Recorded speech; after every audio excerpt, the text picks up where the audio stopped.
Sporty new sales toast. Visit universitykia.com and view all our great offers and get pre-approved in minutes so you can drive home your new Kia today, because we want to see ya in the Kia. Go Bulldogs!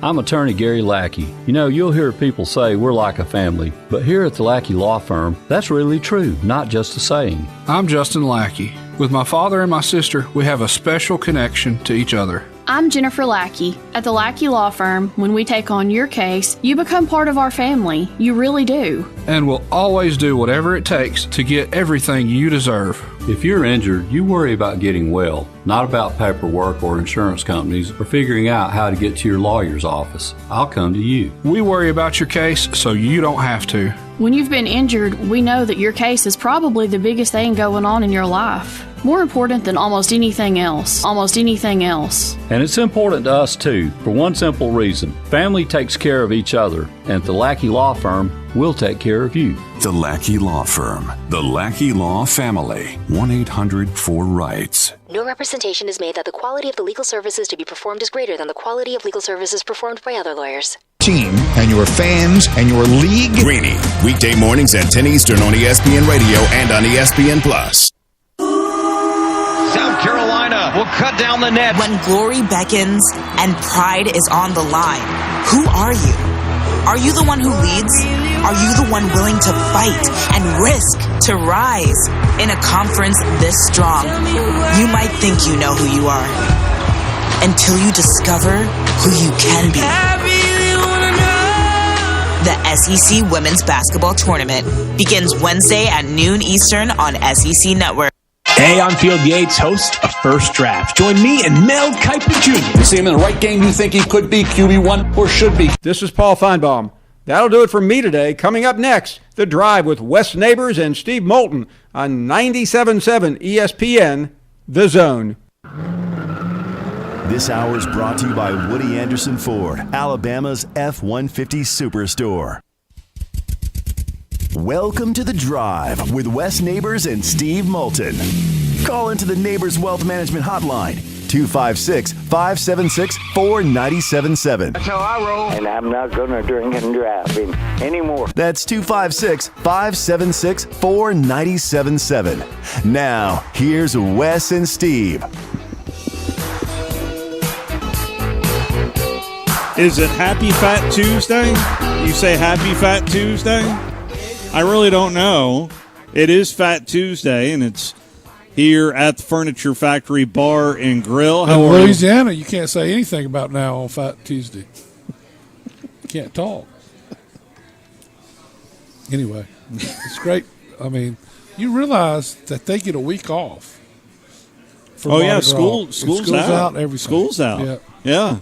That blew my mind the first time I heard that elementary schools have the week off. And not only high schools and middle schools, but elementary schools have the week off down in Louisiana. So does most of my office right now anyway. Apparently I didn't get the memo. I wonder if it's the same deal down in Mobile. Oh, I don't think so, but I'm not sure. I imagine they get today off, I would think. Maybe yesterday and today off. So I don't know. But I'm not sure. Birthplace of Mardi Gras?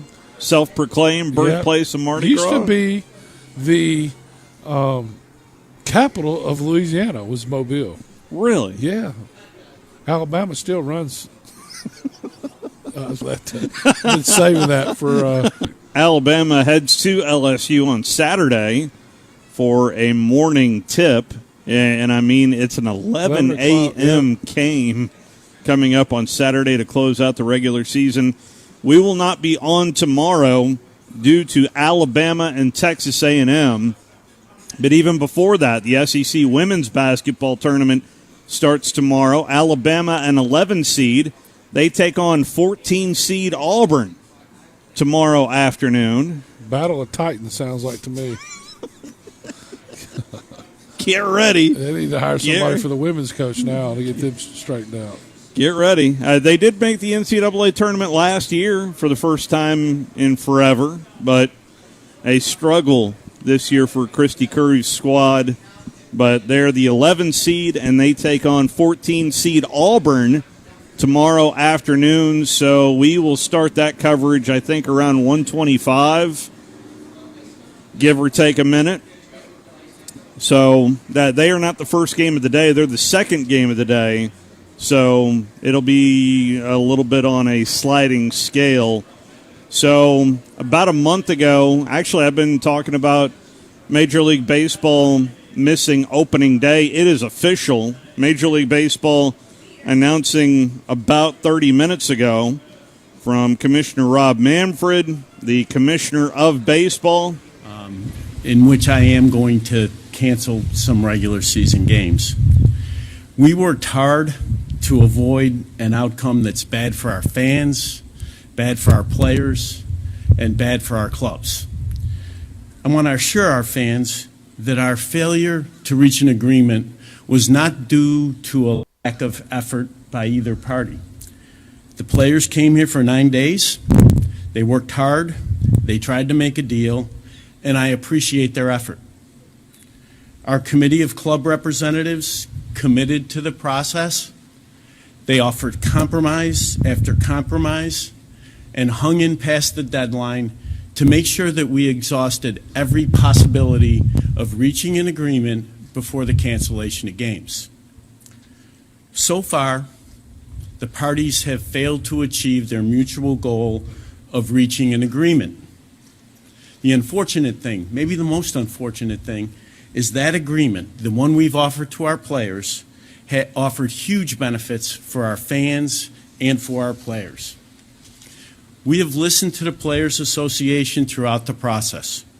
A primary goal of the Players Association has been to increase pay for younger players. I said in Orlando, and I'll say it again, we agree and share that goal. We offered to raise the minimum salary to $700,000, an increase of $130,000 from last year. We offered to create an annual bonus pool of $30 million for our very best young players. In total, we're offering nearly a 33% raise to almost 2/3 of Major League players, and we're adding more than $100 million annually in additional compensation for this younger player group. The proposal also addressed player and fan concerns about issues like service time and competition. Baseball would for the first time have a draft lottery, the most aggressive lottery in professional sports. Also, for the first time ever, we agreed to an incentive system to encourage clubs to promote top prospects on opening day. We also proposed that the first and second place finishers in Rookie of the Year voting in each league would receive a full year of service no matter how long they were in the major leagues. The MLBPA asked us to make free agency more robust. For the first time ever, we agreed to eliminate draft pick compensation, a change that the MLBPA has sought for decades.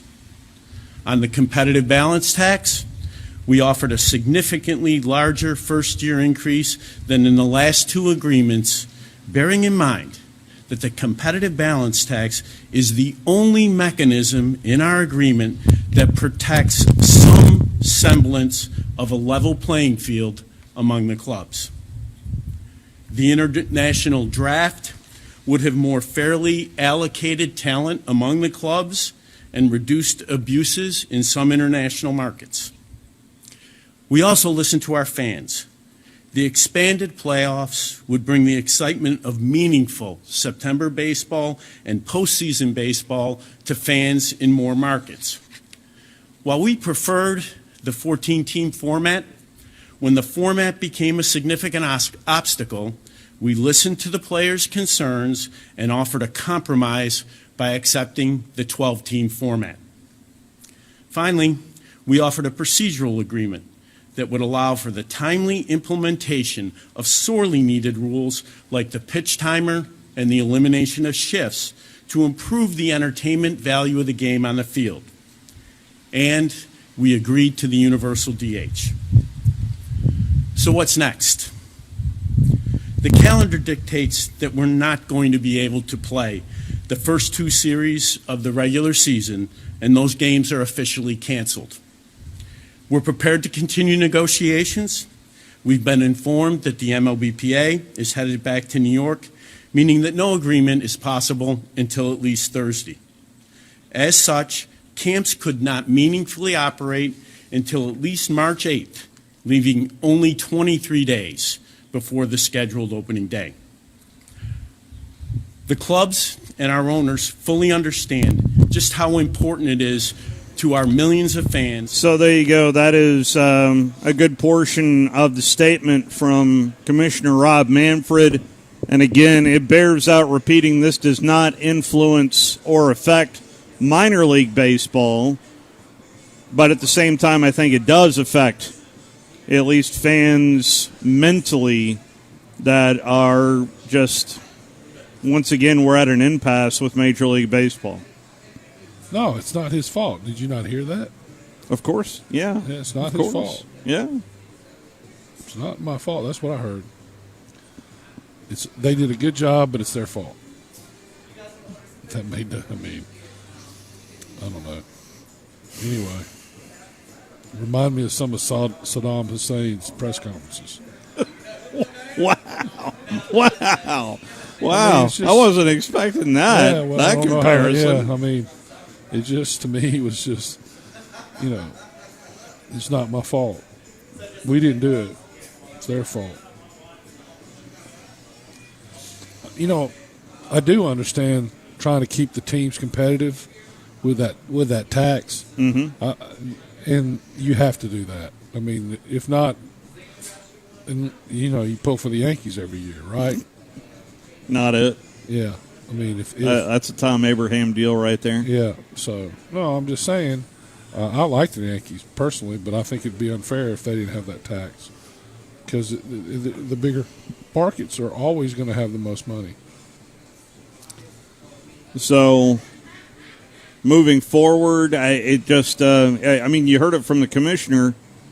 There's a number of questions, at least that I have, moving forward. Incidentally, coming up in hour number 2, Jordy Arman will be on hand here, and he will take over for me in hour number 2, as I've got to mosey on over to UAH, where it is March, so it's time for some tournament basketball tonight. The Gulf South Conference basketball tournament officially tips it up tonight, as Bruce Arians is on ESPN right now, and he's lost a lot of weight. He has lost a lot of weight. He probably hadn't eaten since Tom Brady said yeah. That's it, I'm done. Yeah. So, that'll make you go on a diet real quick. He has lost a lot of weight. Yeah.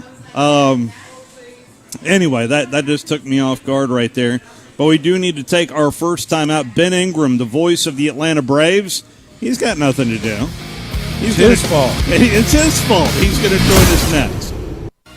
You're listening to The Drive with Wes Neighbors and Steve Moulton on 97.7 ESPN The Zone. Have you ever found exactly the right new car or truck with the exact features that you want and nothing else? Well, at Woody Anderson Ford, we can promise you just that. Hey, Bobby White back again, and you can now factory order your new Ford today, and you'll get your new car or truck exactly the way you want it. And there's no extra cost to custom order. Plus, you get $1,000 off MSRP on top of any additional factory rebates. This applies to 2021 F-150, Explorer. It's a win-win. A new car or truck is likely the second largest investment you'll ever make. So why settle? Get order today. Your big game headquarters all fall long. And with our new fall features, every day is game day at Baumhauer's Victory Grill. Try our pregame starters, including our homemade onion strings, always fresh hot lips, and our all-new Buffalo Dippin' Chicken appetizer. Our main events include incredible chicken, fish, and shrimp selections, always featuring local Alabama Gulf seafood. And don't forget our Sunday Blitz, 11 to 6. Baumhauer's Victory Grill. Legendary fun, legendary food. We are. For 3, he'll hit it again. Drives in. Oh, mercy. 5. For the tie. Bama. Oh, my goodness. Head coach Nate Oates and the Crimson Tide are ready to roll on the hardwood. Be a part of the journey on your home for Alabama basketball. Your home of Alabama athletics is 97.7 ESPN The Zone. Tom Abraham here from my friend Ross Roberts and his team at Valley Equipment Rental. Coming in April, Valley will have a second location opening up on the North Parkway between Winchester Road and Bob Wade. They'll be offering bigger contractor-only type equipment, including 10K reach forklifts, 300 series track hose, and larger rollers and dozers, along with other equipment. Valley Equipment's 2 locations will better serve the region and allow them to grow their fleet. Valley Equipment Rental, locally owned for 10 years. March salads and craft beer. Enjoy the madness with some badness at Bad Daddy's Burger Bar, 2317 Memorial Parkway.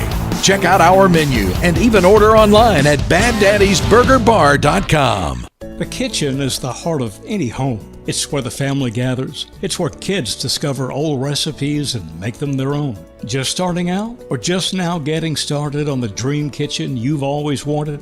I'm Chris Haygood, and from all of us here at Bob Wallace Appliance to the home builders and the homeowners of the Huntsville area, a heartfelt thank you for buying local. We're in Huntsville, Florence, and Coleman, and online at bobwallaceappliance.com.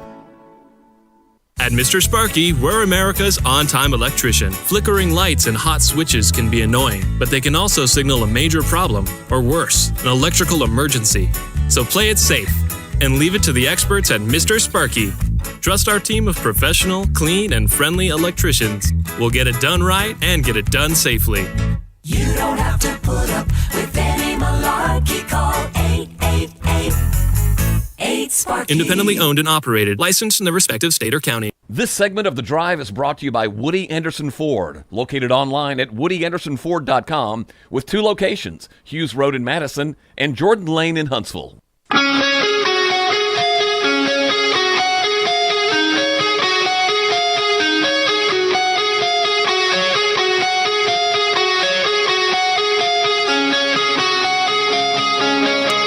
Back here at the Furniture Factory Bar and Grill, along with Wes Neighbors. Steve Moulton back here with you as the news of the day came from Major League Baseball as no agreement was made, and the first 2 series to start this season have officially been canceled. And so let's head out to the Neighbors Wealth Management Hotline and talk a little bit about this with the voice of the Atlanta Braves, Ben Ingram, who's kind enough to join us. Ben, how are you today, sir?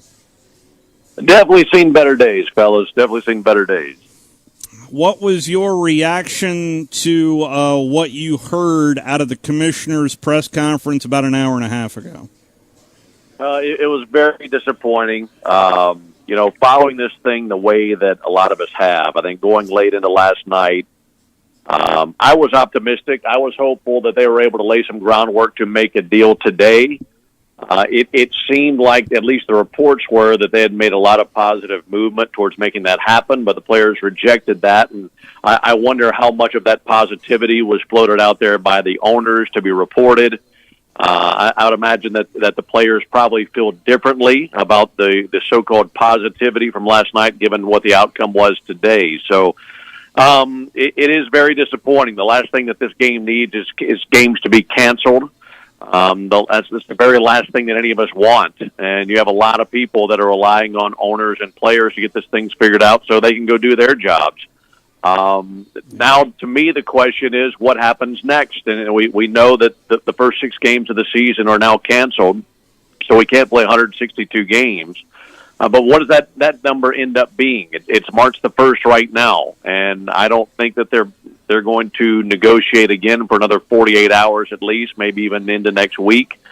There are professional negotiators involved in this, and it is their job to make sure that they reach a deal. But I don't know when that is, and I think the uncertainty is probably the toughest part, because for those of us who are used to being in Florida or Arizona right now and getting ready for a brand new season, that's not happening, and the uncertainty of it all, I think, is the biggest concern. Plus, it's cold right up here. It's warm down there. Well, there's also that, too. Yeah. So we just heard what the, I guess the owners had to say and basically said everybody tried real hard, but it's not our fault.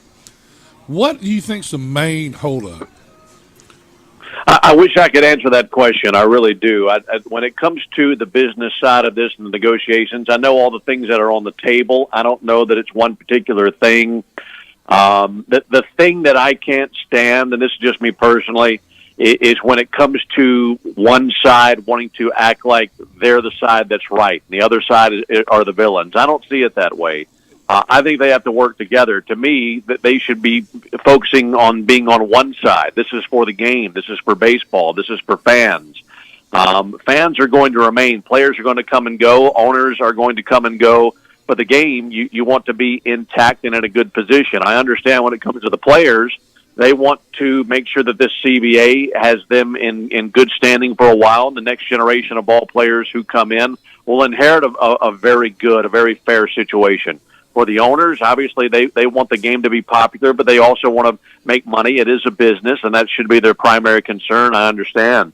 But to me, the game is bigger than one owner. The game is bigger than one player. The game is the most important thing. And I think when you get caught up in where these negotiations are and not figuring it out, I think you're missing the big picture here. You're missing what you're really costing your game.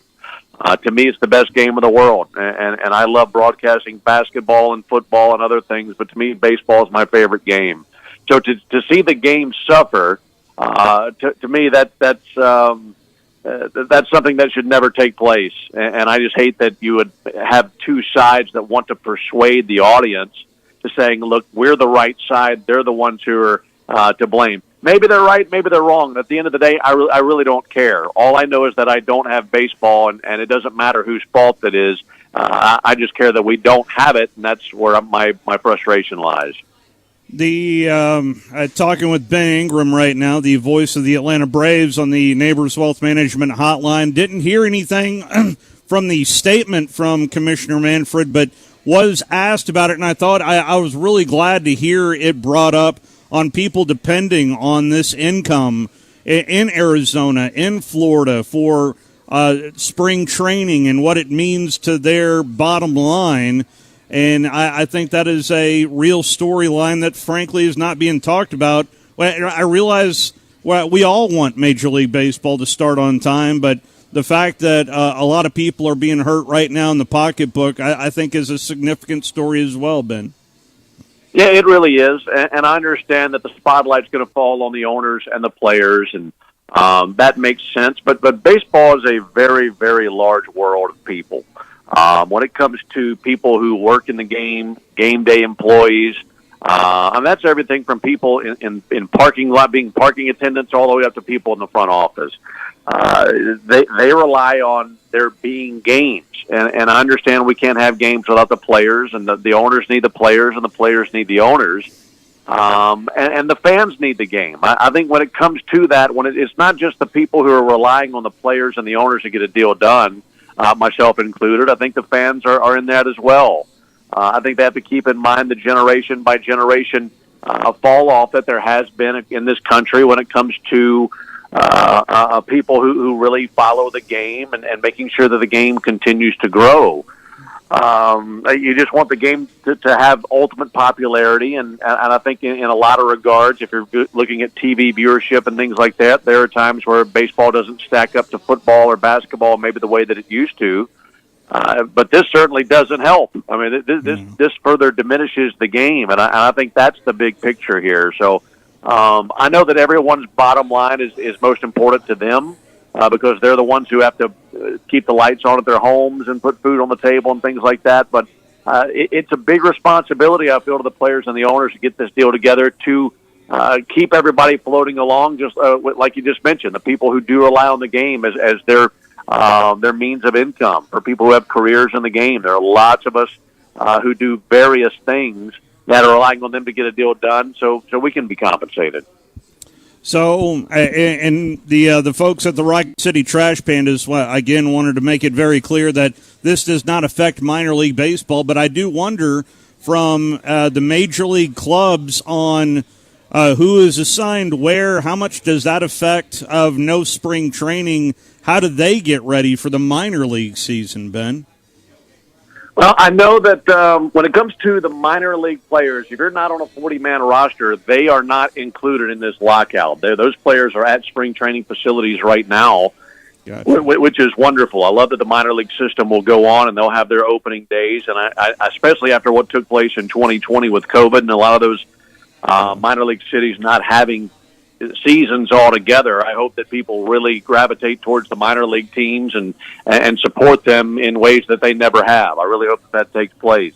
For the players who are included in this lockout, they'll just have to continue with what they've been doing, whether it be at high school fields or whether it be at training sites or facilities. They're not allowed to use any major league facilities whatsoever. They're literally locked out. So if you went down to spring training right now, you would find minor league spring training going on, and that's good for those guys. And there's a part of me that selfishly says bring up your 26 best minor leaguers, and let's start the major league season on time and play with those guys until the lockout gets nenegotiated. I don't think that would ever happen.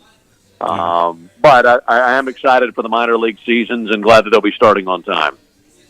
I've got to at least ask one Freddie Freeman question since I have you. There has been a lot of speculation about the longtime Brave. Are you hearing anything concrete in regards to Freddie Freeman moving forward, staying in Atlanta Brave? The best I can give you is just talking to people who know him and have a good relationship with him. When it comes to this lockout, there are a lot of players who are not communicating at all with any media members. I'd say the same thing for baseball ops. Anytime I've tried to communicate with anybody, I'm being told that they're not speaking with anyone. But with the people that I know who do communicate with Freddie on a semi-regular basis, they still remain very optimistic. That tells me a lot. And maybe they're being naive. Maybe I'm being naive by following what I'm hearing. Without speaking to Freddie, it's hard for me to definitively say what I have a feel on or what I don't. It's been really bizarre because for the longest time on the national scene, everyone has felt like he would end up a Brave. And then this report came out about a week ago from Buster Olney where it said that a lot of teams around Major League Baseball, the scene has shifted where they feel like Freddie's going to end up somewhere else. And my rebuttal to that is, well, how could things have changed? Because this lockout's been going on since December the 1st. These people in the game have not had the opportunity or the means to communicate with him. So what would have possibly changed? That didn't make any sense to me. I do anticipate it being extremely fast and furious, not just with Freddie, but with any free agent, because once this lockout gets lifted, teams are going to have a very, very short window of time to knock out the rest of their free agency. And Freddie's as big a name that is out there. So he's going to have lots and lots of offers thrown out him. In my opinion, what will be the best offers that these teams can come up with in a very short amount of time. So just given what I'm hearing from other people that seem to be at least relatively close enough to communicate regularly through this lockout with Freddie, they remain optimistic. So therefore, I'll stay optimistic as well. That's good to hear. That's going to keep most of the people at the radio station off the Whitesburg Bridge because when they talk about it, they're really sad. I don't blame them. Well, when I think of Braves players, of guys that I grew up with, I think of Dale Murphy, and he didn't end his career in a Braves uniform, but guys like a Chipper Jones that did, and it just certain guys just need to be in one uniform, like a Tony Gwynn, and there's another guy that needs to be in one uniform, and that's Freddie Freeman. But again, that's just me, Ben. Yeah, I agree with you. I think that when it comes down to it, as rare as that is in this era of Major League Baseball, I think there's so much value, especially for a team like the Braves. The Braves are unique in the sense that they're a regional team. We're obviously here in Atlanta, but you look at some of these other Major League teams, their fan bases come from a much smaller area of land than the Atlanta Braves. This is a regional team. And I think anytime a team like this can have one superstar in their uniform for their entire career, you're serving multiple generations of that fan base. I think Chipper Jones is a great example of that. Chipper Jones broke into the league when I was in the 8th grade, and I ended up calling Chipper Jones's games in 2012. So it just shows you how big of an impact one superstar can make through multiple generations for a fan base when they remain in that uniform their entire career.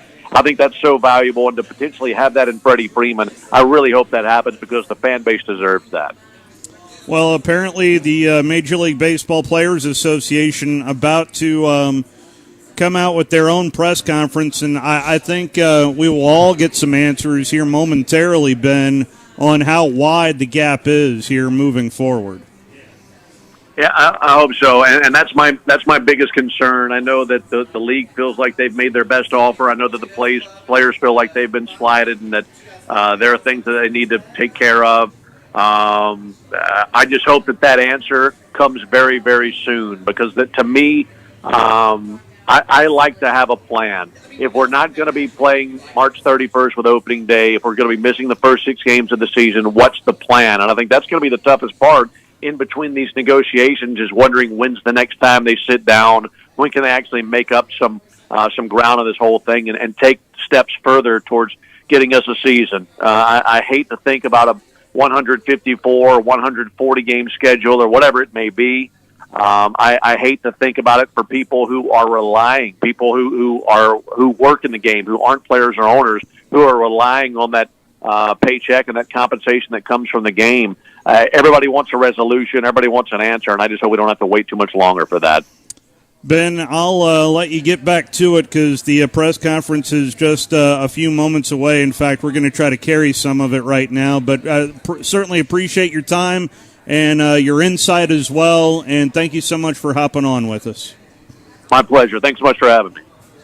That is the voice of the Atlanta Braves, Ben Ingram, joining us on the Neighbors Wealth Management Hotline. Max Scherzer and Andrew Miller are the player representatives that are about to address the media after about an hour and a half ago.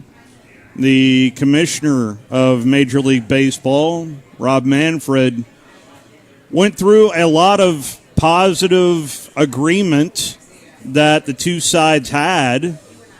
And so, how wide is the gap? Who knows? We're going to find out, I guess, from this guy. Full-power game. Today is a sad day. We came to Florida to navigate or to negotiate for a fair collective bargaining agreement. Despite meeting daily while here in Florida, there is still work that needs to be done. We are seeking improvements to our CBA because significant improvements are needed. We've made no mistake about that fact over the course of the last 3 or 4 years based on what we've seen on the field and off the field. It's against that backdrop of growing revenues and record profits for owners in the league that players seek and deserve nothing more than fundamental fairness. Players want to play. We all know that. But the reason we're not playing is simple. A lockout is the ultimate economic weapon. Let me repeat that. A lockout is the ultimate economic weapon. In a $10 billion industry, the owners have made a conscious decision to use this weapon against the greatest asset they have, the players. But the group won't be intimidated. I've seen more unity over the last few years than at any time in our recent history. Our guys care deeply about the game, care deeply about the fans, and care deeply about our player fraternity. And they are focused on improving the rights and benefits for today's generation of player and for the generations to come. Needless to say, we remain committed to the bargaining process and getting back on the field as soon as possible.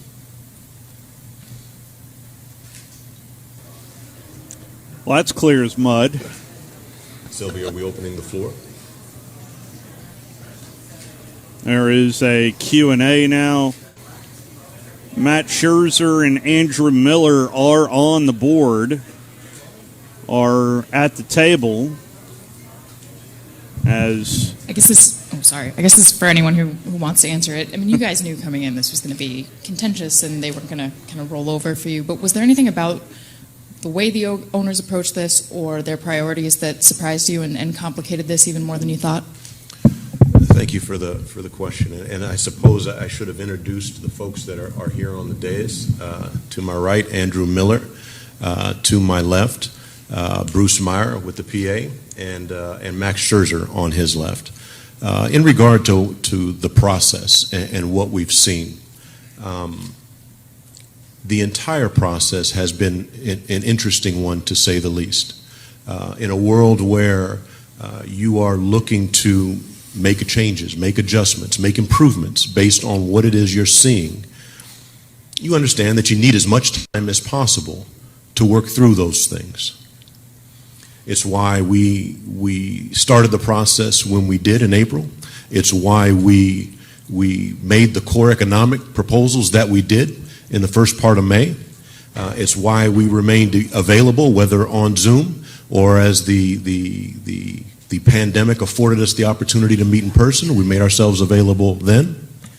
It's why we sequestered ourselves in a hotel in Dallas with the hope of working toward an agreement.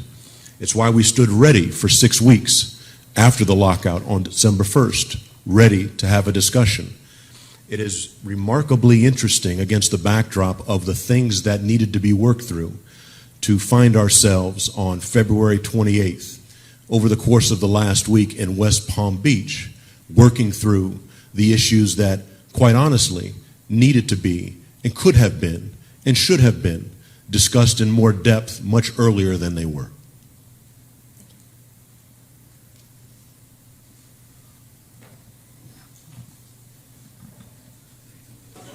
Try for one more question. We do have Mark and Gulf Shores on hold. Let's get Guys, one more Tony, question. In light of your comments, and for any of you, there clearly was some progress made, movement made these last couple of days. How far away do you think you are from a fair agreement? We have work to do. The time here has been productive from the standpoint of having, again, conversations and dialogue that could have been had sooner.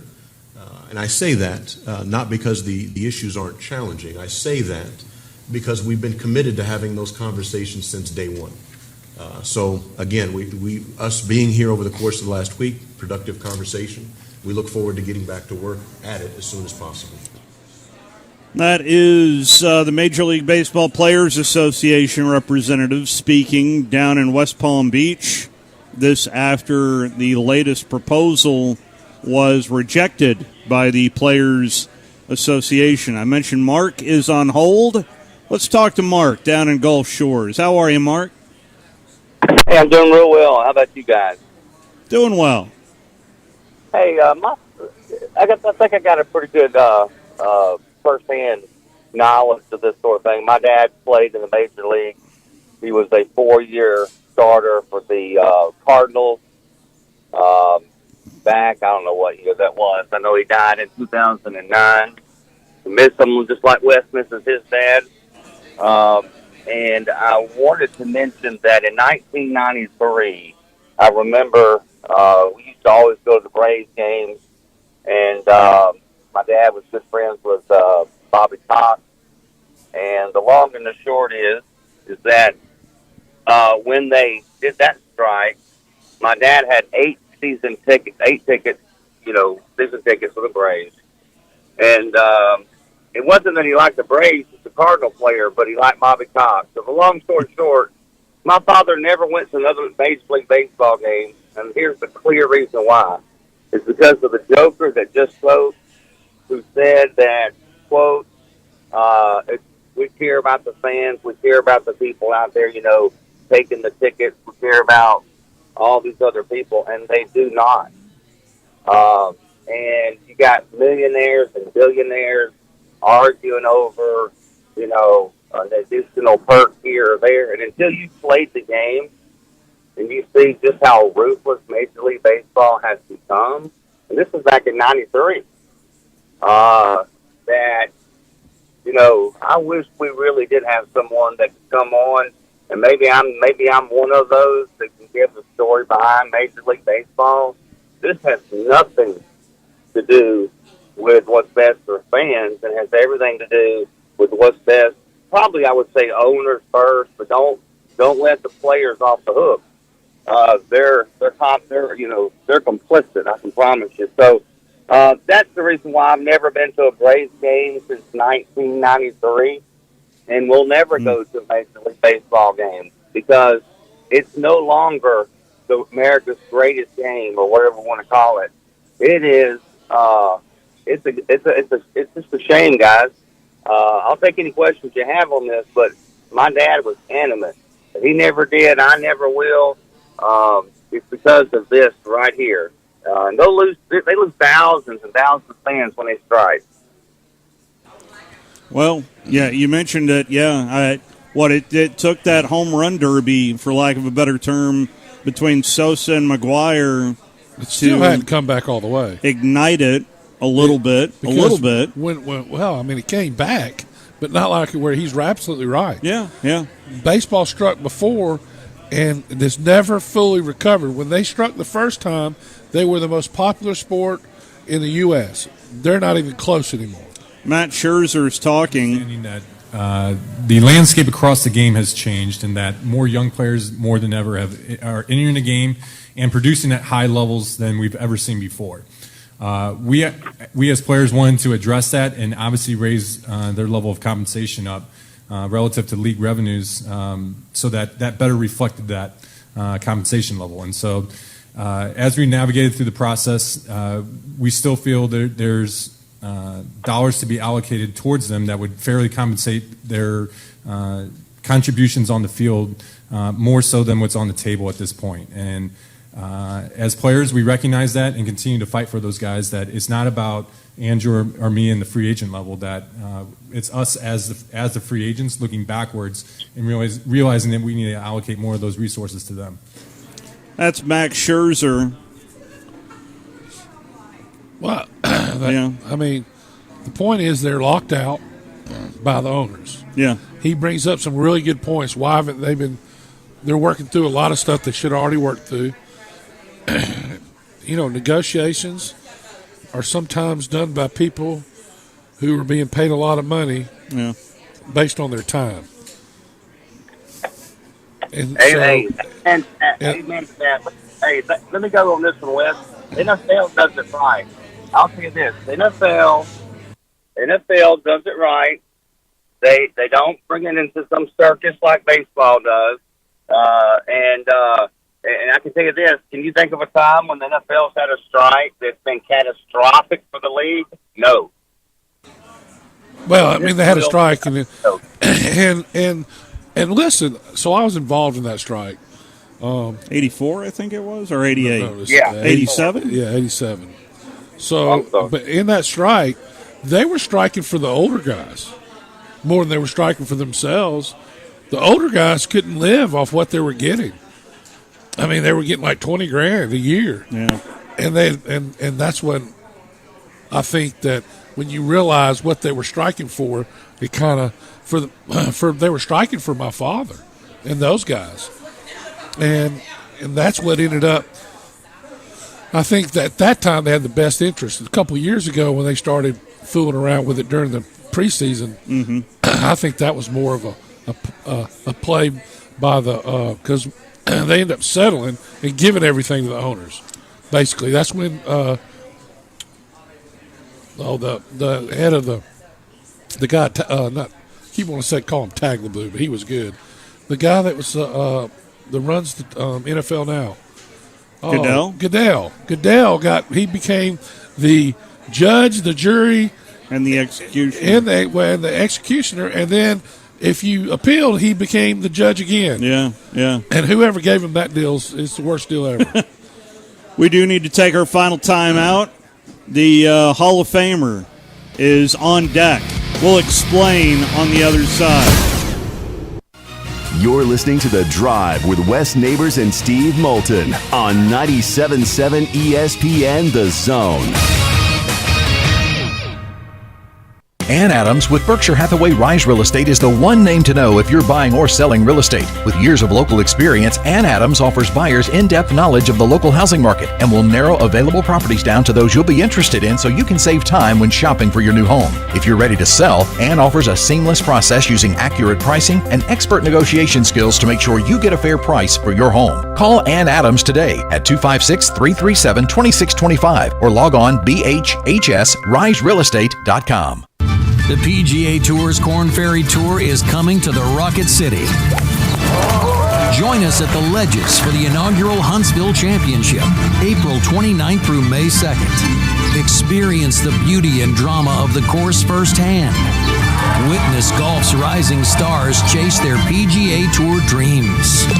Cheer on the future of golf up close and personal. Tickets are on sale now at HuntsvilleChampionship.com. Hey there, Bob Baumhauer here. Baumhauer's Victory Grill is your big game headquarters all fall long. And with our new fall features, every day is game day at Baumhauer's Victory Grill. Try our pregame starters, including our homemade onion strings, always fresh hot lips, and our all-new Buffalo Dippin' Chicken appetizer. Our main events include incredible chicken, fish, and shrimp selections, always featuring local Alabama Gulf seafood. And don't forget our Sunday Blitz, 11 to 6. Baumhauer's Victory Grill. Legendary fun, legendary food. Hi, everybody. Eli Gold here. Right now, indoor air quality occupies top-of-mind awareness for families and business owners. Rick Smith and the trusted professionals at Environmental Comfort Systems can take care of your indoor air quality concerns with their state-of-the-art indoor air quality solutions. Environmental Comfort's indoor air quality systems remove 99.9% of airborne contaminants so you and your family can breathe clean, fresh air. If anyone in your family suffers from allergies, or if you just want the security of knowing the air you breathe inside your home is free from viruses, bacteria, pet dander, dust, and odors, Environmental Comfort Systems are the professionals to call. Environmental Comfort also carries state-of-the-art, high-efficiency comfort systems that increase home comfort, keep humidity in check, and help you save money on your energy bills. Give my friend Rick a call or visit them online at envcomfort.com and breathe cleaner air today. Environmental Comfort Systems, Alabama license number 92314. No representation is made that the quality of legal services to be performed is greater than the quality of legal services performed by other lawyers. A wise man once said, "If you take care of old folks and children, everything in the middle will take care of itself." Hi, I'm Danny Aldridge, lawyer in Alabama and Tennessee. In the next 20 years, the number of those folks over 65 years of age will more than double. In our golden years, the most important goal is to be treated with dignity and have control over doing what makes you grateful with those you love. At the Aldridge Law Firm and the Legal Town Center, we're dedicated to help you with these goals, and we'll be there when life throws you those inevitable curveballs. Let us assist you with your legal needs, whatever they may be or become. You may reach us by phone at 256-534-3188 or online with Dan at danaldridgelaw.com. Just remember, we're here to help. Whether it's personal injury, wrongful death, fraud and cheat, or estate planning made complete, we're here to help. Basketball was originated in America in 1891. Filling out and busting brackets since the 1970s. Let this be a reminder to you all that this organization will not tolerate failure. We are 97.7 ESPN, The Zone.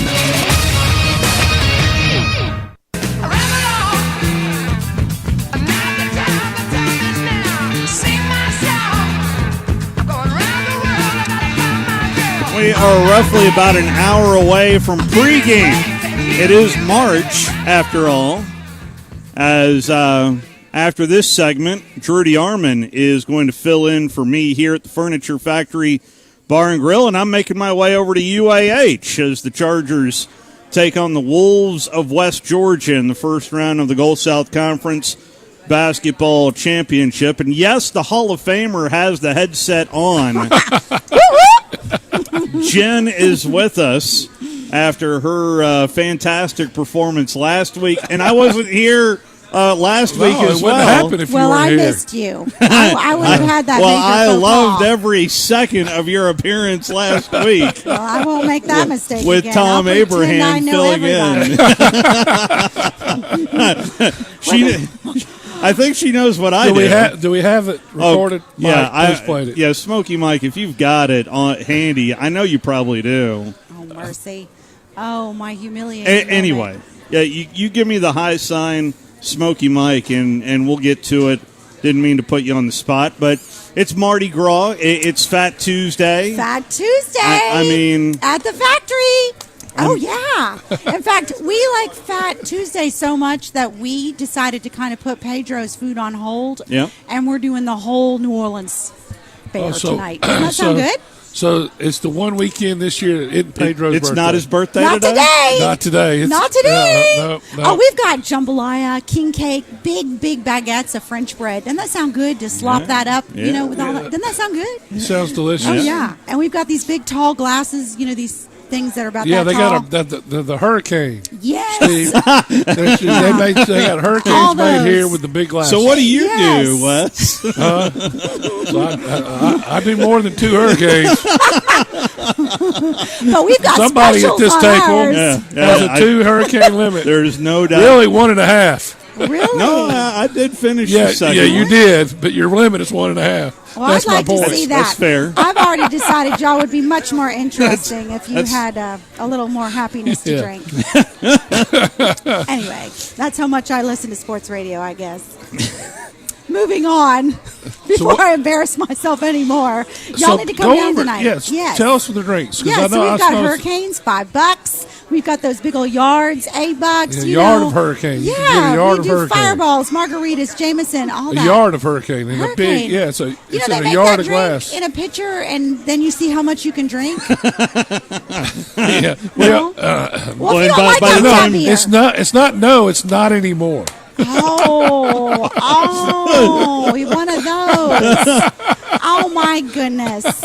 Well, for the younger crowd, we do have those. How's that? Yeah, there you go. Anyway, so we've got that tonight. It'll be fun. We've got all of our karaoke starting. Won't that be? It'll be a good night tonight. And so. Jameson is very popular with the younger crowd, isn't it? Oh, it is. So you got $5 Jameson? Yes, got all that good stuff. Margaritas, we make great margaritas, even You though do it's not his make- birthday, but I'm just saying. Yeah, you do we make do make great- good margaritas. great margaritas. Anyway, that's all fun tonight. So come on out for some good old New Orleans fare because it's on the house tonight. So And we'd so love to what's have going you. on the rest of the week? Good. We've got, bike night we still do, and we're fixing to open up that patio. Did you know that?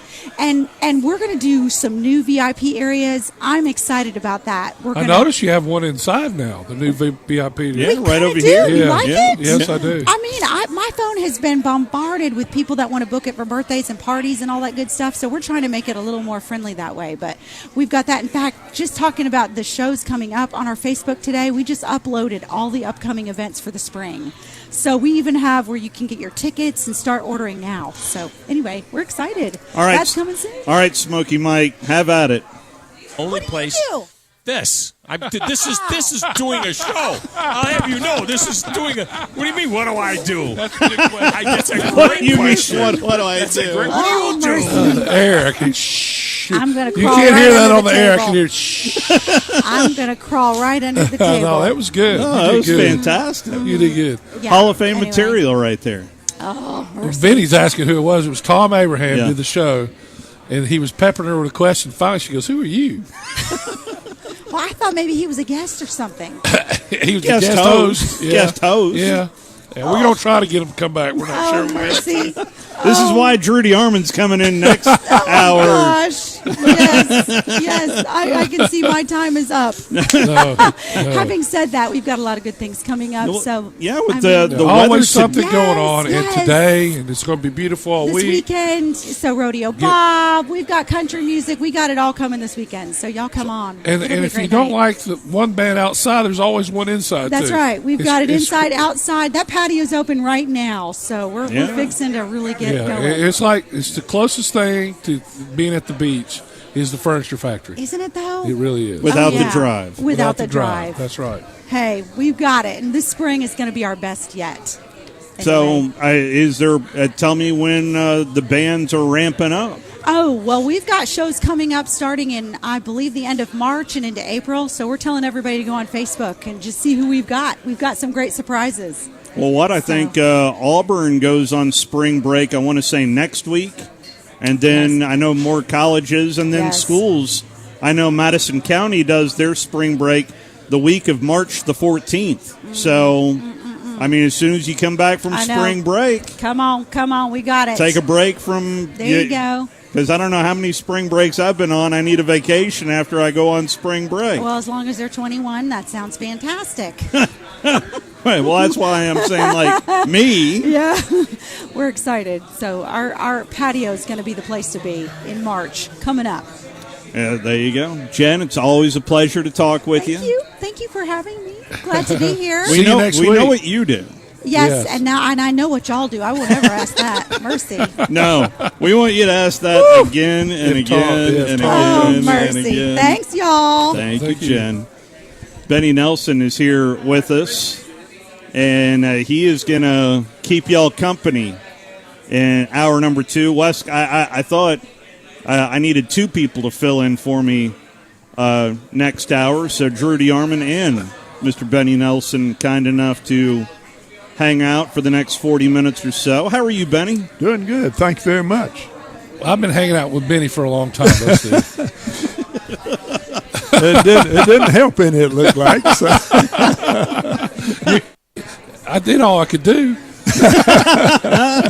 Looked like you've done pretty well, Wes. I'm proud of you. No, Benny is as close a family friend as you could ever have. There's no question about that. And he grew up next door to my mom. So and introduced my parents together, what I've always been told. That's right. So, what was that like? And then seeing, our families have grown up together. We went on every vacation together since I was, I don't know. Going to the beach and having a ball. Yeah, when I was in diapers, more or less. No, you weren't in diapers. I don't think you were ever in diapers. I was playing with the Houston Oilers, and we went to Boston to play the Patriots, and Billy was playing for the Patriots. And so he picked me up and rode me out. And Wes, you must have been, you were born in February, weren't you? Right. Yep. So you must have been about 8 months old in October and November. Hell, he looked like he was half grown. You mean like Ford? No, at least. No, yeah. Anyway, so, it's, but what is so cool, I think, is you were there when it all started, really, the rebirth of Alabama football in the 60s. Really, in the early 50s. Your dad was on his Coach Bryant's first recruiting class, and I was in the second recruiting classes. But those, we had, and you could have any number of recruits. We had 90-some-odd people signed to go to the University of Alabama. 90. Wound up 15 graduated. In your class. I think only 8 graduated from my dad's class. That may be right. I think we had like 12 to 15 graduate out of 90. Were you on a football scholarship or a track or? My dad was on I was a gymnast. No. I think I was on the football. Because it didn't matter what kind of scholarship you're on. You're going to practice and play and do the things you had to do. So you've witnessed, though, how Coach Bryant did, and then you witnessed how Coach Saban's done it. And I witnessed a little bit of it, but it was different because you were there from the start, and you witnessed the start of both. What are the differences, in your opinion, and the similarities? Organization-wise, they were both. If you're not organized, you don't have a shot. Both of them are phenomenal. Yeah. And, Saban, he's got a game plan for everything, and Coach Bryant did too. But I think it was harder during Coach Bryant's time because he walked in when Alabama won 3 games a year before. Yeah, 3 games in 3 years. Yeah. They were way down. I'm telling you, they didn't have any material, and he went out and I don't know how many signed for your dad's class, but it was a big number. Thing is, it was. They got it. What they did is they took. It's a rule you can't do anymore. It's the Bear Bryant rule. But what they did is they took every scholarship from basketball, from baseball, and just gave it to a football player. Every scholarship. Track, it didn't matter. Yeah, my dad was on a track scholarship. In fact, I always heard he would go put the shot during spring practice. They'd come get him. He'd take off his shoulder pads and his helmet and put the shot in his cleats and his bottom pads, and then they'd get a golf cart and go back and he'd use Coach Bryant's golf cart to do it. They'd come get him, take him, bring him back. He said it, and he only did the home meets. He didn't do away meets. He didn't travel. Yeah, and he came in third every time because there were only 2 from that team and 1 from the other team. Yeah, because that's the only time he did it. Yeah, it was just game day was the only time he did. Yeah, did but there were some guys that played basketball, weren't there? That my dad said they used to make fun of. Well, they were on basketball scholarships, but I don't know if I ever remember any of them dressing out, actually. Well, he used to talk about it, but that doesn't mean anything. you got to put the neighbor's factor into it. Right. All right. It is a formula, quite a formula. Let's put a pin in this conversation. Benny, thank you so much for coming down. I've got to mosey on over to UAH, but I'll leave you in very capable hands with Jordy Arman and Wes Neighbors. I think you know each of these guys pretty well. Well, Steve will miss you after a while. So you're going to be at the UAH game tonight? Yes, sir. Yes, sir. Tip off at 7. I'll talk to you over the airwaves in about an hour. Good to see you.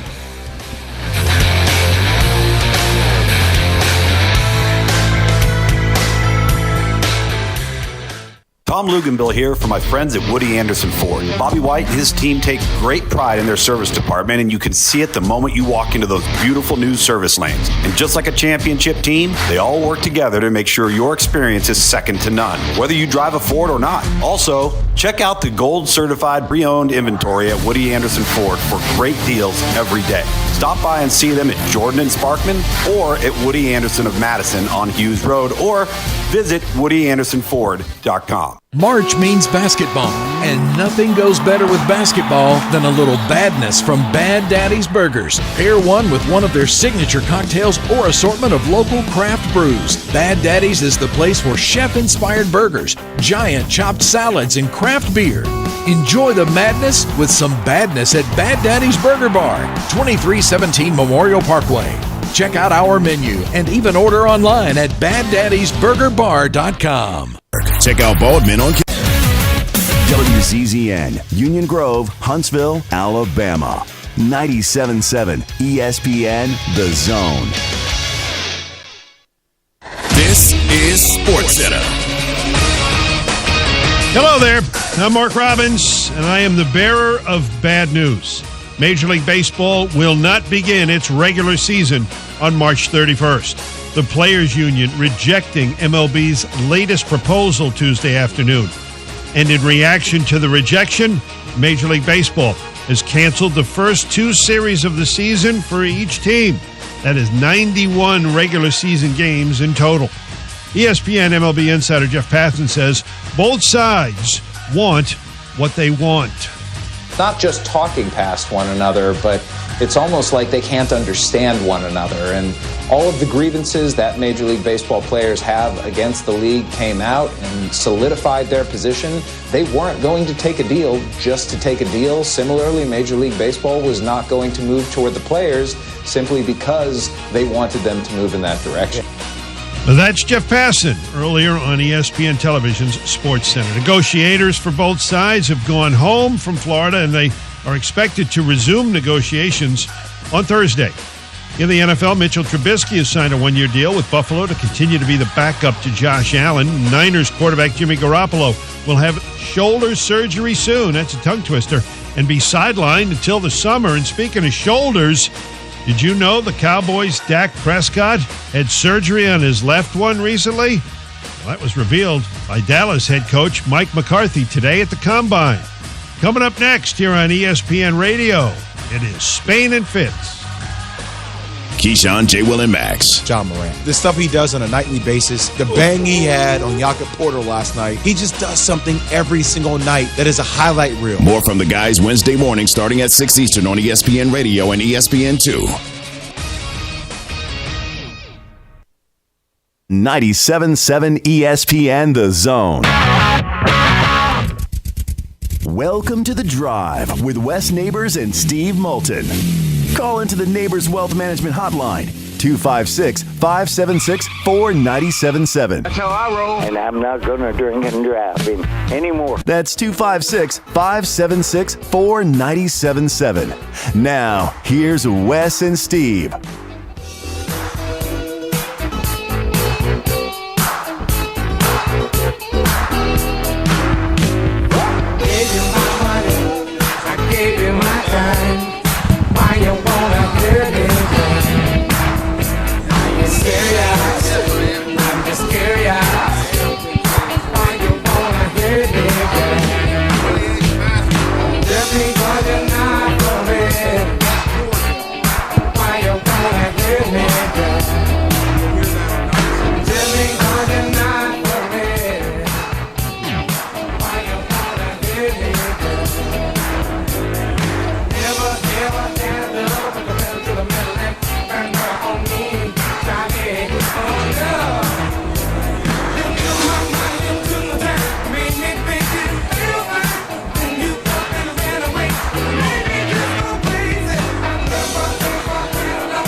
back to The Drive. This is Rudy Armand here live at the Furniture Factory. I'm pinch hitting for Steve Moulton as we are back here. Steve Moulton off to do some UAH basketball.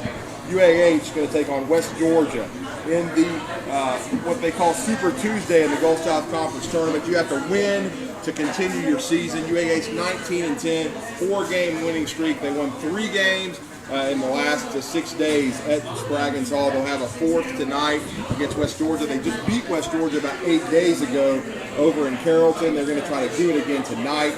But we are here with some great conversation. I'm here with Wes Neighbors and Benny Nelson, 2 Alabama football greats. Always great to be with you guys. How are you doing, Wes? Benny, how are you guys doing? Doing good. Doing really good, Drew. Yeah, we appreciate it. And I'm glad to be here with you guys for the last 40 minutes or so of the show. I wanted to talk about something. I didn't hear it in the conversation starting or ending the last hour, but I wanted to ask you both about this. It happened this weekend, and it was between both of your eras. Benny, you were in the 60s under Coach Bryant's 2nd recruiting class. You were in the early to mid-80s. The last recruiting class. Right. Coach Bryant. Of Coach Bryant. Yeah, the last recruiting class. I wanted to ask both of y'all about Kent Waldron, because that was a big deal this weekend. He passed away, the former TCU running back, and he's someone, Wes, that I know, you being the president of the A Club, they took care of Kent Waldron a lot. Coach Bryant did a lot for him and his family when he suffered a catastrophic injury in 1974 for TCU. Right, and I'm the president of the A Club Foundation, which is different, which is funded by the A Club, actually, but and Benny was on the board for years and years and years, and I think he's emeritus now, but so Kent Waltrip obviously was played for TCU, was paralyzed in a game. In fact, Coach Bryant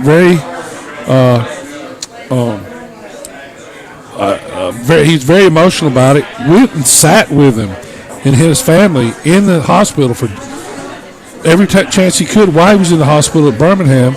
And in the end, the A Club Foundation paid for some assistance to him. Yeah. It really was, and it gives me chills to think of all the things that we've done to help people out, that mostly former players. It's set up to help former players of the university, not just in football, but in other sports also. And it's done a lot of good things and continues to. But Kent Waltrip was paralyzed in that game and became an honorary member of the A Club and received benefits until he didn't need any. Yeah. So it's one of the stories that it's what we think differentiates us in the A Club, along with what Coach Bryant did. It's what we think makes us the best university there is, and taking care of not only our own but things that we can control. Yeah, no doubt about that. I mean, no doubt. It's the A Club did so much for me and his family. I mean, and it really touched me. You know, and I heard about the story many years ago, but again, it really said a lot about Coach Bryant, what he did for him, and I believe his son Charlie ended up being a baseball player in Alabama. Both of them have degrees now from the University of Alabama. I know that his kids went to Alabama, and of course. It's just a great story, and gives an example of Coach Bryant. I know was hard, especially when Benny and them were there on the players and expected a lot from you. But he was also a very giving player, a very giving person, and had a lot to do with giving back to the players. Yeah, he was very involved in situations like that, and he had a big heart. He really was a big-hearted fella. Now, the people on that team wouldn't swear that. He wouldn't get that bunch, I tell you. And I heard later in life he apologized to a lot of the players that he ran off, the first groups, about he was too hard on them. But he was trying to change the culture. He was trying to change the culture and the attitude of everybody at that time, and it was pretty low. Your dad was in the first bunch. Yeah, well, they said it was harder than the junction. Coach Stallings always said he thought they were harder on them, their spring football, than they were in the junction. I always heard that. He's never told me that specifically. But I know they ran my uncle off. Big Sid got Coach Bryant ran Big Sid off. And from what I understand, at the time, he was the best player on the team. Sid was supposed to be he was down there before I was, but he had a good reputation, and he was supposed to be a really good football player. But there's a lot of good football players that didn't stay around. My dad always said if you dropped a pass in practice, especially if it's a touchdown pass, it'd be your last day. I don't know about that. Well, now, is there any truth that you used to wrestle to see who started in a game? I don't remember that, Wes. See, there's a lot of things that are a little shaky. Hey, different positions may have had different criteria. But there weren't any running backs that had that criteria. No, that's right. Maybe the tackles and the guards your dad might have. So what are the things you remember about that time, Benny? It was just a lot of mental pressure and physical pressure, too, as far as the stress. I mean, you had to make the football team if you're going to stay around. If you didn't play well and you weren't going to be there long, and if you didn't put a lot into it, you weren't going to be there long.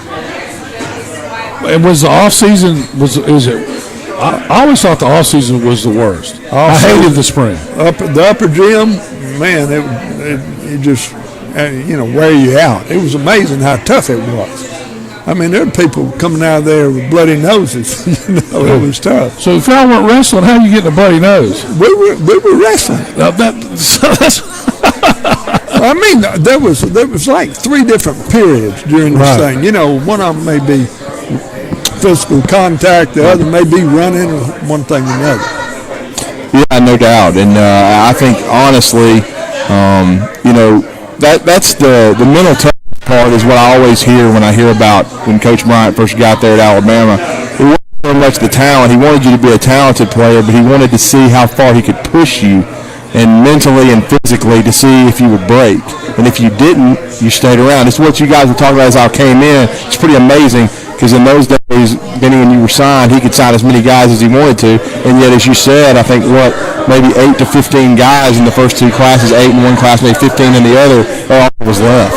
It was amazing. Well, people that you met and knew maybe for a year or 2, they still run them off after the first year or 2. Would they run them off as much as they would just quit? Well, I have seen them, where you be in a drill and Coach Bryant say, just go on in, to a guy. And then he'd tell the manager, Gary White, he said, yeah, go get his uniform and his pads. It'd be over.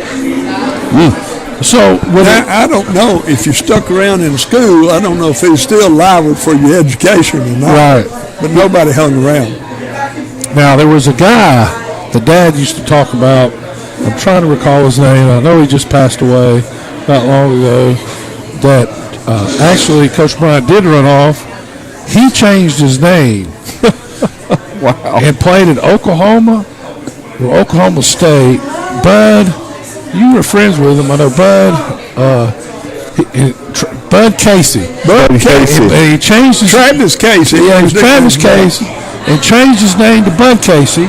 Went to some other school, and he was a rookie when my dad was his 5th year in the NFL for the Dolphins. Wow.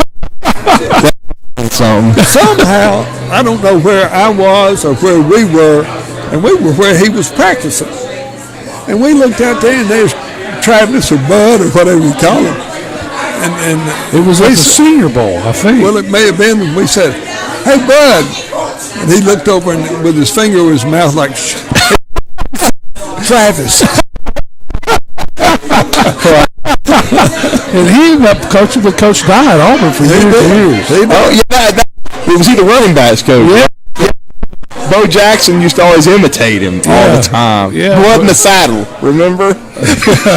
That's what we're talking about. It's crazy. It ends up to be he came a long way from where he left. Alabama. He had 6 years of college down the day, travel train.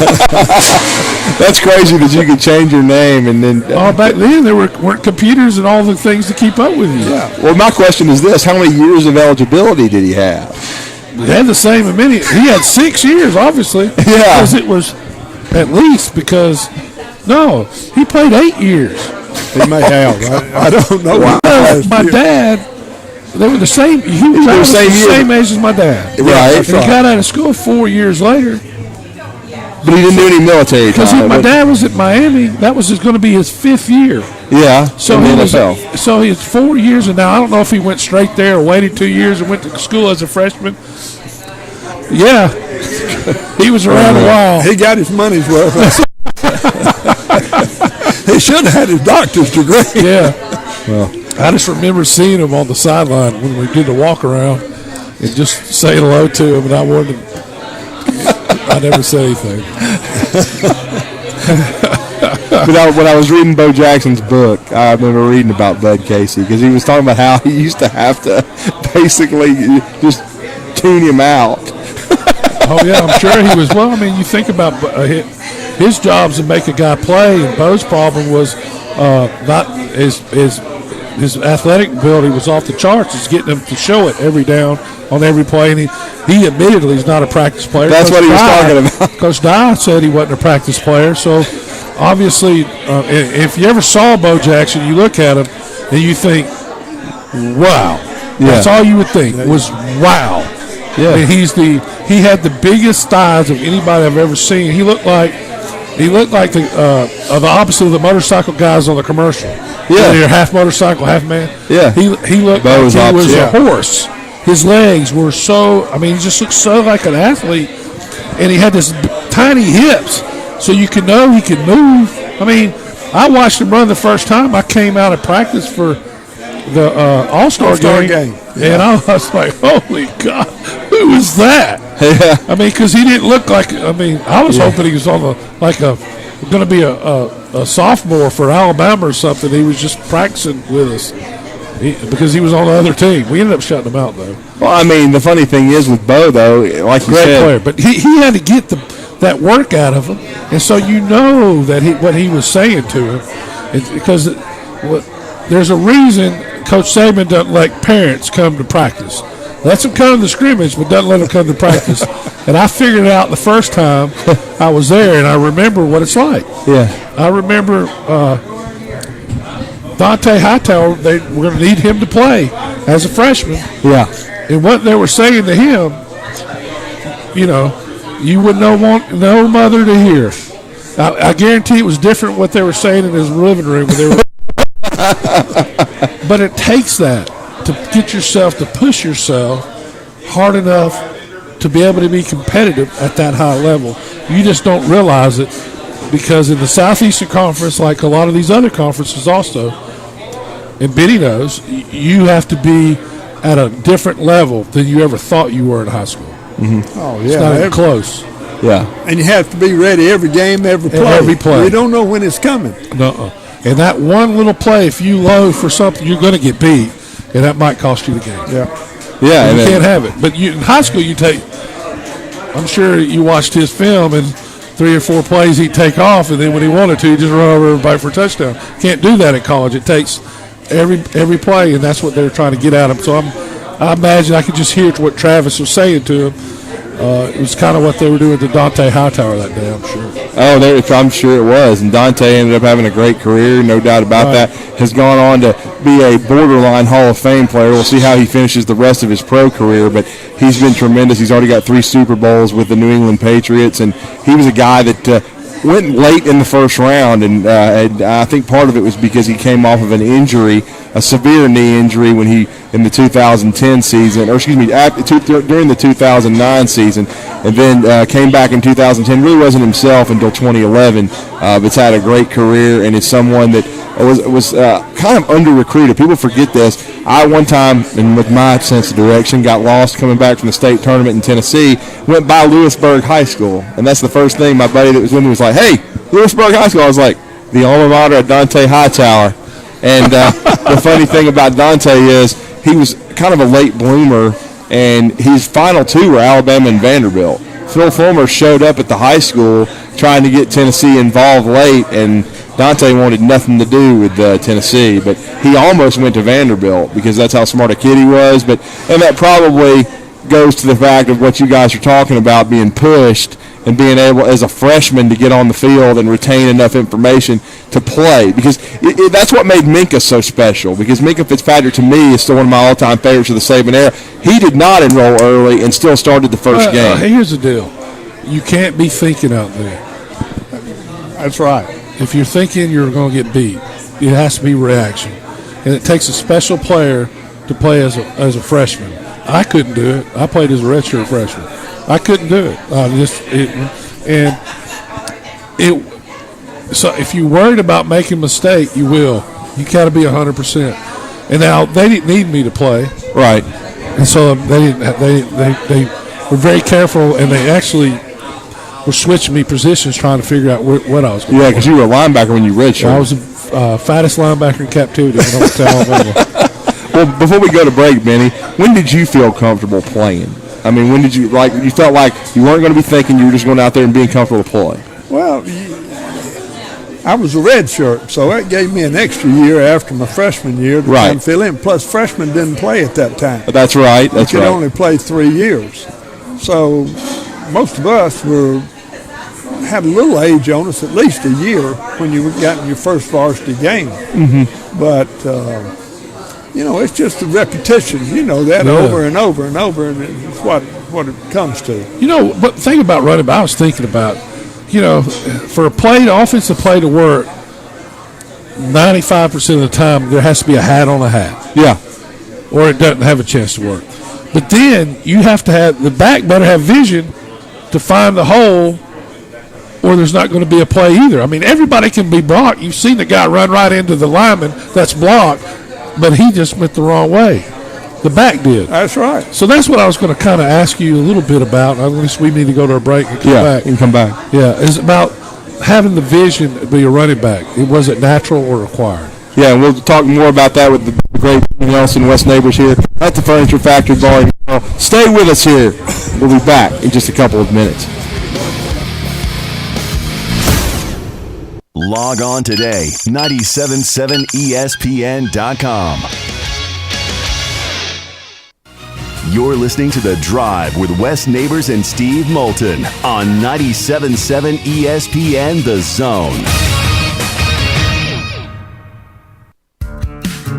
Have you ever found exactly the right new car or truck with the exact features that you want and nothing else? Well, at Woody Anderson Ford, we can promise you just that. Hey, Bobby White back again, and you can now factory order your new Ford today, and you'll get your new car or truck exactly the way you want it. And there's no extra cost to custom order. Plus, you get $1,000 off MSRP on top of any additional factory rebates. This applies to 2021 F-150, Explorer, Ranger, and Expedition. It's a win-win with a custom order at Woody Anderson Ford. You get the colors, the features, and the options that fit your life. Plus, you get notified when it's built, shipped, and ready to deliver. Listen, buying a new car or truck is likely the second largest investment you'll ever make. So why settle? Get exactly what you want with a custom factory order today. And get $1,000 off MSRP. See how at WoodyAndersonFord.com or at the corner of Jordan Lane and Sparkman Drive. Hope to see you soon. Hi, everybody. Eli Gold here. Right now, indoor air quality occupies top-of-mind awareness for families and business owners. Rick Smith and the trusted professionals at Environmental Comfort Systems can take care of your indoor air quality concerns with their state-of-the-art indoor air quality solutions. Environmental Comfort's indoor air quality systems remove 99.9% of airborne contaminants so you and your family can breathe clean, fresh air. If anyone in your family suffers from allergies, or if you just want the security of knowing the air you breathe inside your home is free from viruses, bacteria, pet dander, dust, and odors, Environmental Comfort Systems are the professionals to call. Environmental Comfort also carries state-of-the-art, high-efficiency comfort systems that increase home comfort, keep humidity in check, and help you save money on your energy bills. Give my friend Rick a call or visit them online at envcomfort.com and breathe cleaner air today. Environmental Comfort Systems, Alabama license number 92314.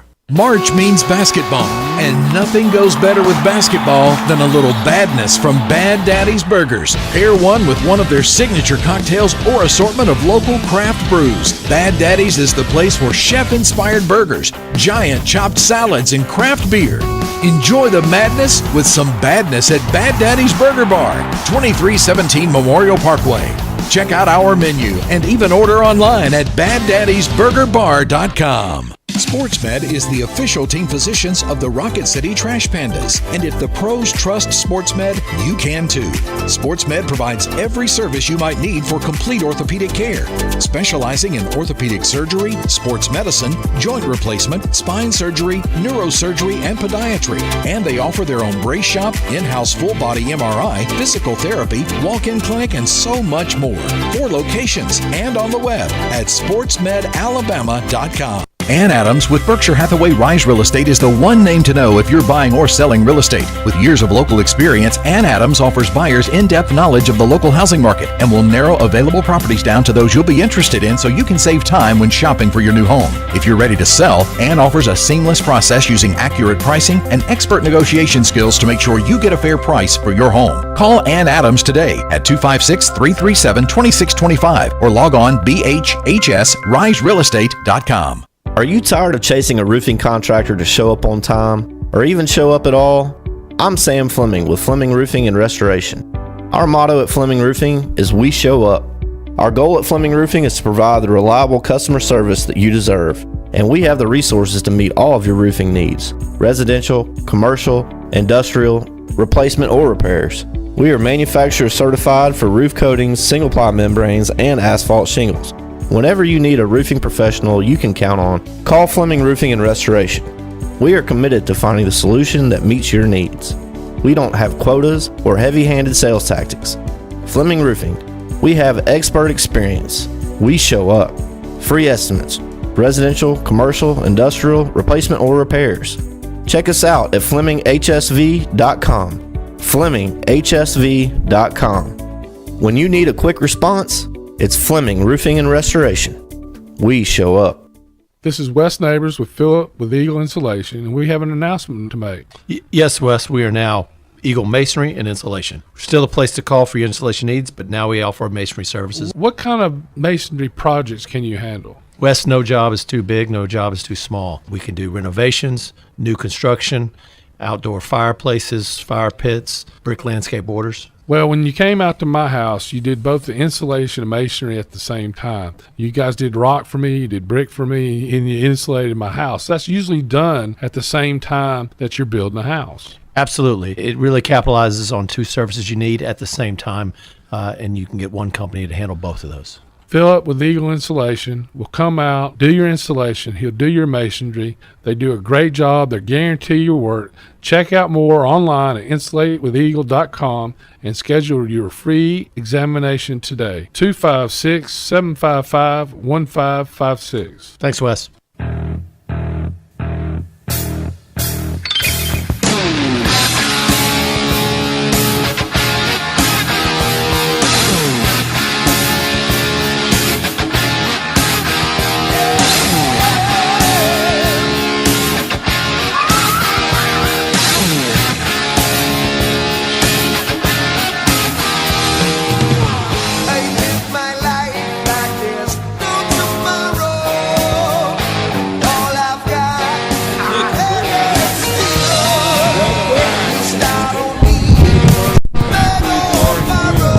Hey everybody, welcome back.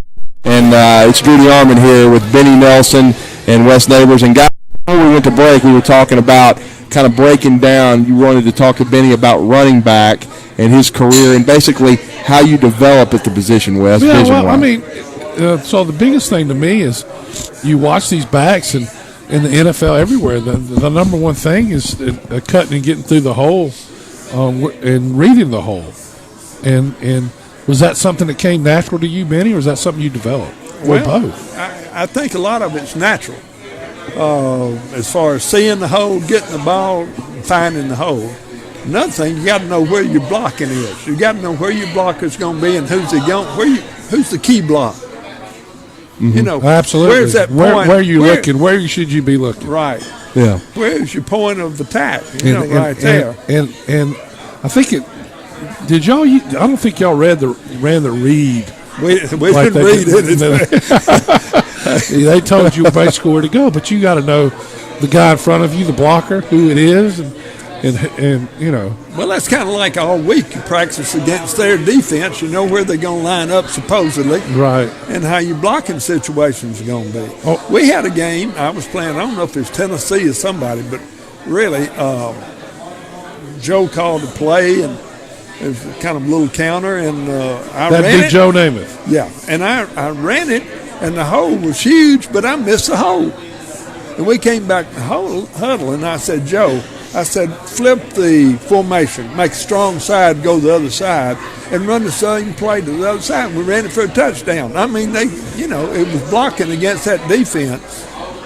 But he had a little leeway to call his own plays. He called his plays a lot of times. Yeah, that's one of the things I've heard about Joe Namath, too, when he was in the NFL a lot. He called his own plays, called his own game, and I guess that shows how much trust Coach Bryant had in him as well, to trust him to see the game and to call it. You know, Joe had all the athletic, gifts you hear about, speed, strength, his arm, leaping ability. Like they say, he could do any dunk you want on a basketball court. He was a great baseball player. But the mental part, being able to call your own game and being able to see things, that's the most underrated part, I think, about Joe Namath as a player. Benny, was he the best athlete on the team when you were there? Well, Wes, I have to think a long time about that. There were a lot of good ones. Besides you, I meant. Besides you. Well, that's what I was meaning.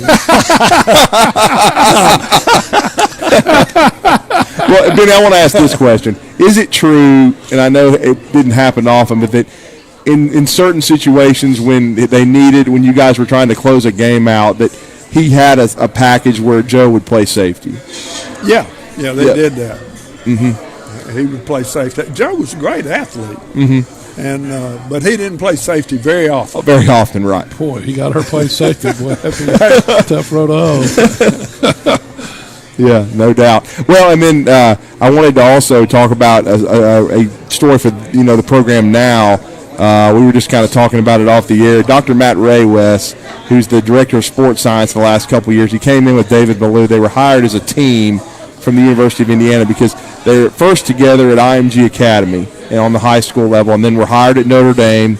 And then did they come out with the catapult system, or what system did they get ready? I think that was already kind of in play, but I think they've made some innovations to it. Yeah. And then they were together at Indiana, and that was the alma mater of David Ballou. And then, of course, they hired David Ballou and Matt Ray away from Indiana to come to Alabama when Scott Cochran went to Georgia. But now Matt Ray going to the New Orleans Saints. But it looks like, as we were talking about, they've already kind of found his replacement. Which came with him from Indiana. Yeah, Paul Constantine. Yeah. He's a guy that's really you see, that's the one underrated part of this, because when they hired those two away from Indiana, they also brought some support staff with them, and I think this was one of them. And he's a guy that I've seen on the sidelines, did not know maybe who he was, because there's so many people within the organization it's hard to keep up with. But, I mean, Paul Constantine will now, looks like, be the new director of sports science. He studied under Matt Ray for 4 years, so I'm not anticipating. Now, he'll put his own spin on it, as even Matt Ray tweeted.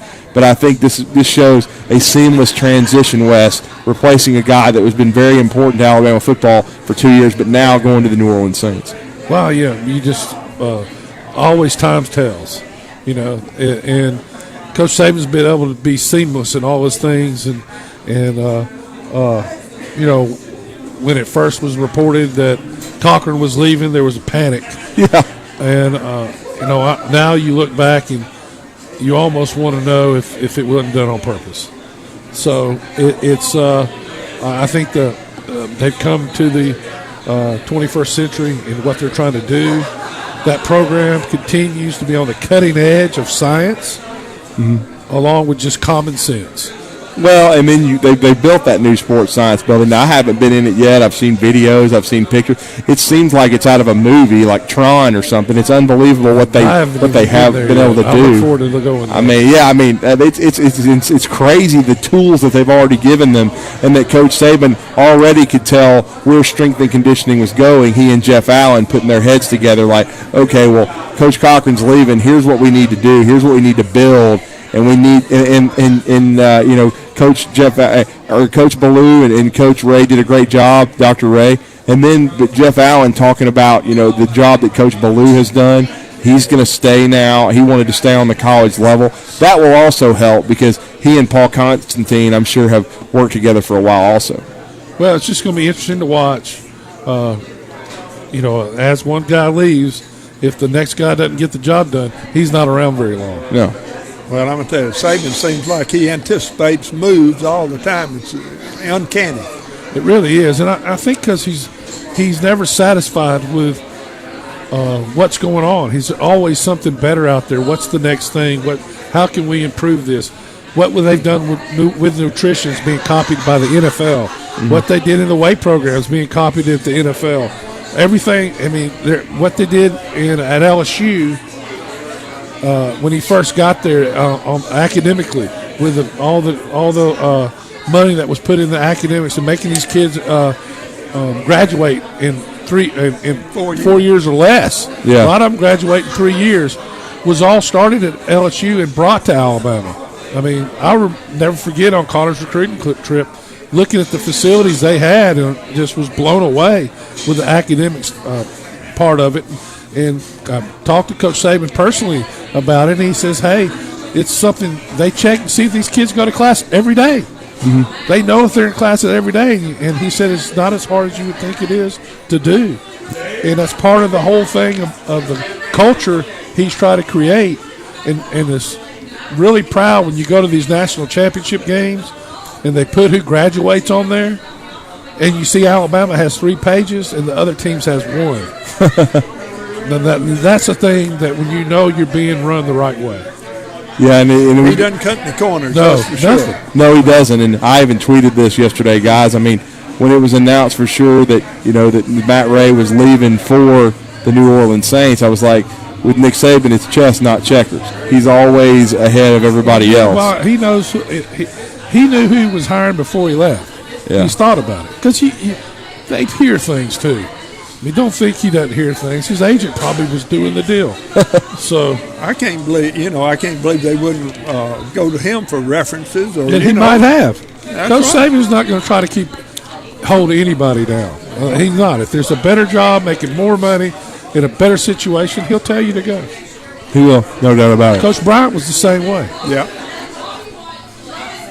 Really was. Well, we got about a few minutes left. If you want to join us, 256-576-4977. A few minutes before we head to pregame, and it'll be UAH basketball with Scott Tyson and, of course, Steve Moulton on the call. As we said, West Georgia coming to the Spraggins Hall, to the stable. It is a huge game. UAH 19-10 right now. They've got to win 3 games this week to get to the NCAA tournament. In the past, if they got to Super Tuesday, they still felt pretty good about getting an at-large bid. This year's group, youngest team in the GSC, no seniors on the team. They finished strong, but they're going to have to win it. They're going to have to win it, and I think Coach Shulman knows that. Definitely out of it. Yes, they've got to win it. They've got to win. Even if they get to the finals, I don't think they're going to be in. They have 10 losses, unfortunately. They had several, gut-wrenching ones early in GSC play, but they control their own destiny, just like they did last week when they won the last 4 games west to go, and they were 4-6 at one time in GSC play. They finished 12-8. It's kind of like the same streak Alabama's on. Alabama's won 6 out of 7 right now. They can win 7 out of 8 if they win tomorrow. Their last home game inside Coleman Coliseum. They'll play the Texas A&M Aggies. If they get to the 20th win there, they've got a chance to go to Western Union, a.k.a. LSU, and win that game. They win their 21st game. And their ceiling right now is probably a 4 seed, but they're on the 5 line right now. So they've got a chance to improve themselves before they go to Tampa. But Alabama playing much better as well. Javon Quinterly been huge the last couple of games. It seems like he's coming in his own again. If they can keep him fresh, that's what I worry. He seems to get tired real easy some days. Mm-hmm. He plays a lot though. Guy plays hard. He does play hard. J.D. Davidson has also been, developing nicely, and then their guard play is the key. Keon Ellis, J.D. Davidson, Javon Quinterly, all those guys in Shackelford who had 21 last game. If their guards play well, because they're so guard-centric, then they're going to be tough to beat. And really, he is the key, because if he hits threes early, gets himself into a nice offensive rhythm, it means Alabama's playing well, the ball's moving, and they're scoring the ball. And that's what they did against South Carolina. South Carolina team that came in, I think, on a 4-game winning streak, and Alabama spanked them pretty good, 90-71. And that was with an 8-minute stretch where they didn't play good basketball coming out of the locker room. Always. So, but, Texas A&M, Nate Oates has not beaten them yet, so it's going to be interesting to see what happens tomorrow. Well, as every game, it seems like Alabama plays like that top 10 team. If they play like a lot like that, it's not close. But they're always going to fall back for whatever reason to that team that isn't in the top 25. Make it a close game. Yeah, I mean, it has to be. And, I think basketball is kind of like that. I watched one of my only NBA games this week, and it was the Golden State was up by 19 or 20 at halftime at home and ended up losing the game. Oh. I mean, I've seen the Knicks this year be up 28 in the first half and lose. It was to the Dallas Mavericks. Yeah, and then that was, I think, the Brooklyn Nets. But in the NBA, it's never over. No, it's never over. I mean, with the shot clock, and like it is. And, of course, and speaking of that, I wanted to give a quick update from the Final 48 in Birmingham. I'll be going over there tomorrow to catch some of the action live. But it was another good day for North Alabama. The Plainview boys win. Under Robbie Coker, they're going back to the 3A state championship game. They're a machine, and so he's trying to win his third ring in his first in 3 years. But they win. The Jacksonville Eagles in boys, 51-37. They get a big win, and that's interesting because of Cade Phillips. And Cade Phillips is, of course, the grandson of John Croyle and the son of John David Phillips and Reagan Croyle Phillips. He's 6'8". He's a junior. He's garnering SEC interest. Their team came over to the Huntsville City Classic earlier this year, guys, and did a nice job. So the Jacksonville Eagles trying to win their first state title in boys basketball, and they advance to the 4A finals. So it's been a good week so far for North Alabama, and you guys know, being Huntsville natives, how much basketball means to this community. Football as well, but basketball is a big deal. Well, there's no question about that, and it seems like the North has dominated the South most every year in basketball. Mm-hmm. Where if we're 50% in football, we've done good, right? Yeah, because they're pretty good in South Alabama. Yeah, they are, no doubt. Well, guys, it's been an honor to be with you for 40 quick minutes. I'm glad we've been able to talk some Alabama football today. Benny, it's always great to catch up with you. Love the stories, love the insight, man. Thank you for joining us out here at the Furniture Factory. And we want to thank Mark Camara and everybody here at the Furniture Factory West, one of our great sponsors. Well, no question, the Furniture Factory. Benny, now we could talk about this bar right here. It used to be a biker bar, didn't it? I think you brought me here when I was a kid. It used to be a what bar? Well, we're going to go to break now. When we come back, UAH basketball, Steve Moulton and Scott Tyson on the call. Thank you, everybody. Have a great rest of your evening. You're listening to The Drive with Wes Neighbors and Steve Moulton on 97.7 ESPN The Zone.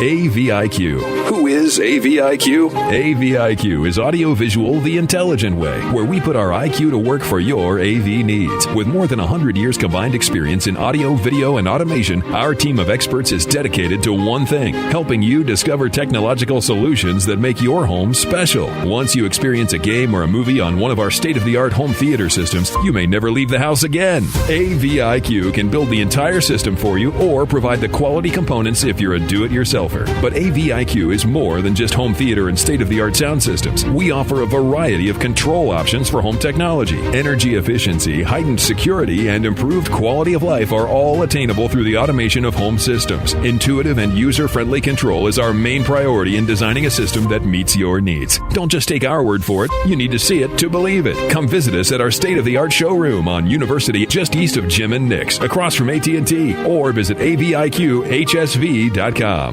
You've got to experience Toyotathon at Bill Penny Toyota. They've got the selection with over 700 new Toyotas to choose from. And they've got the extras with Bill Penny perks and a 10-year unlimited warranty. So get on over to Bill Penny Toyota today and experience Toyotathon.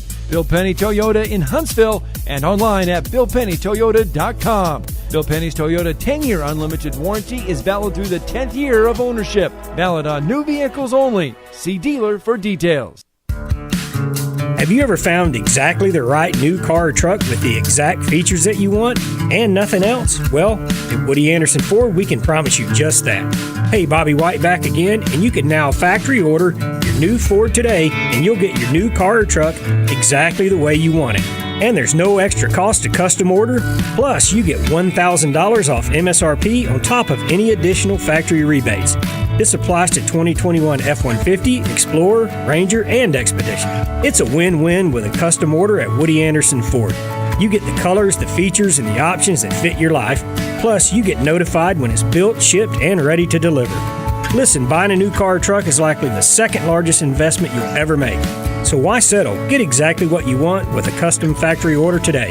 And get $1,000 off MSRP. See how at WoodyAndersonFord.com or at the corner of Jordan Lane and Sparkman Drive. Hope to see you soon.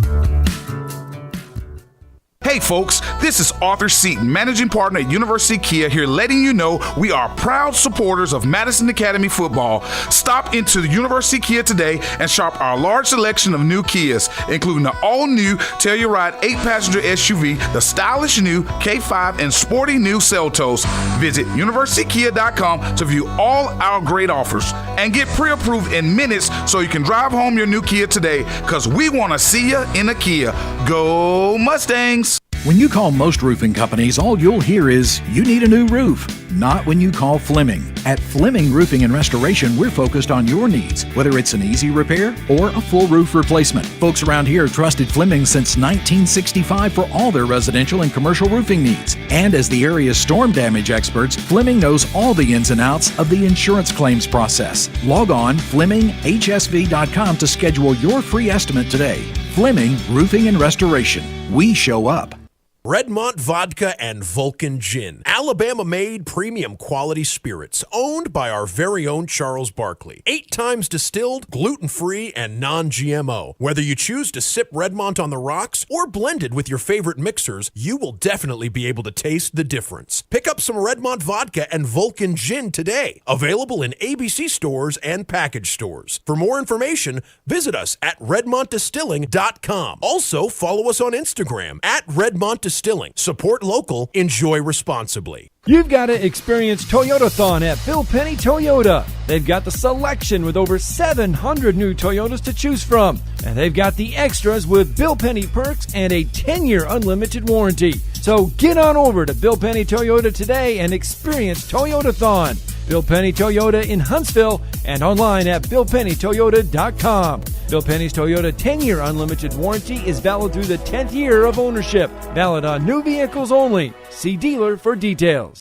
From the Fox 54 Weather Center, I'm Chief Meteorologist Jordan Dressman. A mostly sunny sky this afternoon. Really is going to be a beautiful Tuesday across North Alabama, southern Middle Tennessee. Temperatures easily climbing into the low and mid-60s, only dropping into the upper 30s, lower 40s as we head into the overnight. Another fantastic day on Wednesday. Plenty of sunshine. Temperatures hanging out in the mid and upper 60s. Some of us making a solid run at 70 degrees. If you don't see 70 degrees on Wednesday, you're probably going to see it on Thursday. I'm Chief Meteorologist Jordan Dressman on your home for ESPN Radio, 97.7 ESPN The Zone. Online at 977ESPN.com. Stream them online. Call in. It's an important job, and it's an vital organization. Tweet in and join in. We are 97.7 ESPN The Zone.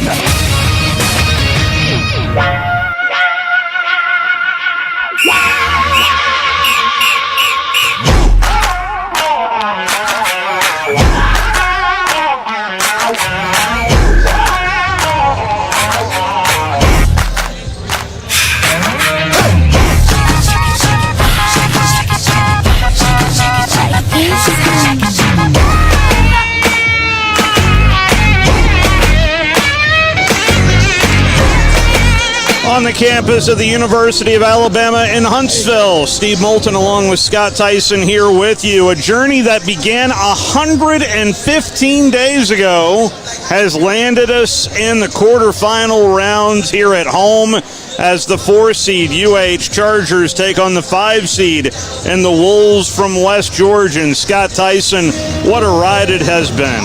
It has been one of the most up and down rides, joyful, painful, eventful, any kind of full word we can put in there, that is what it has been all year. And tonight, Steve, they're at home where they feel comfortable, where they've only lost one game, and that came at the last second. The thing is, you can't get relaxed because you're at home, but I don't sense this team having that issue tonight. Hopefully that is the case, but you don't know how kids are going to react to tournament play, and this is tournament time here tonight. So that is the great unknown. Had an opportunity to talk to head coach John Shulman, and it is brought to you by David Ivy Realtor, located online at ivyhsv.com. David Ivy in the house here tonight. Well, you wanted to be here at home. It's good to be here at home. Congratulations on what was a fantastic run at the end of the regular season, a 4-game winning streak. Well, we definitely wanted to be at home. At one time, I don't think we thought that was a possibility. I don't know if, you always want more. All right? You always want more. At one time, we all looked at each other and it's like, man, if we could just get in the tournament. And then we looked at each other and we're like, oh, my God, if we could just get a home game. And now we look at each other and we're like, if we could just get to Birmingham. Nothing's ever enough for coaches. You win tonight. Getting to Birmingham's not enough. We got to get to Sunday, and then you got to get. So nothing's ever enough. So sitting here with you at home for this tournament game, quarterfinal game, is a huge accomplishment for our guys. You get worried. You get worried with young guys. You got to get to the tournament so the young guys can see what it feels like to get in the tournament. And then you just get worried about they may not have that opportunity, and now all of a sudden we went from not having that opportunity to hosting, so now they expect they have to host every year, and that's what you want for those young guys. So that's why it was important to be in here hosting on a quarterfinal game on Super Tuesday, and we're excited about it. Who knows? We got a bunch of young guys. I think they're young and dumb, which is a good thing.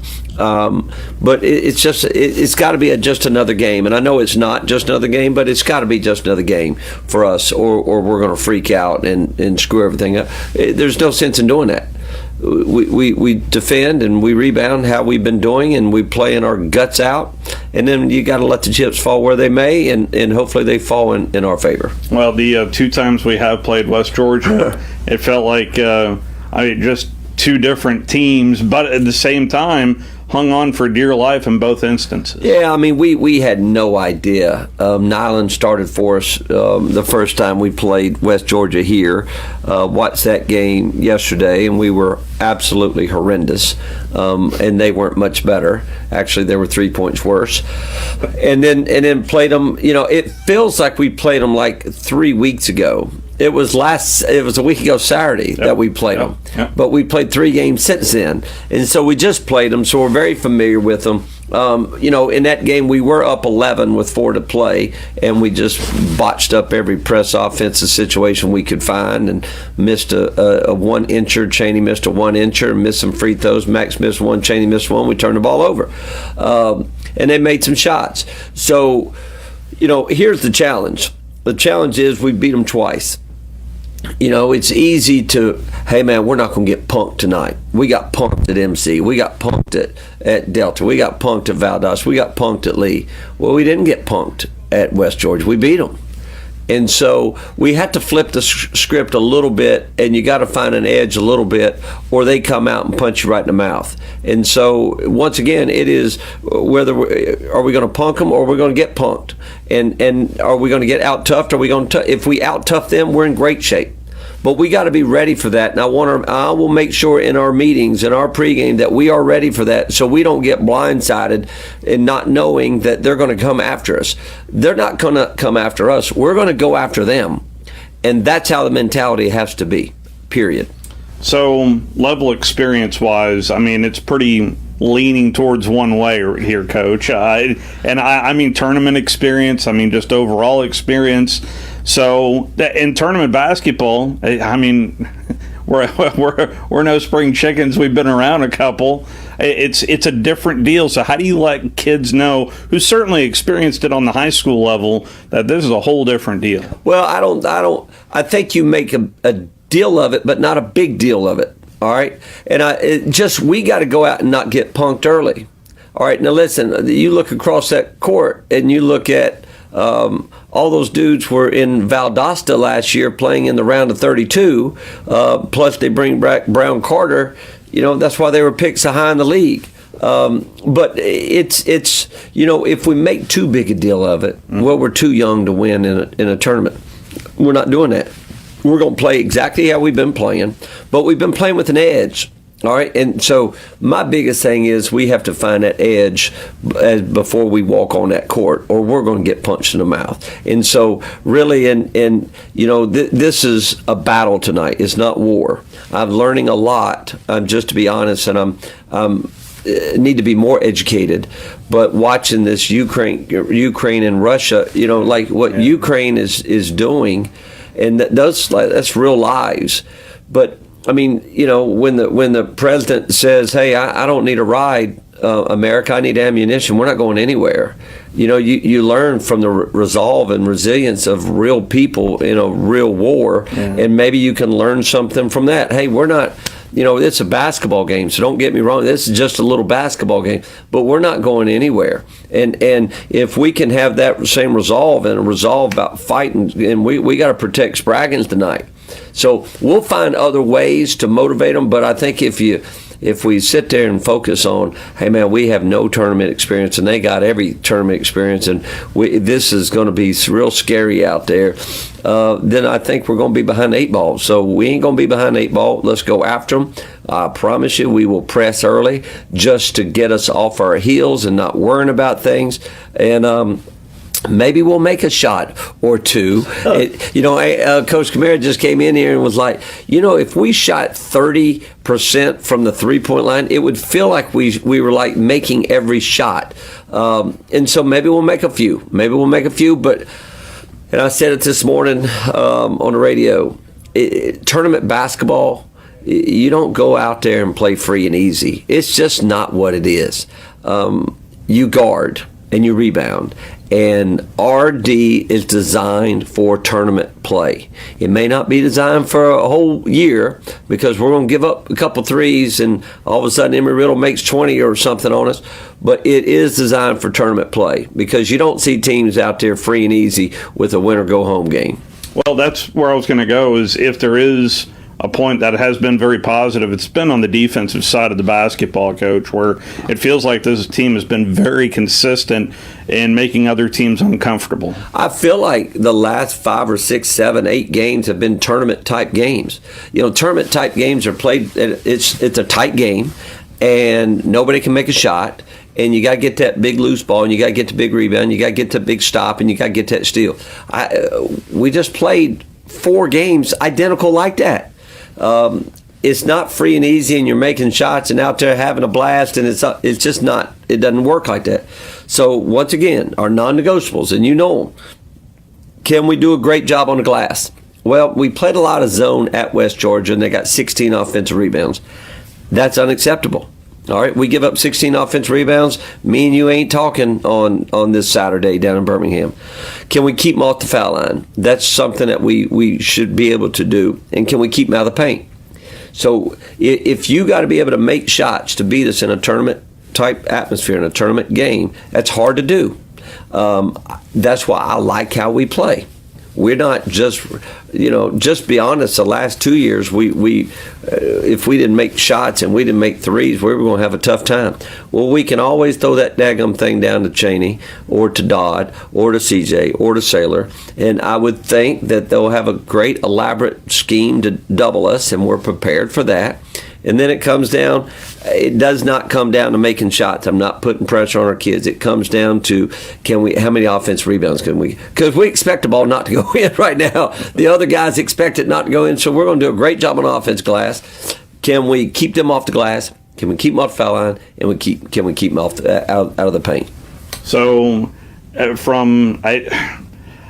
was going to ask you about just certain guys stepping up that you don't normally see step up, and I've been waiting for Dalton Dodd to just have a coming out party. It feels like he's right there, Coach. Well, I thought first half he was phenomenal. He was phenomenal. The biggest thing that I loved about it, he's caught one in rhythm from Sutton and didn't hesitate and shot it. Yeah. But Dalton's a pleaser, and he wants to please everybody, and he wants to make sure that everybody's happy, and what a wonderful kid. And so it's hard, just be honest. If he misses 2 or 3, he's like Tanner Schulman, my middle child. If he misses a couple, he's like hesitant to go.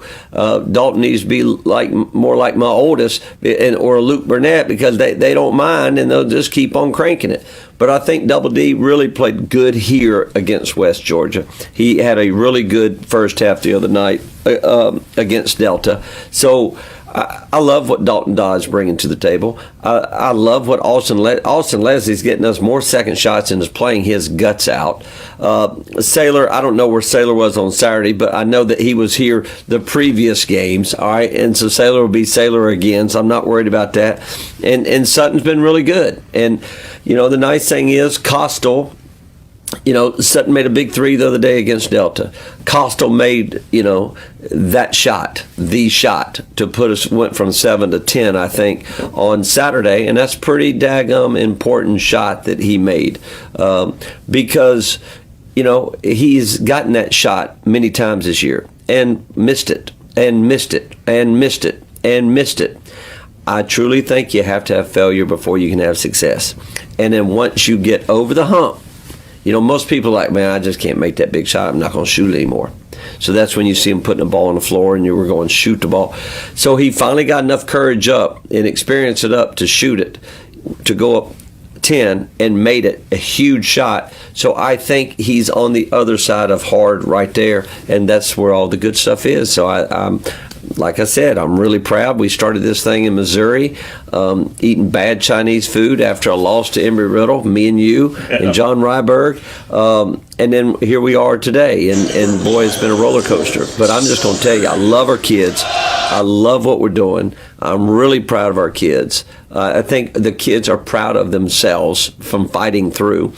And we're ready for this. Are we going to get punched in the mouth? Hopefully not. Are we going to be the one punching? We need to be the one, and that's up to me to relay that message to our kids so they understand about the intensity of a tournament game. That is my conversation with head coach John Shulman, brought to you by David Ivy Realtor, located online at ivyhsv.com. It is time to introduce the UAH starting lineups, and it's brought to you by the law firm of Martinson and Beeson. Their lineup of attorneys are top-ranked Alabama personal injury attorneys, ready to help you. First for the visitors from Carrollton, Georgia, under head coach Dave Moore. West Georgia ends the regular season as the 5 seed, and they are 15-12, 12-8 in GSC play. They will go with number 0, Kadeem Jones, a graduate from Dayton, Ohio, and a transfer from Marshall University. Number 1, Michael Zabatakis, a senior from Cumming, Georgia, from West Forsyth High School. Number 2, Ding Nile. He is also a graduate from Arlington, Virginia, from Wakefield High School. Number 4, Keyshawn Hurd, a junior from Newark, Ohio, from Newark High School. And number 20, J.J. Barnes, a junior from Marietta, Georgia, from Kennesaw Mountain High School.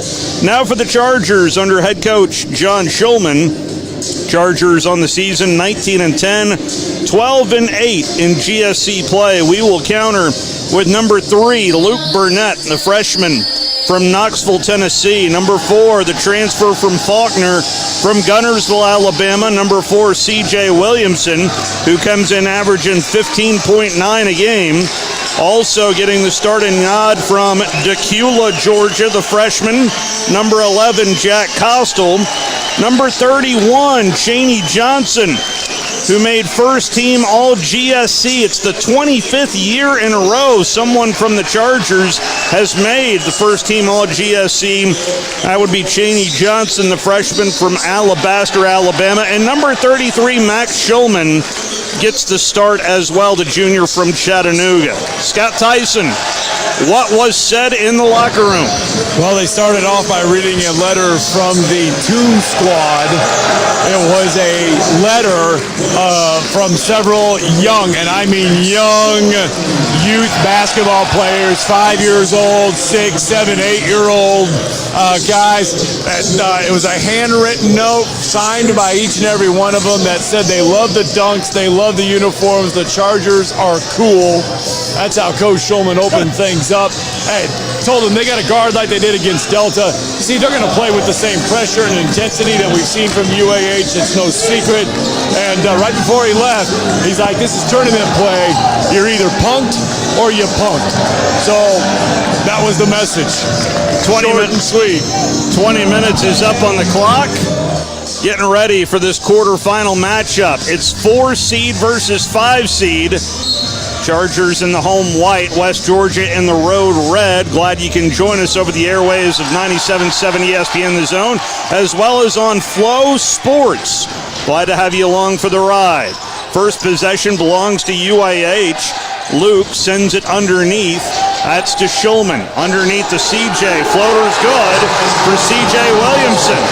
That ball was nearly thrown away, but saved in play. And Max Schulman was the one doing the saving. Little half-court trap. Sends it into the near corner. First possession for the Wolves. Kadeem Jones ends up with it. Move it around the arc. Nice energy in the building here out of the gate, courtesy of the students section. Jones pump fakes a 3. Kick it to a 3 ball by Zabatakis, and it's no good. Rebounded by UAH. Chargers run it up. Roll it underneath to CJ. Attacks the paint. Turns. Floats it off the glass and good. Welcome to March, CJ Williamson. First 2 buckets belong to the Gunnersville native and stolen away by CJ. CJ will drive it, lay it up, no good, and rebounded by West Georgia. Yeah, kind of got pinched there a little bit, did CJ. Didn't know if he should get it to Cheney or lay it in. Jones fires it underneath to Zabatakis, who lays it back up and in. Chargers with a 4-2 advantage here out of the gate. Minute and a half gone into this quarterfinal matchup. Winner moves on to Birmingham. Loser goes home and packs it up for the season. CJ along the baseline. Attacks the baseline. Pump fake. Off the glass and good. 3 made buckets for C.J. Williamson here out of the gate. The Charger lead is 6-2. Well, Steve, he's the only one taking a shot as well. Yes, he is, but it's very effective at the moment. Jones with it on the wing. Drives it. Free throw line jumper is no good. Rebounded by UAH. A little over 2 minutes gone into this opening half of basketball. Luke Burnett will drive it. Luke finds Williamson. No, it's tipped and stolen away cleanly by Hurd by West Georgia. Good defense there by the Wolves. Zabatakis kicks it up top of the key to Ding Nile. Back to Zabatakis. Underneath pass. Down along the baseline. Little floater in the paint. No good. Rebounded by UAH. That was Hurd who missed the bunny right there. Jack drives it into the far corner. Costel into the paint. Pump fake. Floater. Good. Count the bucket. Jack Costel with an and one opportunity here out of the gate. 4 of 5 from the floor is how the Chargers have started this quarterfinal matchup. Well, more importantly, Steve, every shot has come within the paint. Yep. UAH loves to work inside out. They love to get something going. And so far, the inside game has started on fire. 9-2 the start. A walking violation is the call in the backcourt for Kadeem Jones. That is the first turnover of the game. Check that, the second turnover of the game by West Georgia. A 9-2 start for the Chargers. Inbounds it goes to C.J. Williamson. C.J. at the free throw line, kicks it out to Costal. Roll it to Chaney. Chaney's turn with it, bangs his way in the paint, and then it's an offensive foul on Chaney. Good defense there by West Georgia to take that charge. That would be Michael Zabatekis taking that charge. Well, see, that really comes from watching film. We've seen Chaney Johnson play over and over. He has a tendency lots of times to really try to back into that defender. That was just well-timed. 9-2 is the start for the Chargers. 3 minutes gone into this opening half. Wide open three is no good for Kadeem Jones and rebounded by Luke Burnett. Costal with the head up, sends it up ahead to Max Schulman. West Georgia in a man-to-man defense. Bounce it to CJ. Williamson dribbles it out on the left elbow. Backs his way into the paint. CJ got the ball tipped and stolen away. Zabatekis runs with it into the paint.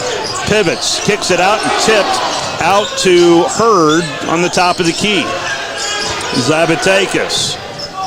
A little floater in the lane is no good and rebounded by UAH, and CJ is holding his left knee. Open three on the other end is good for Chaney Johnson, but a bigger issue is C.J. Williamson's left knee, and he is checking out as Daniel Saylor checks in. He is hobbling off. No help is needed, though. So Daniel Saylor checks in for C.J. Williamson, who has 3 of our 5 made buckets. Zabatekis sends it down low, tipped away by Chaney Johnson, but right to a Wolf player. Zabatekis gets a high pick.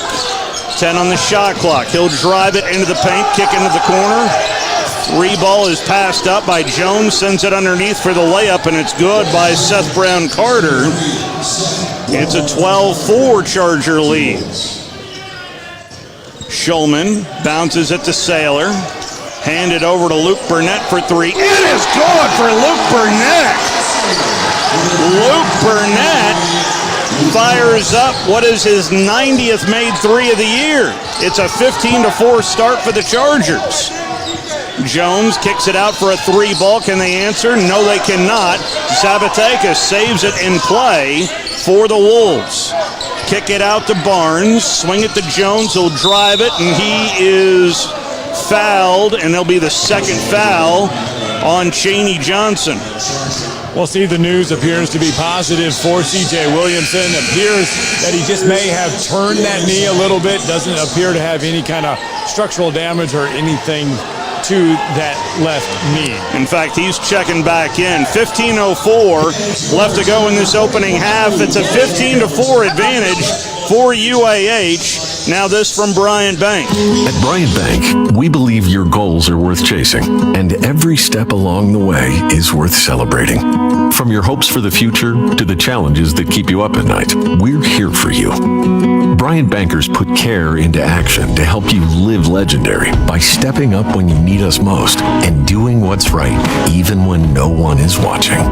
Come experience a local bank whose people greet you by name and treat you like family. Bryant Bank, member FDIC. SportsMed is the official team physicians of the Rocket City Trash Pandas. And if the pros trust SportsMed, you can too.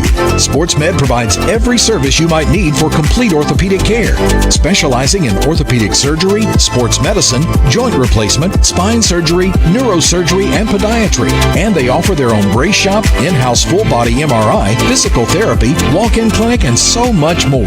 4 locations and on the web at sportsmedalabama.com. 97.7 ESPN The Zone. Congratulations to all first and second team All GSC. The first team, Trey Boykin from Union, Rick Miles from West Alabama, Quay Kennedy from Lee, Daniel Sofield from West Florida, and Cheney Johnson from UAH. Trey Boykin is your player of the year. The freshman of the year is PJ Smith from Lee, and your coach of the year is Nick Woodruff from the University of West Alabama. To the free throw line goes Kadeem Jones. He is an 81% free throw shooter. Front end is good. Well, during that timeout, Coach Schulman and Coach Kamara really stressing defense, feeling like West Georgia's driving the lane a little too much, getting some inside looks to where they can pass it out. Both free throws are good for Jones. It's a 9-point Charger advantage with 5 minutes gone into this opening half. Costal brings it up and crosses the timeline. Down low it goes to C.J. Williamson, who's back in the game. Dodd sends it down low to C.J. Pump fake. He's in the lane and kicks it out to Dodd. Dodd's turn with it. Back to the bucket. Into the lane. Jump stop. Muscles his way up, and he is fouled. Probably by Zabatakis. They did have their arms straight up, but you can't do that with your body to kind of muscle your way through your opponent. So that's what the foul was. Dalton Dodd to the free throw line. A 75% free throw shooter, makes the front end. And I mentioned it with Coach. I just keep waiting for his coming out party. And I mean, he's played a lot better here down the stretch, but Dalton Dodd is someone who can take control of a basketball game. Both free throws are good. It's an 11-point Charger lead at 17-6. Zabatakis swings it. Jones resets it to Barnes. They play a game of catch. Jones back with it. Drives it in. Swings it. 12 on the shot clock. Jones back with it. Jones stops top of the key and sends it down low. Little floater, no good. Tipped up in the air, and UAH pulls the board. Luke ahead with it for three. No good. Long rebound to West Georgia. No, it's out of bounds to West Georgia. Well, they're going to love the rebounding effort. I think the coaches early on. That last trip down the floor, 4 UAH Chargers around that basketball, fighting for that one rebound. Little half-court trap for the Chargers as Barnes stops his dribble and swings it left wing for a three ball. It is no good. Rebound taken out by Zabatakis, who kicks it out to Barnes for an open three, and it's good. Make that Kadeem Jones for the made three. My mistake. Well, as soon as I praise the rebounding efforts, they give up an offensive rebound. Yep. 6-4, incidentally, on the rebounding front. CJ floats it off the glass and good for CJ Williamson. That was a heck of a move. Lead grows back up to 10. No look pass. Ahead goes to Jones for another three and another. No, he misses that one. Rebounded by CJ Williamson. Sutton Smith runs it up for UAH. Sutton Smith out on the arc, sends it down low to C.J. Williamson, sends it underneath, scoop layup, no good by Sutton Smith. Boy, Sutton was wide open, maybe a little too wide open. Yeah, I don't think he realized that there was not a defender within 5 yards. Yeah. Barnes with it on the wing, swings it to Jones, he'll drive it, he'll float it, he'll score it. Kadeem Jones' second made bucket. It's a 19-11 lead for UAH with 12 minutes and 38 seconds left to go in this first half. CJ drives it again, muscles his way up, lays it up, no good. A lot of contact there by Sasser, none called. To the other end, scoop layup, no good. A lot of contact there, not called. Luke ahead with it. Burnett resets it to Sutton Smith. They are swallowing the whistles here early. Sutton Smith bounces it to Williamson at the right elbow. CJ bounces it out and hands it over to Luke. Swings it, Dodd fires it, and misses it off the rim, rebounded by West Florida. Chargers now 7 of 12 from the floor. West Georgia is 4 of 14 from the floor, but they only trail it by 8 and have the possession. Jones is held by Sutton Smith.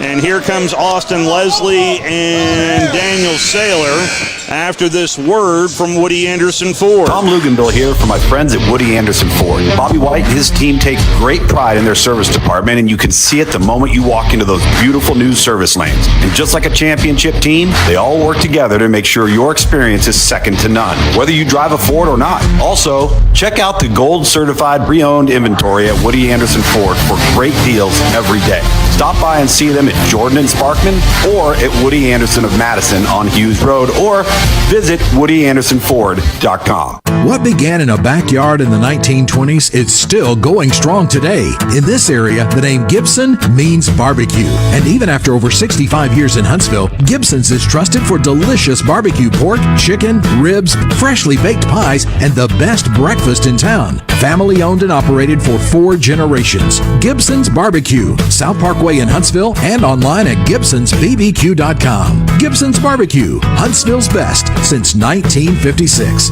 97.7 ESPN The Zone. Early scores from Super Tuesday down in Livingston. The winners of the Gulf South Conference this season, the 1 seed West Alabama. They own a 43 to 32 lead over 8 seed West Alabama with a 43-32 lead over Delta State. I'll get it right. Lee has an early lead over West Florida, 11-2 there. And Union and Montevallo have yet to tip here on Super Tuesday. Well, Coach Shulman just reminding him, Steve, kind of what you were referring to about the referees. Just saying it's going to be a physical game out there tonight. Just get used to it. And stressed rebounding in that timeout. Stolen away by Coastal off the inbounds. Jack sends it up ahead to Dodd. Jams it down. Dalton Dodd with the flush. It's back to a 10-point lead. This after a turnover by Jack Coastal. A steal again. Jack's been awfully good at that here lately. Jones stops his dribble and swings it to Barnes, right wing. Roll it underneath. Muscling his way up. Floater rolls out. No good. And out of bounds. Last touch by UAH. Shulman the last to touch it. Sasser had a good look at it. Just couldn't bang it home. 20 is on the shot clock. Wolves inbound. It's stolen away by Coastal. Coastal skips it up ahead. Underneath it goes. Back underneath to... That's an intentional foul. That's an intentional foul. Saylor got bear hugged. They are not calling the intentional foul. But your defender, when your defender's behind you, cannot bear hug you. That's an intentional foul. Well, if the referee is going to say something, Steve, if he was standing here, he'd probably tell us that he tried to make a play on the ball. Threw a body. Dodd back to the bucket. Dalton into the paint. Dodd pump fakes, floats it, and it's blocked away, and running with it is Barnes. Barnes got the ball tipped and stolen away, and then a foul in the backcourt by Sasser will keep possession to UAH.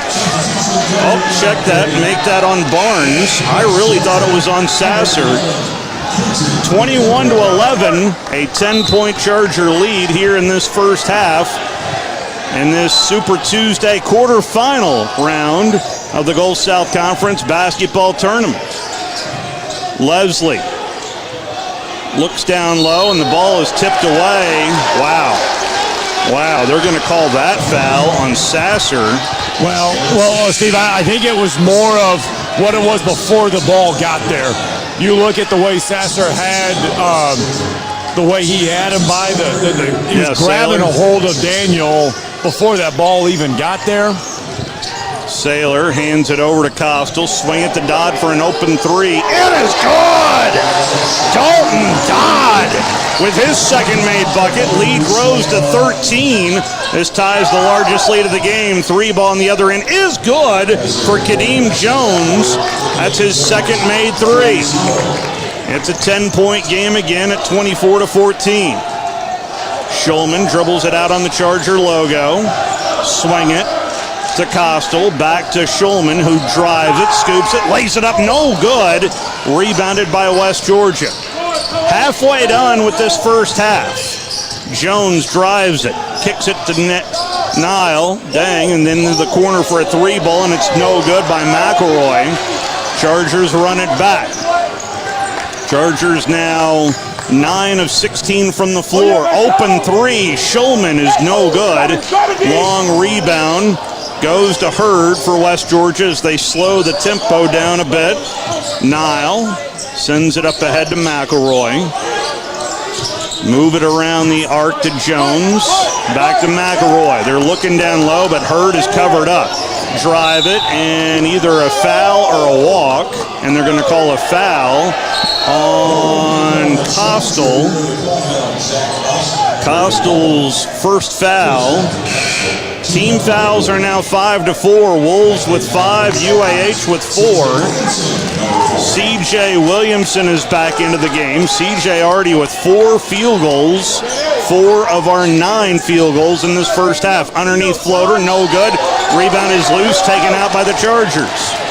Leslie sends it up ahead to Costal. Jack gets a high pick. Jack drives it, pivots, floats it, and misses it. Rebounded by McElroy. Awkward looking shot that time by Jack, and it didn't fall. To the other end, Jones gets bailed out from a whistle. No way he could have made that shot from behind the backboard. But a foul on Dalton Dodd, his first, sends Kadeem Jones back to the free throw line. Jones, a graduate transfer from Marshall University. And the front end is good. I'm just kind of resigned that Kadeem Jones is going to get his tonight. I mean, he's just too good of a player. Well, you look at it, Steve, and he's been through the fire just as much as anybody has. But there's something about this matchup, the way that UAH plays West Georgia. I don't know what it is, but it seems like it's a perfect matchup for the way UAH plays. Right now it's an 8-point lead after 2 made free throws as the backdoor pass is tipped away by Kadeem Jones, who is guarding Luke Burnett. 24-16, Chargers with the lead in the basketball. A lead that has been as much as 13. Dodd with it out on the wing. Swings it around the arc to C.J. Williamson. Handed over to Leslie. Austin drives it, kicks it. C.J.'s turn with it. Free throw line jumper, no good. Rebounded by West Georgia. And now it has been 2 minutes since we last made a bucket. Hurd along the baseline. Skips it out. McElroy fires it. Misses it. Rebounded by UAH. So a little more than 2.5 minutes since we've made a bucket, yet the lead is 8. Dodd with it, sends it down low to C.J. Williamson. Turns, faces the hoop, backs his way into the paint. His floater, and they're going to call an offensive foul on a flop. They're going to call an offensive foul on a flop. Oh, mercy. Looked like he was moving just a touch, but that's one of those 50-50 calls. Down here on the floor, that looked like a lot of extra movement on the defender side, if you know what I mean. Yep. It looked that way from up here, too. Trying to eliminate flopping from our game. Zabatakis for 3. No good. Rebounded by UAH. Running it up, Burnett. Drives it hard along the baseline. Saves it in play, but it's tipped out of bounds defensively by McElroy. It will be Charger basketball with 7:45 to play in this opening half. UAH enjoying an 8-point advantage. Now this from Martinson and Beeson. Hey there, UAH fans. I'm Morris Lilienthal. If you've been injured in an accident, visit morristheattorney.com right now to get the help you need. Don't let the insurance company take advantage of you. I have personally helped over 4,000 clients with their injury claims, and I'm ready to help you too. My firm, Martinson and Beeson, has been helping clients for over 80 years, and we have received over 300 5-star Google reviews. Get in touch with me right now by visiting morristheattorney.com. There's no charge for our meeting. Again, that's morristheattorney.com. Look forward to helping you. Go Go Chargers. No representation is made that the quality of legal services to be performed is greater than the quality of legal services performed by the lawyer. Brian Bellamy State Farm Insurance, located in the Rosie's Shopping Plaza, strives to help customers find the best auto insurance, home insurance, life insurance, and more. No matter where you are in life, Brian Bellamy State Farm Insurance is here to help you find your best insurance and retirement needs. You can find them on the web at brianbellamyagency.com or call them at 256-539-7530. It's Brian Bellamy State Farm, here to help life go right. 97.7 ESPN The Zone. A lot of former Chargers in the building here tonight, and see quite a few up in the stands as well, including our very own athletic director sitting behind me as I am on the railing just above the UAH Charger bench up on the second level. But it's nice to see Sam Orff in the building. There's Luke Tomlinson sighting as well. There's a lot of former Chargers, including David Ivey, who's also in the building here tonight. Well, Coach Schulman talked about the way that West Georgia is playing defense against UAH, especially down in the paint. Kind of talked about the message of how they're setting him up, baiting him for that offensive charge, and then just kept talking about getting stops. Sutton Smith off the inbound, swings it to C.J. Williamson, floats it in the paint and good. A heck of a move by C.J. Williamson. His fifth made bucket of the game. Grows the lead back up to 10 for the Chargers with 7 minutes and 22 seconds left to go before halftime. McElroy out at midcourt. Bounces it to Hurd out beyond the arc. The big man sends it underneath to Niles. Step back three, no good, and out of bounds to UAH. Both Hurd and Zabatekas both had a hand on it, so just a fortunate bounce there for UAH. Well, the coaches did point something out in that last timeout, is the fact that they have zero offensive rebounds right now against UAH, something they kind of take pride in getting. Sutton Smith bounces it underneath, and it's stolen away by Sasser. McElroy brings it up. McElroy sends it underneath. Swatted away by Dalton Dodd and saved in play by Sutton Smith. Nicely done by Sutton Smith. Dodd runs it up. Dalton will drive it, scoop it, lay it up and in. Nobody stopped him. Third made bucket by Dalton Dodd. Lead grows to 12. Played a little point guard there. He certainly did. Zabatakis. A foul on Luke Burnett, I'm guessing. Yes.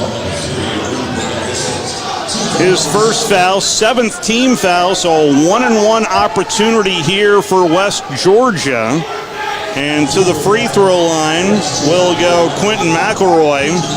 Believe it or not, this is his first free throw attempt of the year. And it's good, so he's 1,000%. That's a little late in the season to be getting your first free throw. I double-checked it.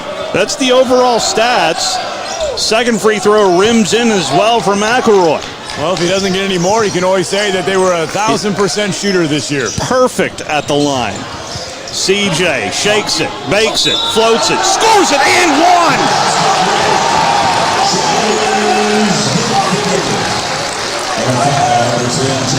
An and one opportunity in what is the third foul for Jalen Sasser. A little shake and bake there for C.J. Williamson.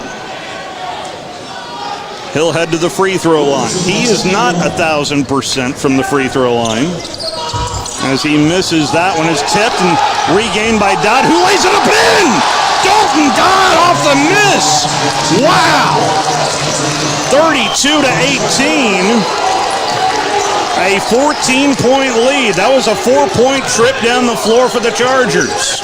First offensive rebound. It was. Good point. Zabatakis throws it away, stolen away by Luke Burnett. C.J. Williamson hands it over. Max for three. Yes, sir! Yes, sir! Yes, sir! Listen to Spraggins.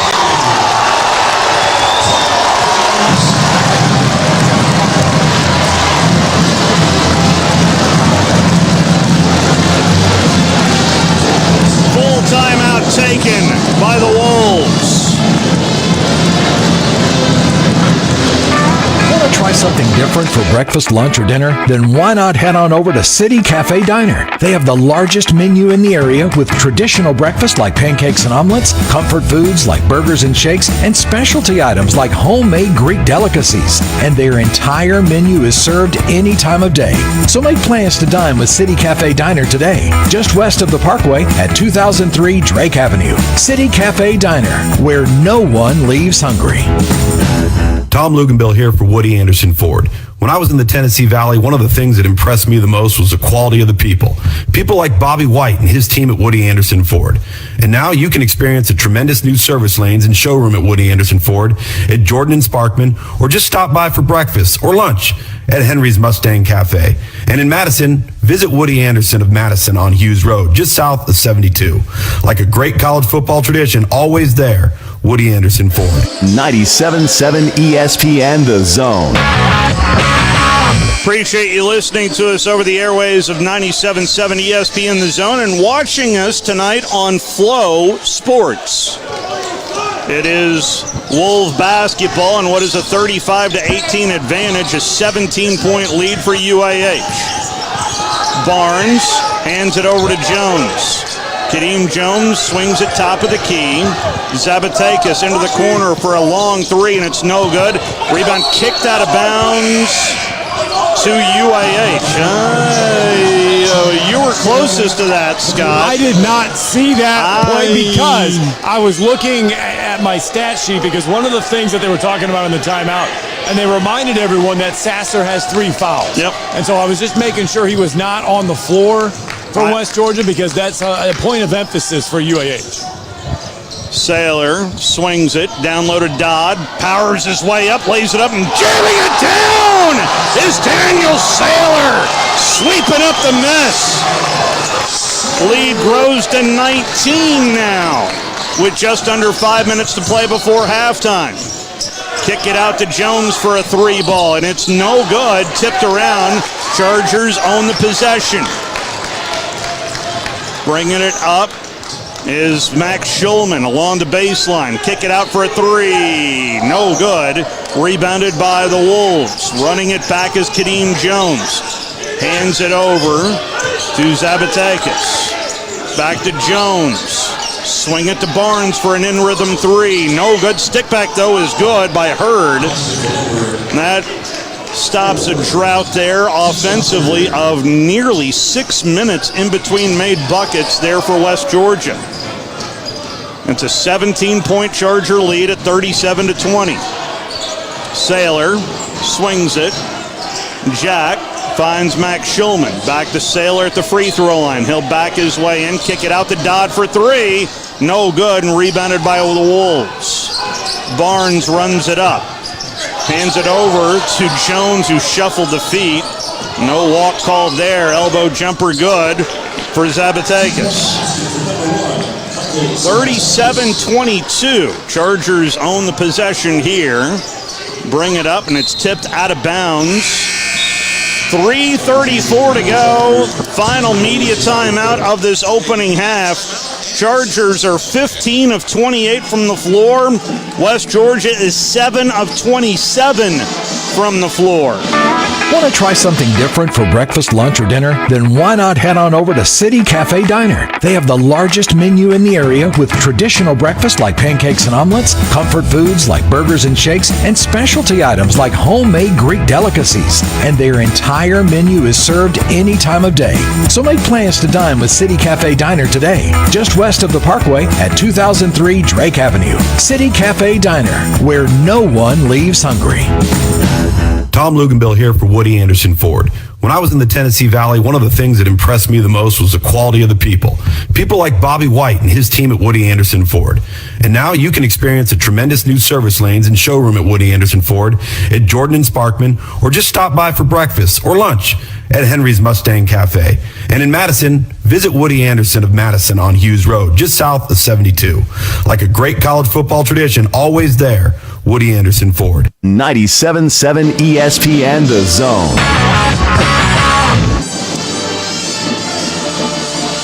Some numbers that stand out for you. Of the Chargers' 37 points, 22 of them have come from in the paint. Chargers are led right now by C.J. Williamson, with 12 of our 37.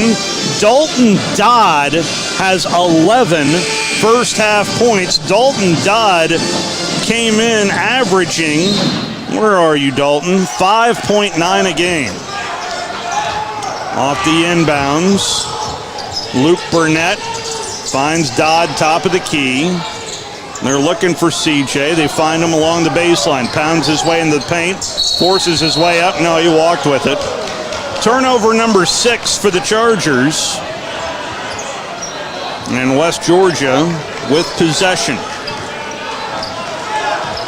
Clock rolls with 3:18 and counting left to go before halftime. A little mini run here for the Wolves. Driving it, Seth Brown Carter. Drives it, muscles his way up, and a foul on Dalton Dodd. More free throws here for West Georgia. They are 6 for 6 from the free throw line in this first half. They missed the front end right there. Rebounded by UAH, a chance to grow the lead, up 37-22. Williamson attacks it, spins it, floats it, scores it. C.J. Williamson now with 14 first-half points and 7 made buckets. It's a 39-22 advantage. Barnes holds it out at midcourt. Barnes bounces it. Holding it high, Seth Brown Carter. Move it back over to Barnes out on the left wing, underneath to Seth Brown Carter. Backs his way in, stops his dribble. 5 on the shot clock, a little floater, wild, no good. Stick back, no good as well, and rebounded by C.J. Williamson. C.J. runs it up, handed over to Dodd. He's going to be called for the walk. 39-22 your score. The Chargers have outscored West Georgia in the paint in this first half, 24-6. You don't think Dalton was a little excited on that one? Yeah. I mean, 11 first-half points for Dalton. Yeah. I think there was a little march in his feet right there. Barnes moves it across the arc. Ends up in Jones' hands, who forces it up, misses the layup, but stick back is up and good. That's another offensive rebound there for West Georgia. That's their 6th offensive rebound of the half. Williamson hands it over. That's to Costal. Swing it to Max, underneath to C.J. Williamson. Forces his way up and lays it up and in! Timeout called by West Georgia. The 8th made bucket of the half for C.J. Williamson. A 30-second timeout. UAH calls the timeout with 1:45 to go before halftime. Chargers have made 17 field goals this half. 4 from beyond the arc. The full conversation I had with head coach John Shulman comes up at halftime. Well, Steve, I'm trying to figure out Coach Shulman. He wanted to talk to the officials, I think. And he talked offense, too, for the final 45. I think they want to try to go for a couple quick possessions here. 2 for 1 at the end, maybe? Yeah. Wolves basketball. Niles swings it. Jones bounces it and swings it into the near corner. Jones back to Barnes. He'll drive it underneath, and then the layup rolls in. A late whistle. Ooh, is that late? That is on Dalton Dodd. That is his 3rd foul. I didn't necessarily have a problem with the whistle, but I did have a problem of when that whistle occurred. Well, I have a problem with who called it. it wasn't the referee under the basket that had the big eye with Dalton Dodd coming at him. It was the referee out at half court. The and one is good there for Hurd. It's a 41-27 lead for the Chargers. Williamson attacks it. Free throw line jumper rolls in. C.J. Williamson. Wow. How impressive is his run by UAH? Chaney Johnson, remember, has been on the bench with those 2 fouls pretty much the entire first half. Jones to Barnes. Back to Jones. A long 2 along the baseline. Rattles out. No good. Rebounded by UAH.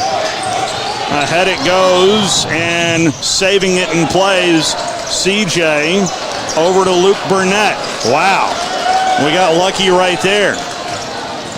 CJ at the elbow. Attacks it. Forces his way up. He was fouled. No call. Handed over to Jack for 3.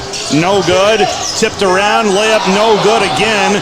Tipped and saved in play by C.J. Williamson, and Max finds Austin Leslie, who lays it up no good, but he is fouled on his way up. 1, 2, 3, 4 chances at the basket. Yeah, that was impressive. That was a yes.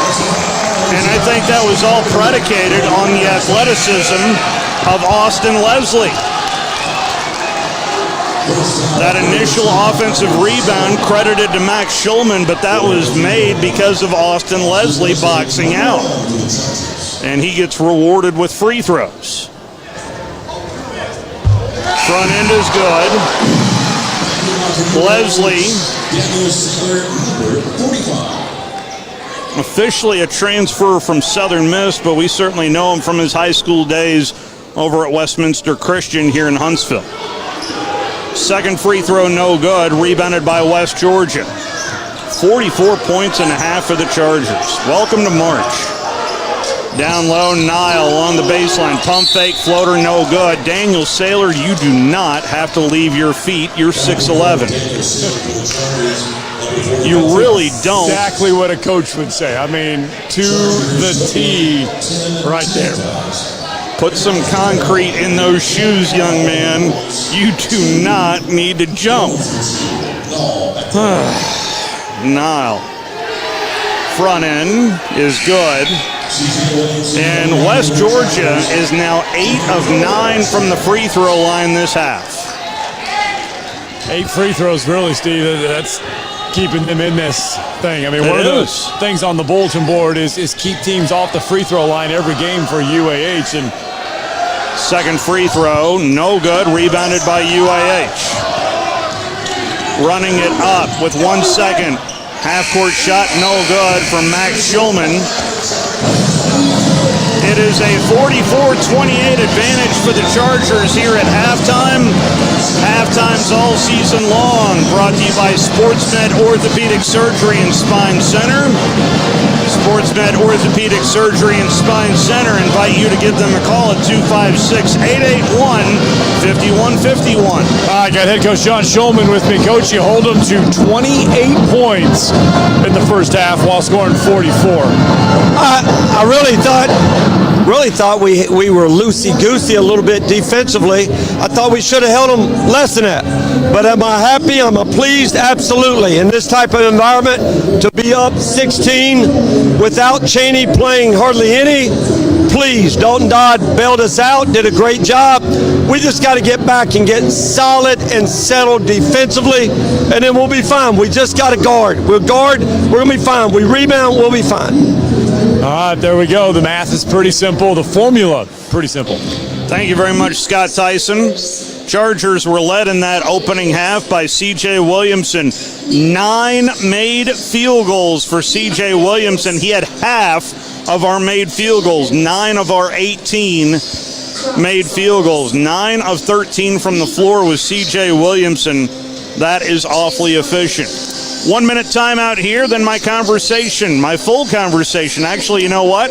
Let's just go ahead and run with our full conversation right now.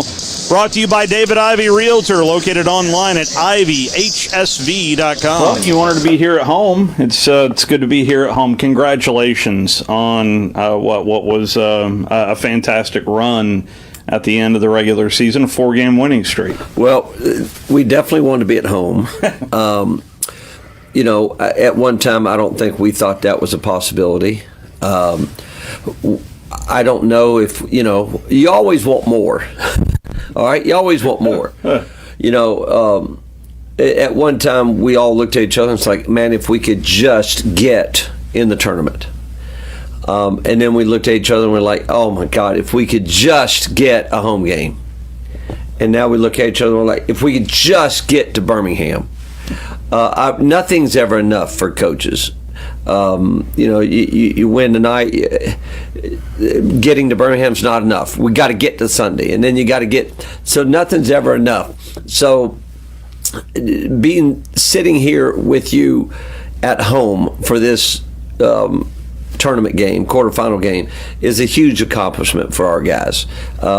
You get worried. You get worried with young guys. You got to get to the tournament so the young guys can see what it feels like to get in the tournament. And then you just get worried about they may not have that opportunity, and now all of a sudden we went from not having that opportunity to hosting, so now they have to host every year, and that's what you want for those young guys. So that's why it was important to be in here hosting on a quarterfinal game on Super Tuesday, and we're excited about it. Who knows? We got a bunch of young guys. I think they're young and dumb, which is a good thing.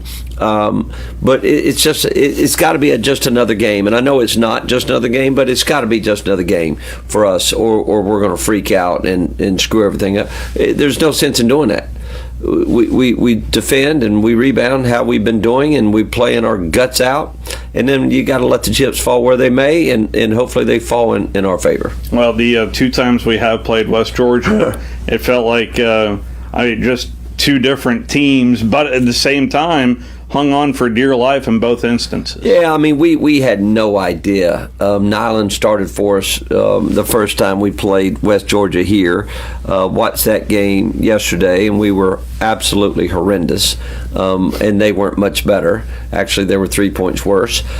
And then played them. It feels like we played them like 3 weeks ago. It was a week ago Saturday that we played them. Yep. But we played 3 games since then. And so we just played them, so we're very familiar with them. In that game we were up 11 with 4 to play, and we just botched up every press offensive situation we could find, and missed a 1-incher. Chaney missed a 1-incher, missed some free throws. Max missed 1, Chaney missed 1. We turned the ball over. And they made some shots. So, here's the challenge. The challenge is we beat them twice. It's easy to, hey man, we're not going to get punked tonight. We got punked at MC. We got punked at Delta. We got punked at Valdosta. We got punked at Lee. Well, we didn't get punked at West Georgia. We beat them. And so we had to flip the script a little bit, and you got to find an edge a little bit, or they come out and punch you right in the mouth. And so once again, it is whether are we going to punk them or we're going to get punked, and are we going to get out toughed? Are we going to? If we out tough them, we're in great shape. But we got to be ready for that, and I will make sure in our meetings, in our pregame, that we are ready for that, so we don't get blindsided in not knowing that they're going to come after us. They're not going to come after us. We're going to go after them, and that's how the mentality has to be. Period. So, level experience-wise, it's pretty leaning towards one way here, Coach. I mean tournament experience. Just overall experience. So in tournament basketball, we're no spring chickens. We've been around a couple. It's a different deal. So how do you let kids know, who certainly experienced it on the high school level, that this is a whole different deal? Well, I think you make a deal of it, but not a big deal of it. All right, and we got to go out and not get punked early. All right, now listen, you look across that court and you look at all those dudes were in Valdosta last year playing in the round of 32. Plus they bring back Brown Carter. That's why they were picked so high in the league. But it's if we make too big a deal of it, we're too young to win in a tournament. We're not doing that. We're going to play exactly how we've been playing, but we've been playing with an edge. All right, and so my biggest thing is we have to find that edge before we walk on that court, or we're going to get punched in the mouth. And so, really, this is a battle tonight. It's not war. I'm learning a lot, just to be honest, and I'm need to be more educated. But watching this Ukraine and Russia, like what Ukraine is doing, and that's real lives, but. I mean, when the president says, "Hey, I don't need a ride, America, I need ammunition," we're not going anywhere. You learn from the resolve and resilience of real people in a real war, and maybe you can learn something from that. Hey, we're not. It's a basketball game, so don't get me wrong. This is just a little basketball game, but we're not going anywhere. And if we can have that same resolve and a resolve about fighting, and we got to protect Spraggins tonight. So we'll find other ways to motivate them, but I think if we sit there and focus on, hey man, we have no tournament experience and they got every tournament experience, and this is going to be real scary out there, then I think we're going to be behind the 8 ball. So we ain't going to be behind the 8 ball. Let's go after them. I promise you, we will press early just to get us off our heels and not worrying about things. And maybe we'll make a shot or two. Coach Kamara just came in here and was like, if we shot 30% from the 3-point line, it would feel like we were like making every shot. And so maybe we'll make a few. But, and I said it this morning on the radio, tournament basketball, you don't go out there and play free and easy. It's just not what it is. You guard and you rebound. And RD is designed for tournament play. It may not be designed for a whole year because we're going to give up a couple threes and all of a sudden Emory Riddle makes 20 or something on us. But it is designed for tournament play because you don't see teams out there free and easy with a win-or-go-home game. Well, that's where I was going to go, is if there is a point that has been very positive, it's been on the defensive side of the basketball, Coach, where it feels like this team has been very consistent in making other teams uncomfortable. I feel like the last 5 or 6, 7, 8 games have been tournament-type games. Tournament-type games are played, it's a tight game, and nobody can make a shot. And you got to get that big loose ball, and you got to get the big rebound, you got to get the big stop, and you got to get that steal. We just played 4 games identical like that. It's not free and easy, and you're making shots and out there having a blast, and it's just not. It doesn't work like that. So once again, our non-negotiables, and you know them. Can we do a great job on the glass? Well, we played a lot of zone at West Georgia, and they got 16 offensive rebounds. That's unacceptable. All right, we give up 16 offensive rebounds. Me and you ain't talking on this Saturday down in Birmingham. Can we keep them off the foul line? That's something that we should be able to do. And can we keep them out of the paint? So if you got to be able to make shots to beat us in a tournament-type atmosphere, in a tournament game, that's hard to do. That's why I like how we play. We're not just, just be honest, the last 2 years, we if we didn't make shots and we didn't make threes, we were going to have a tough time. Well, we can always throw that daggum thing down to Cheney or to Dodd or to CJ or to Saylor, and I would think that they'll have a great elaborate scheme to double us, and we're prepared for that. And then it does not come down to making shots. I'm not putting pressure on our kids. It comes down to how many offensive rebounds can we? Because we expect the ball not to go in right now. The other guys expect it not to go in, so we're going to do a great job on offense glass. Can we keep them off the glass? Can we keep them off the foul line? And can we keep them out of the paint? So, I was going to ask you about just certain guys stepping up that you don't normally see step up, and I've been waiting for Dalton Dodd to just have a coming out party. It feels like he's right there, Coach. Well, I thought first half he was phenomenal. He was phenomenal. The biggest thing that I loved about it, he's caught one in rhythm from Sutton and didn't hesitate and shot it. You know, but Dalton's a pleaser, and he wants to please everybody, and he wants to make sure that everybody's happy, and he's what a wonderful kid. And so it's hard, you know, just be honest. You know, if he misses 2 or 3, he's like Tanner Schulman, my middle child. If he misses a couple, he's like hesitant to go. Dalton needs to be more like my oldest or Luke Burnett, because they don't mind, and they'll just keep on cranking it. But I think Double D really played good here against West Georgia. He had a really good first half the other night against Delta. So I love what Dalton Dodge bringing to the table. I love what Austin Leslie's getting us more second shots and is playing his guts out. Saylor, I don't know where Saylor was on Saturday, but I know that he was here the previous games. All right, and so Saylor will be Saylor again, so I'm not worried about that. And Sutton's been really good. And you know, the nice thing is Coastal. You know, Sutton made a big 3 the other day against Delta. Coastal made, you know, that shot, the shot to put us, went from 7 to 10, I think, on Saturday. And that's pretty daggum important shot that he made, because, you know, he's gotten that shot many times this year and missed it and missed it and missed it and missed it. I truly think you have to have failure before you can have success. And then once you get over the hump, you know, most people are like, man, I just can't make that big shot. I'm not going to shoot anymore. So that's when you see him putting the ball on the floor and you were going to shoot the ball.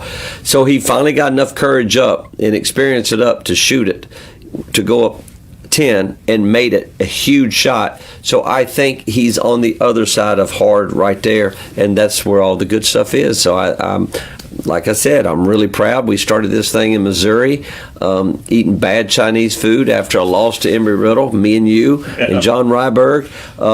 And then here we are today, and boy, it's been a roller coaster. But I'm just going to tell you, I love our kids. I love what we're doing. I'm really proud of our kids. I think the kids are proud of themselves from fighting through. And we're ready for this. You know, are we going to get punched in the mouth? Hopefully not. Are we going to be the one punching? We need to be the one, and that's up to me to relay that message to our kids so they understand about the intensity of a tournament game. Well, Coach, finally, I want to end with congratulations, because this team started out 0-2 in conference play. You're hosting a quarterfinal game. This team's grown quite a bit, so congratulations. Well, I'm not going to accept that congratulations. We're not going to take any pats on the back. All right, we want to do something. We want to do something tonight.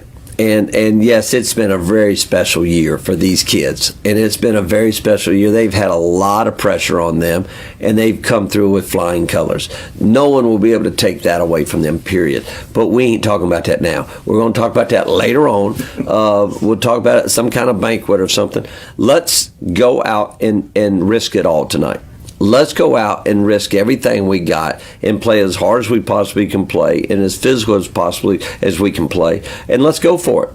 And let's do all right things, and then we'll look up at the end of the game and see what score it is, and we'll accept it at that time. But I'm not done. I don't think our kids are done. I know I'm not done. There's nothing I like better than tournament basketball at the end of the year, and being tired and being exhausted and watching film, and now where we got to go now, what time's our shoot around. There is nothing better, and that's a gift that our kids gave me last year. That's a present for me. Winning in tournament play at the end of the year is a gift, and I've had great gifts since I've been at Alabama Huntsville. I'd like a couple more. I want more, and hopefully we can get one tonight. Good luck.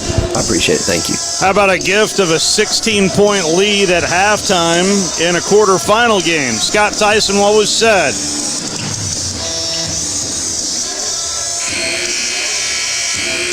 I don't hear you, brother. He told Chaney Thompson, welcome to the party, play smart and play hard. And then at the same time, they praised Dalton Dodd for his first half effort. They said, expect West Georgia to make shots in the second half. They're too good not to. Got to keep them off the free throw line and the glass. Don't bang against their bigs. They're experienced, and they will flop or fall down to the ground. First possession of the second half belongs to the Wolves. Hurd gets double-teamed along the baseline. backs his way in, rolls it to Nile, swing it to Jones for an elbow jumper, and it's no good. Tipped around, saved in play by Zabatakis. His shot partially blocked. That could have been a foul on Chaney Johnson, but they didn't call it. Chaney played 5 minutes in the first half with 2 fouls. Yes, indeed. Welcome to the quarterfinals, number 31. C.J. Williamson hands it over to Chaney, who attacks it, turns, shoots, and makes it. Chaney's second made bucket. He made a 3 in the first half. Lead is now at 46-26. An 18-point advantage. Floater rolls in there for Kadeem Jones. He has 16 of the Wolves' 30. Very impressive for the transfer there from Marshall. Jack brings it up. Crosses the timeline just in the nick of time before that 10-second backcourt violation. Shulman sends it down low to Chaney along the baseline. Chaney gets double teamed. Kick it out to Jack for 3. Yes, sir! Jack Costel from downtown. And for Jack, that is his 16th made 3 of the year. Lead grows to 19. This ties the largest lead of the game. Pump fake layup is thrown away.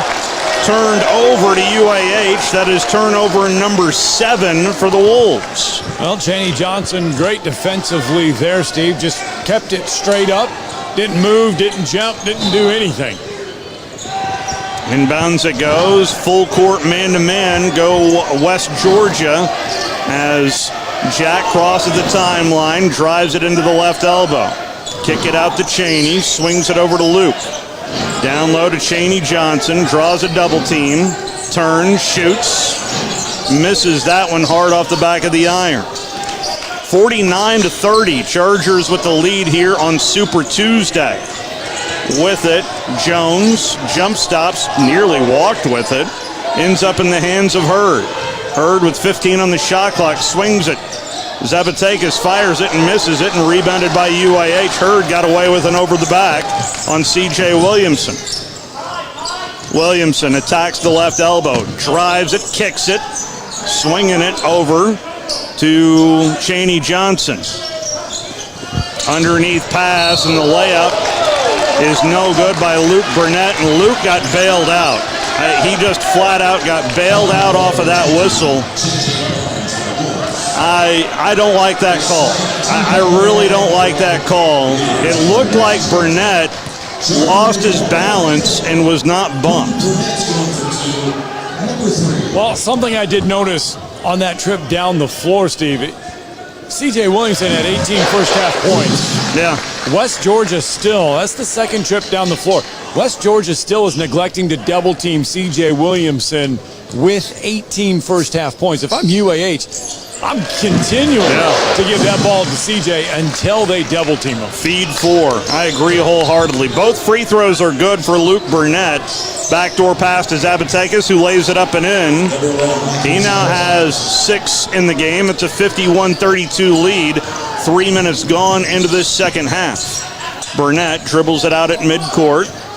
Swing it over to Costel. Back to CJ. Thought about a 3. He'll drive it. Kicked out of bounds. Last touch, though, by West Georgia. I'd like to welcome those of you listening in from Livingston, Alabama. The first final of the day is no surprise, as the number 1 seed West Alabama, a winner over Delta State. Chaney Johnson sends it out. C.J. Williamson jump stops and kicks it out to Chaney. 7 on the shot clock. 5 on the shot clock. Luke Burnett, step back 3. No good, and rebounded by West Georgia.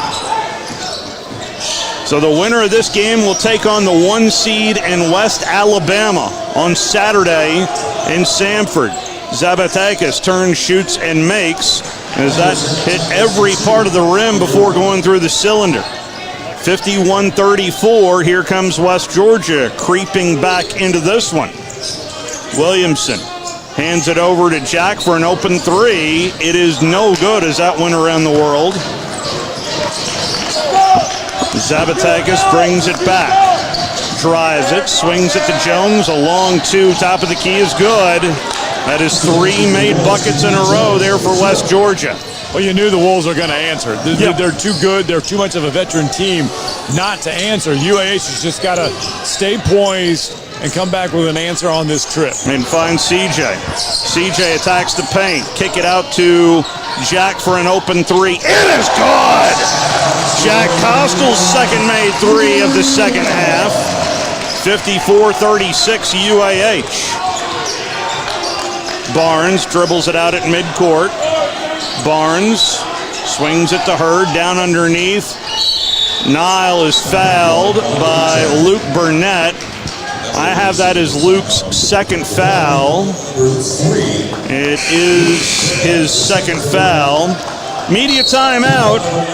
15-17 to go. Chargers lead at 54-36. Now this from Martinson and Beeson. Hey there, UAH fans. I'm Morris Lilienthal. If you've been injured in an accident, visit morristheattorney.com right now to get the help you need. Don't let the insurance company take advantage of you. I have personally helped over 4,000 clients with their injury claims, and I'm ready to help you too. My firm, Martinson and Beeson, has been helping clients for over 80 years, and we have received over 300 5-star Google reviews. Get in touch with me right now by visiting morristheattorney.com. There's no charge for our meeting. Again, that's morristheattorney.com. Look forward to helping you. Go Chargers. No representation is made that the quality of legal services to be performed is greater than the quality of legal services performed by other lawyers. Brian Bellamy State Farm Insurance, located in the Rosie's Shopping Plaza, strives to help customers find the best auto insurance, home insurance, life insurance, and more. No matter where you are in life, Brian Bellamy State Farm Insurance is here to help you find your best insurance and retirement needs. You can find them on the web at brianbellamyagency.com or call them at 256-539-7530. Brian Bellamy State Farm, here to help life go right. 97.7 ESPN The Zone.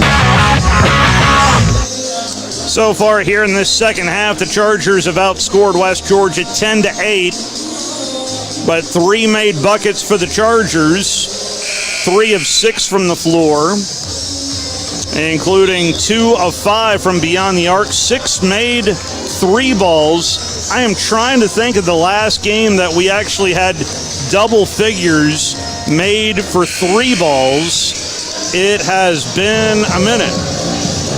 Well, Coach Schulman not happy with the defensive effort so far to start in the second half. Basically told the guys, yes, we're scoring almost every offensive possession, but so are they, and that's not who we are. Get better defensively, basically was the message in that timeout. So this is free throws 11 and 12 here for West Georgia. Incidentally, the Chargers 6 of 8 at the free throw line. Front end is good. Second free throw, no good. Rebounded by UAH. Sutton Smith into a double team. He needs some help. Skip it up ahead to Schulman. Swing it to Luke for an open three. No good. Hard off the back of the iron. Ping pongs around, and running it back is Bound Carter. Underneath move, and he's fouled by who? By Sutton Smith. That's his second foul. Back to the free throw line. Oh, really? I guess they're going to say he was shooting, and he misses the front end of the free throws, does Seth Brown Carter.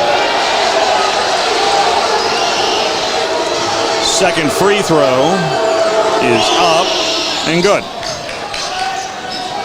54-38, West Georgia trying to steal some possessions, if I can spit it out of my mouth. Cheney kicks it away, and it's stolen away. Turnover number 8 for the Chargers. Swing it, and that's an offensive foul.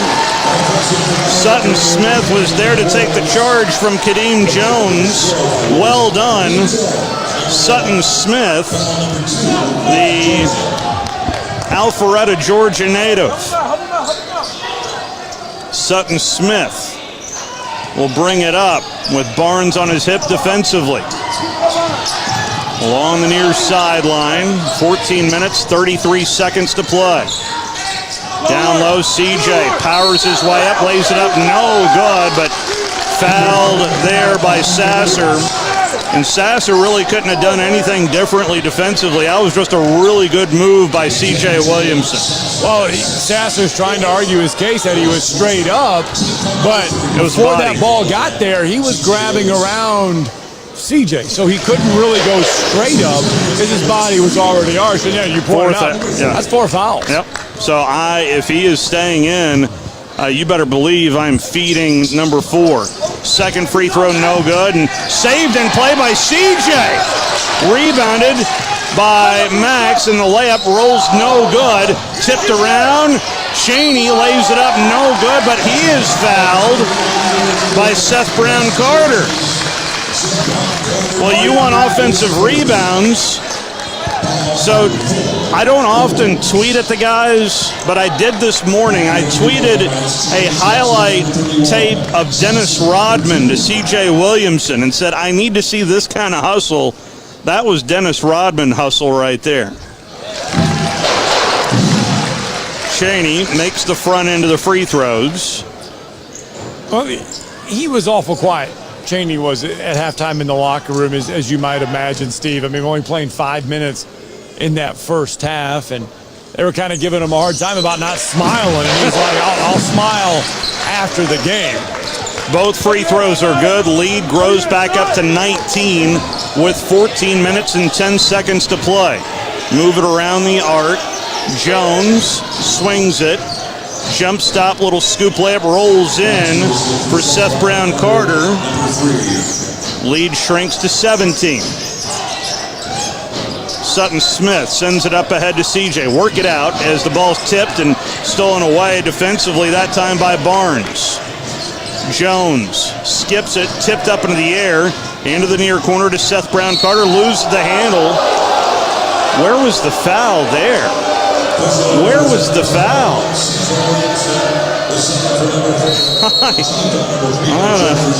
I didn't see a foul right there. I saw a player lose the handle of the basketball. Okay. Timeout on the floor, 13:41 to play. It's a 57-40 lead for the Chargers. They're going to turn this into a full timeout. Tom Luganville here for my friends at Woody Anderson Ford. Bobby White and his team take great pride in their service department, and you can see it the moment you walk into those beautiful new service lanes. And just like a championship team, they all work together to make sure your experience is second to none, whether you drive a Ford or not. Also, check out the gold certified pre-owned inventory at Woody Anderson Ford for great deals every day. Stop by and see them at Jordan and Sparkman or at Woody Anderson of Madison on Hughes Road, or visit WoodyAndersonFord.com. What began in a backyard in the 1920s is still going strong today. In this area, the name Gibson means barbecue. And even after over 65 years in Huntsville, Gibson's is trusted for delicious barbecue pork, chicken, ribs, freshly baked pies, and the best breakfast in town. Family owned and operated for 4 generations. Gibson's Barbecue, South Parkway in Huntsville, and online at Gibson'sBBQ.com. Gibson's Barbecue, Huntsville's best since 1956.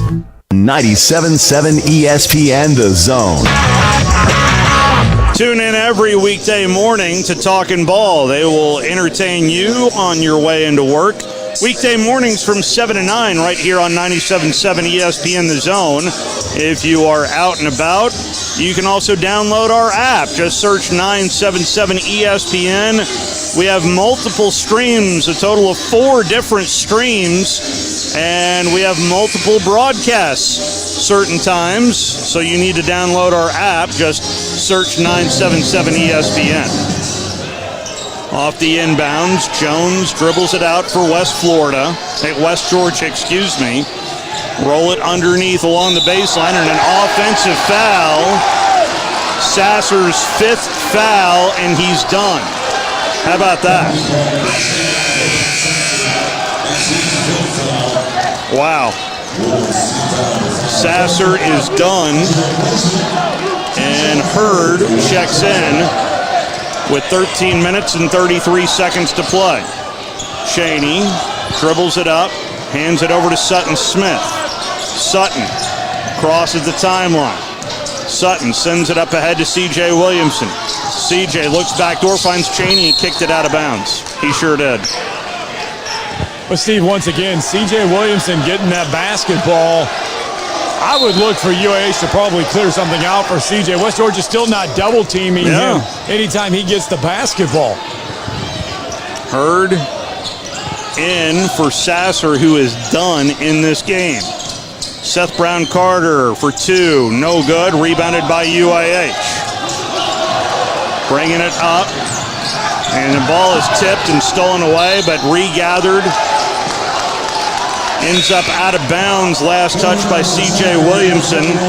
As you can tell, with just under 13 minutes to play, that West Georgia is starting to use a little more defensive juice. Trying to create some turnovers and steal some possessions, down by 17. Jack out at midcourt. Schulman swings it. Dodd to Jack Costello. CJ with it along the baseline. CJ drives it. Little scoop layup, no good. Foul by Hurd. I have that as Hurd's third foul. Nope, check that. That's Hurd's second foul. And C.J. Williamson will head to the free throw line. Hurd asking what he did wrong. What he did wrong was he did not beat the offensive player to the spot. That's what he did wrong. Front end is good. Well, Steve, C.J. Williamson now with 20 points in the game.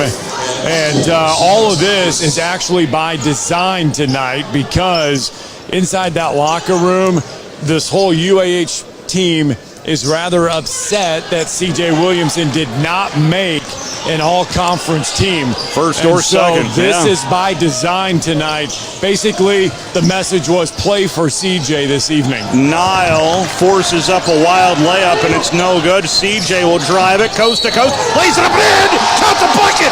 Count the bucket! Do you see that, GSC? Do you see that? C.J. Williamson goes coast to coast in an and one. Williamson's first made bucket of the second half. Zabatakis with the foul.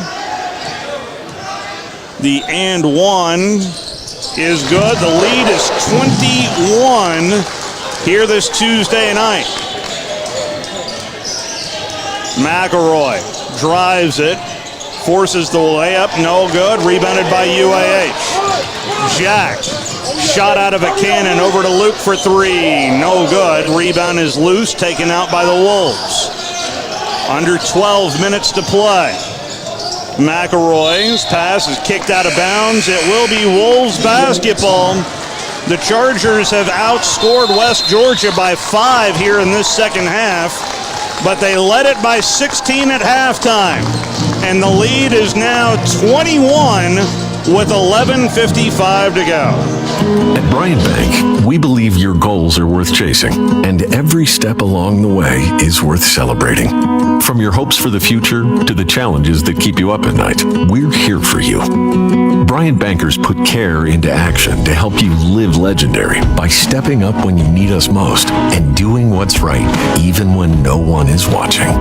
Come experience a local bank whose people greet you by name and treat you like family. Bryant Bank, member FDIC. SportsMed is the official team physicians of the Rocket City Trash Pandas. And if the pros trust SportsMed, you can too. SportsMed provides every service you might need for complete orthopedic care, specializing in orthopedic surgery, sports medicine, joint replacement, spine surgery, neurosurgery, and podiatry. And they offer their own brace shop, in-house full-body MRI, physical therapy, walk-in clinic, and so much more. 4 locations and on the web at sportsmedalabama.com. 97.7 ESPN The Zone. Scoreboard updates for you. One final in the books as West Alabama a winner over Delta State, 71-58. Second half score, it's Lee leading it over West Florida, 49-34. The shocker of the night so far is taking place in Jackson, Tennessee, where right now Montevallo leads it at Union, 42-39. One bonus score for you because I know who I'm talking to. In the second half, Lipscomb with a 9-point lead over North Florida, 50-41. Zabatakis, 3-ball, left wing good. Off the inbounds.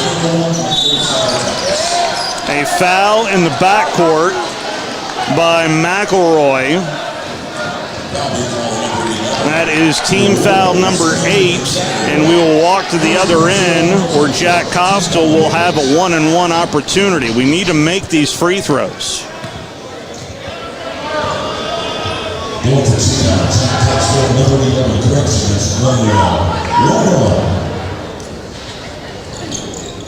Front end is good.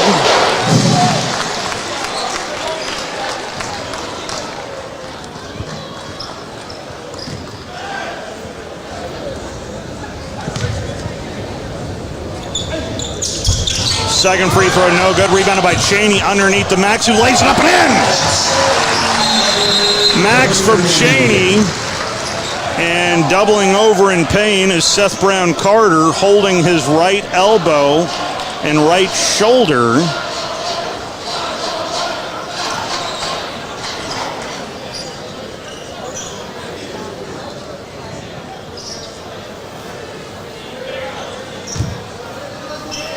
(64-43) UAH. 21-point lead. 11 minutes, 38 seconds to go. McElroy dribbles it out, right wing. Swings it to Nile. Nile drives it, forces his way up, and is fouled by CJ. That's 3 fouls. No, it's 2 fouls. No, I was right. 3 fouls on CJ. All I am is debating myself up here. Can't read my own writing. Inbounds it goes to Jones. Nile pump fakes a 3, back to Jones. Swing it to McElroy. They're looking down low for Hurd. Driving it is McElroy. Back to Hurd. A long 2 along the baseline. No good. Stick back opportunity by Zabatakis. Passes it up. Kicks it out for a 3 by McElroy, and it's no good. Rebounded by UAH. 9 minutes gone here into this second half. Cheney attacks the baseline. Draws a double team. Cheney steps back, swings it to CJ for 3. No good. Rebounded by West Georgia. Jones bounces it along the baseline. Jones, top of the key 3-ball. Good. Timeout, West Georgia. 46 points now for West Georgia. But the Chargers scored 44 in the first half, and so far 20 here in this second half, and lead at 64-46.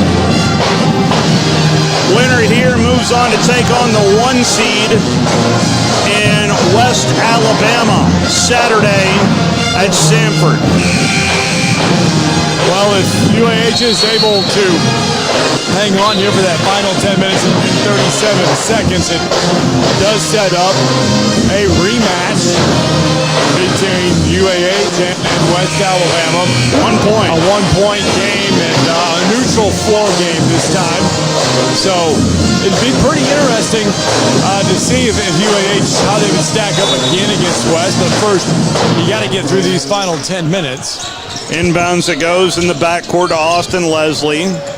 Leslie brings it up along the near sideline. Swing it to Max Schulman. Chargers content to run a little 4 corners here.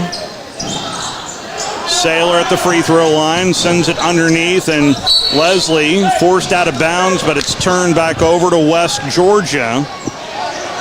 64-46. Still a ton of time on that clock. Just too much time. Zabatakis to Jones. Jones drives it. Zabatakis holds it high, now drives it hard along the baseline, into the near corner to Nile. Jump stops and walks with it. No, they're going to call a block on Jack Costal, and that is his second foul. 5th team foul for the Chargers. Burnett is in for Austin Leslie. Just over halfway done with this second half. I feel like this second half has taken forever. Driving it is Nile. Pivots, kick it out. That was a 3-second lane violation not called. 3-ball right wing, no good. Rebounded by UAH. Costal runs it up. Costal dribbles it out top of the key and swings it to Max, who drives it back to Jack. A wide open three is no good. Zabatakis runs it back up. He'll drive it, kick it to McElroy, who got away with a walk. Moves it around the arc for a 3-ball to Nile, and it's no good. Ping-pongs around, and last touch, as it will be West Georgia basketball with 20 on the shot clock. Burnett, Schulman, Johnson, Williamson, and who am I missing? That's Jack Costal, the 5 on the floor out there for UAH. McElroy gets a high pick. Sends it back over to Zabatakis. Back to Kadeem Jones with 5 on the shot clock. Hesitates. Swings it. A long 3 for Zabatakis at the buzzer is good. Oh boy. Lead is 15 with 8:48 to play. Tick, tick, tick, baby. Schulman sends it underneath to Cheney. Cheney draws a double team. Turns, shoots, misses. No, it rolls in for Cheney Johnson. That's a demerit on your play-by-play guy. 66-49. Jones another 3. I missed that one, and that's tipped out into the near corner. McElroy is fouled in the near corner. No, he stepped out of bounds. That is a turnover to UAH. Turnover number 10 for the Wolves. 8:19 to go. 66-49 UAH. If you're UAH, you continue to use that clock. Cheney underneath with it. Lace it up and in. I'm with you 100%. But that's what you need at the end. You need those high percentage.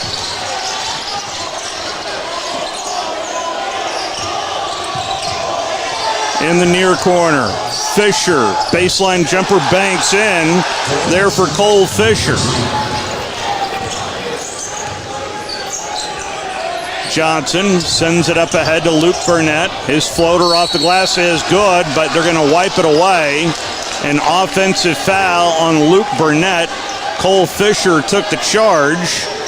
That'll send us to our under 8 media timeout. 7:39 to play. A winner takes on the regular season champs in West Alabama on Saturday. Chargers lead at 68-51. Want to try something different for breakfast, lunch, or dinner? Then why not head on over to City Cafe Diner? They have the largest menu in the area with traditional breakfast like pancakes and omelets, comfort foods like burgers and shakes, and specialty items like homemade Greek delicacies. And their entire menu is served any time of day. So make plans to dine with City Cafe Diner today, just west of the Parkway at 2003 Drake Avenue. City Cafe Diner, where no one leaves hungry. Tom Luganbill here for Woody Anderson Ford. When I was in the Tennessee Valley, one of the things that impressed me the most was the quality of the people. People like Bobby White and his team at Woody Anderson Ford. And now you can experience the tremendous new service lanes and showroom at Woody Anderson Ford at Jordan and Sparkman, or just stop by for breakfast or lunch at Henry's Mustang Cafe. And in Madison, visit Woody Anderson of Madison on Hughes Road, just south of 72. Like a great college football tradition, always there, Woody Anderson Ford. 97.7 ESPN The Zone.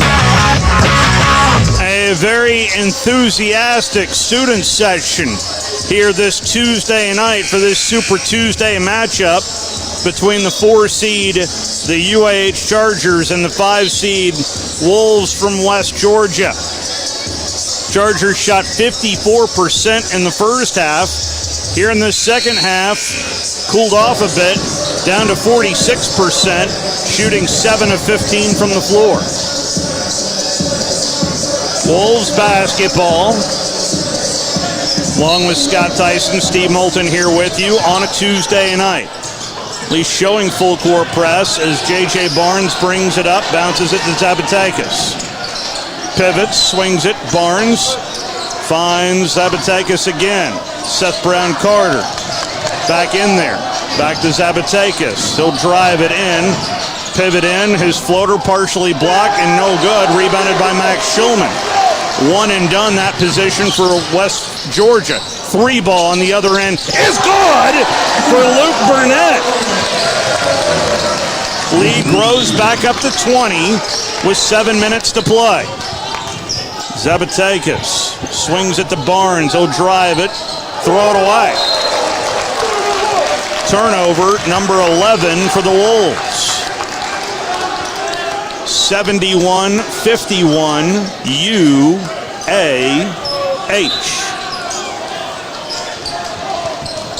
Costal brings it up along the far sideline. Swing it to Chaney. Move it around. Back to Chaney. C.J. Williamson to Luke for 3. No good. Hard off the back of the iron. Rebounded by Costal. Underneath to C.J. Lay it up. No good. Stick back. Up and no good. But C.J. Williamson gets the offensive board. The 9th of the game for the Chargers. And more free throws, which will be the 18th and 19th free throws of the game for UAH.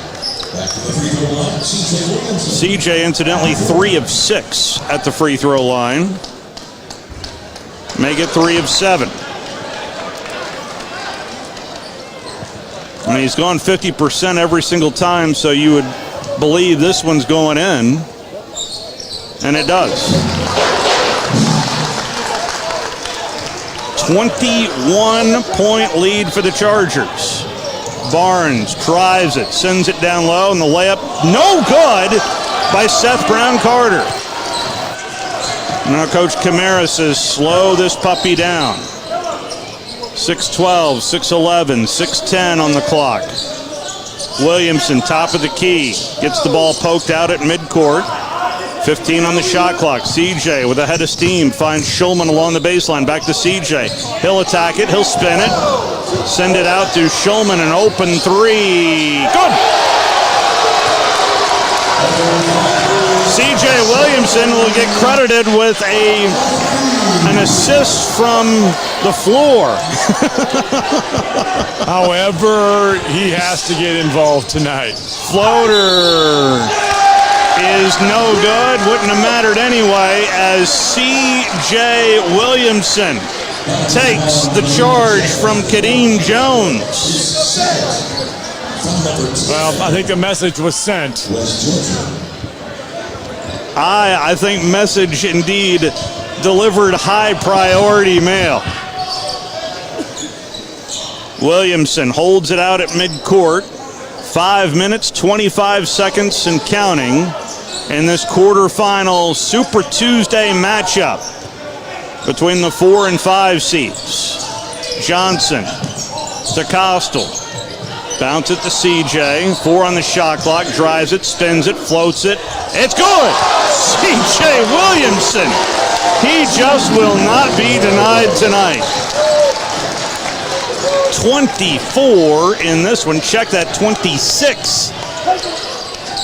Underneath floater for West Georgia, no good. A stick-back opportunity is good for Seth Brown Carter. His third made bucket. 4:44 to go. And the Chargers content to kill a little clock. Luke Burnett dribbles it out at midcourt. CJ with 8 on the shot clock. CJ attacks it, lays it up and in. Count the bucket. Foul by Seth Brown Carter. C.J. Williamson, who did not make the first team or second team this season, now with 28 of our 79.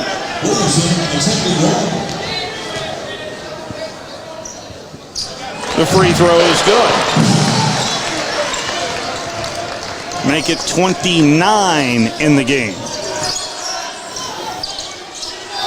Wolves send it. Baseline jumper is good for Seth Brown Carter. Timeout taken by West Georgia. 4 minutes and 12 seconds to play.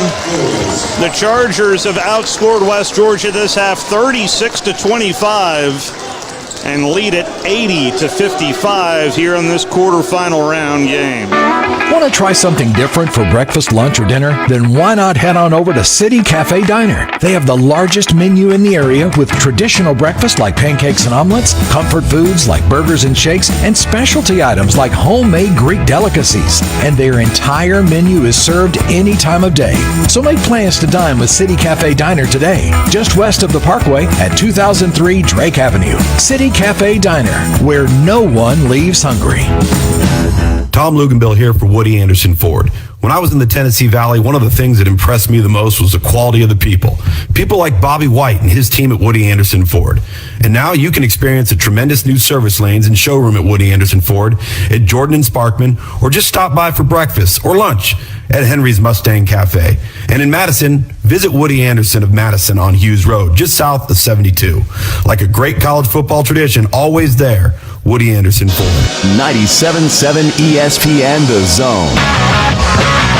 Appreciate you listening over the airwaves of 97.7 ESPN The Zone, along with Scott Tyson, Steve Moulton back here with you. Appreciate you watching on Flow Sports, the official streaming provider of the Gulf South Conference basketball tournament. Chargers lead at 80-55. Here in Huntsville, it is Chaney Johnson set to throw it in. Full court press for the Wolves. Costa with it in the backcourt. Jack runs it up and crosses the timeline. We now tick under 4 minutes left to go here this Tuesday night. Shulman dribbles it around the arc to Luke Burnett. Bounce it to some guy named CJ. He'll drive it, he'll scoop it, and he's got 31. He had 18 at halftime. He now has 31 in the game. It's 82-55 Chargers. I think it's pretty obvious who's going to be standing next to us. You think? In the postgame. A reach-in foul on C.J. Williamson. I have that as his 4th foul. But once again, Steve, back to this offensive side. When you don't double team, we've seen every team that UAH has played, it's C.J. Williamson and Chaney Johnson. They flash double teams at them. West Georgia has failed to double team C.J. all night. Front end of the 1-and-1 is no good by Seth Brown Carter, and that just astounds me. 82-55, Chargers enjoying a 27-point lead here on Super Tuesday. Tipped and stolen away by Zabatekis to the other end, and he'll lay it up and in. 3:04, 3:03, 3:02, 3:01. Now 3 minutes left to go. It's 82-57 Chargers. Chaney, pass is tipped and stolen away. What are we doing? To the other end, Zabatekis sends it in the corner. A long two is no good. Rebounded by UAH. A jump ball possession arrow to UAH. We didn't cross the timeline, so they should reset the shot clock to 30. I guess not. Chargers inbound it. Costal. Timeout taken by UAH. 2 minutes and 36 seconds to go as the Chargers lead it 82-57 here on this Super Tuesday. The Chargers riding a 4-game winning streak heading into this tournament, trying to punch their ticket to Birmingham in a big way. Hello, Charger fans. This is Cade Smith, UAH Director of Athletics. You're listening to Charger Basketball on 97.7 ESPN The Zone. Keep up with the latest news and photos of all of our teams on UAHChargers.com and by subscribing to our email newsletter. Also, don't forget to follow us on social media at UAH Chargers. Thank you for supporting our wonderful student athletes. We look forward to seeing you at one of our upcoming games. Go Chargers. 97.7 ESPN The Zone.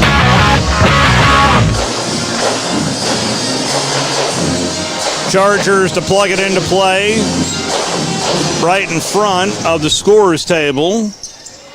Running it up is Jack Costu, dribbles it out at midcourt. 2.5 minutes to go. Winner moves on to take on 1 seed West Alabama Saturday at Samford. Cheney attacks the baseline, lays it up, no good. Stolen away by Cheney, and his floater is good. Cheney only had 3 in the first half. Now with his third made bucket here in this second half. Kadeem Jones drives it, forces up the floater, no good. Tip back up, no good. Volleyballed over to Jack Costel's hands. Minute 50 to go. 84-57.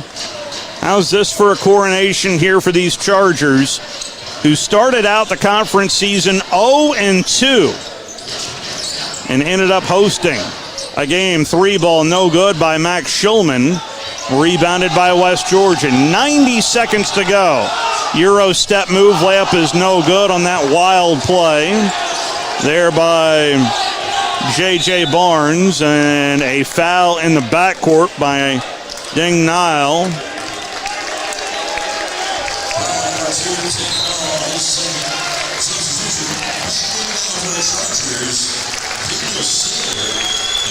Nice crowd on hand here for a Tuesday night tournament game.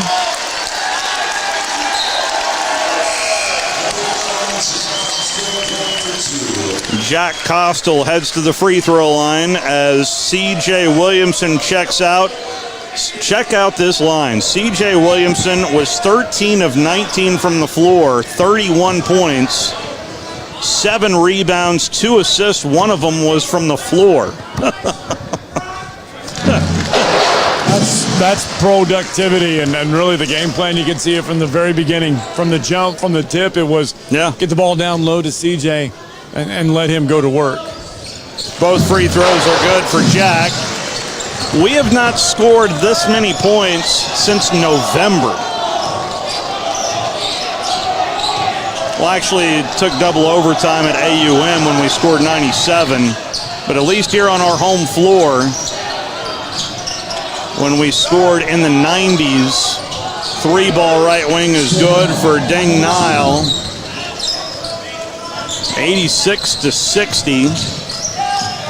Chargers in control. Backdoor pass is stolen away by Ding Nile. He'll run it up. We're down to 44 seconds to play. Nile drives it, forces it up. Layup no good. Over to Zabatakis. Fisher thought about a 3. Rolls it. McElroy for 3, and it's good. 32.4 to play. Well, Steve, this will make us 3-1 against West Georgia all time in Gulf South Conference tournament play. And now the rematch is set up for Saturday. It'll be the 4 seed and the 1 seed on semifinal Saturday. The defending champs of this tournament are going to get a chance. Shot clock expires with 2 seconds to play. This young team is heading to Birmingham. Inbounds it goes. Half-court heave is no good, and that'll do it. Your final score, UAH 86, West Georgia 63. 20 wins on the season now for the Chargers as well, as UAH, that was a quick conversation between Scott Tyson and Taylor Flatt. Yeah, it was, he just walked by and said, I'm not even going to ask who to bring to the postgame.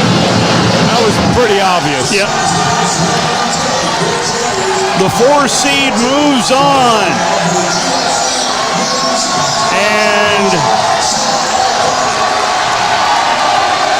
the student section enjoying every second of this one.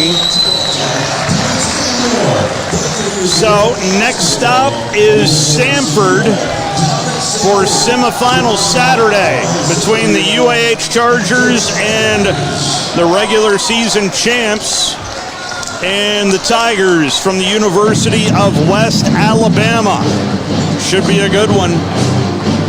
Off we go to the post game, and it's brought to you by Brian Bellamy, your local State Farm agent. Brian Bellamy State Farm Insurance, located in the Rosie's Shopping Plaza, strives to help customers find the best auto insurance, home insurance, life insurance, and more. No matter where you are in life, Brian Bellamy State Farm Insurance is here to help you find your best insurance and retirement needs. You can find them on the web at brianbellamyagency.com or call them at 256-539-7530. Brian Bellamy State Farm, here to help life go right. At Bryant Bank, we believe your goals are worth chasing, and every step along the way is worth celebrating. From your hopes for the future to the challenges that keep you up at night, we're here for you. Bryant bankers put care into action to help you live legendary by stepping up when you need us most and doing what's right even when no one is watching. Come experience a local bank whose people greet you by name and treat you like family. Bryant Bank, member FDIC. SportsMed is the official team physicians of the Rocket City Trash Pandas. And if the pros trust SportsMed, you can too. SportsMed provides every service you might need for complete orthopedic care, specializing in orthopedic surgery, sports medicine, joint replacement, spine surgery, neurosurgery, and podiatry. And they offer their own brace shop, in-house full-body MRI, physical therapy, walk-in clinic, and so much more.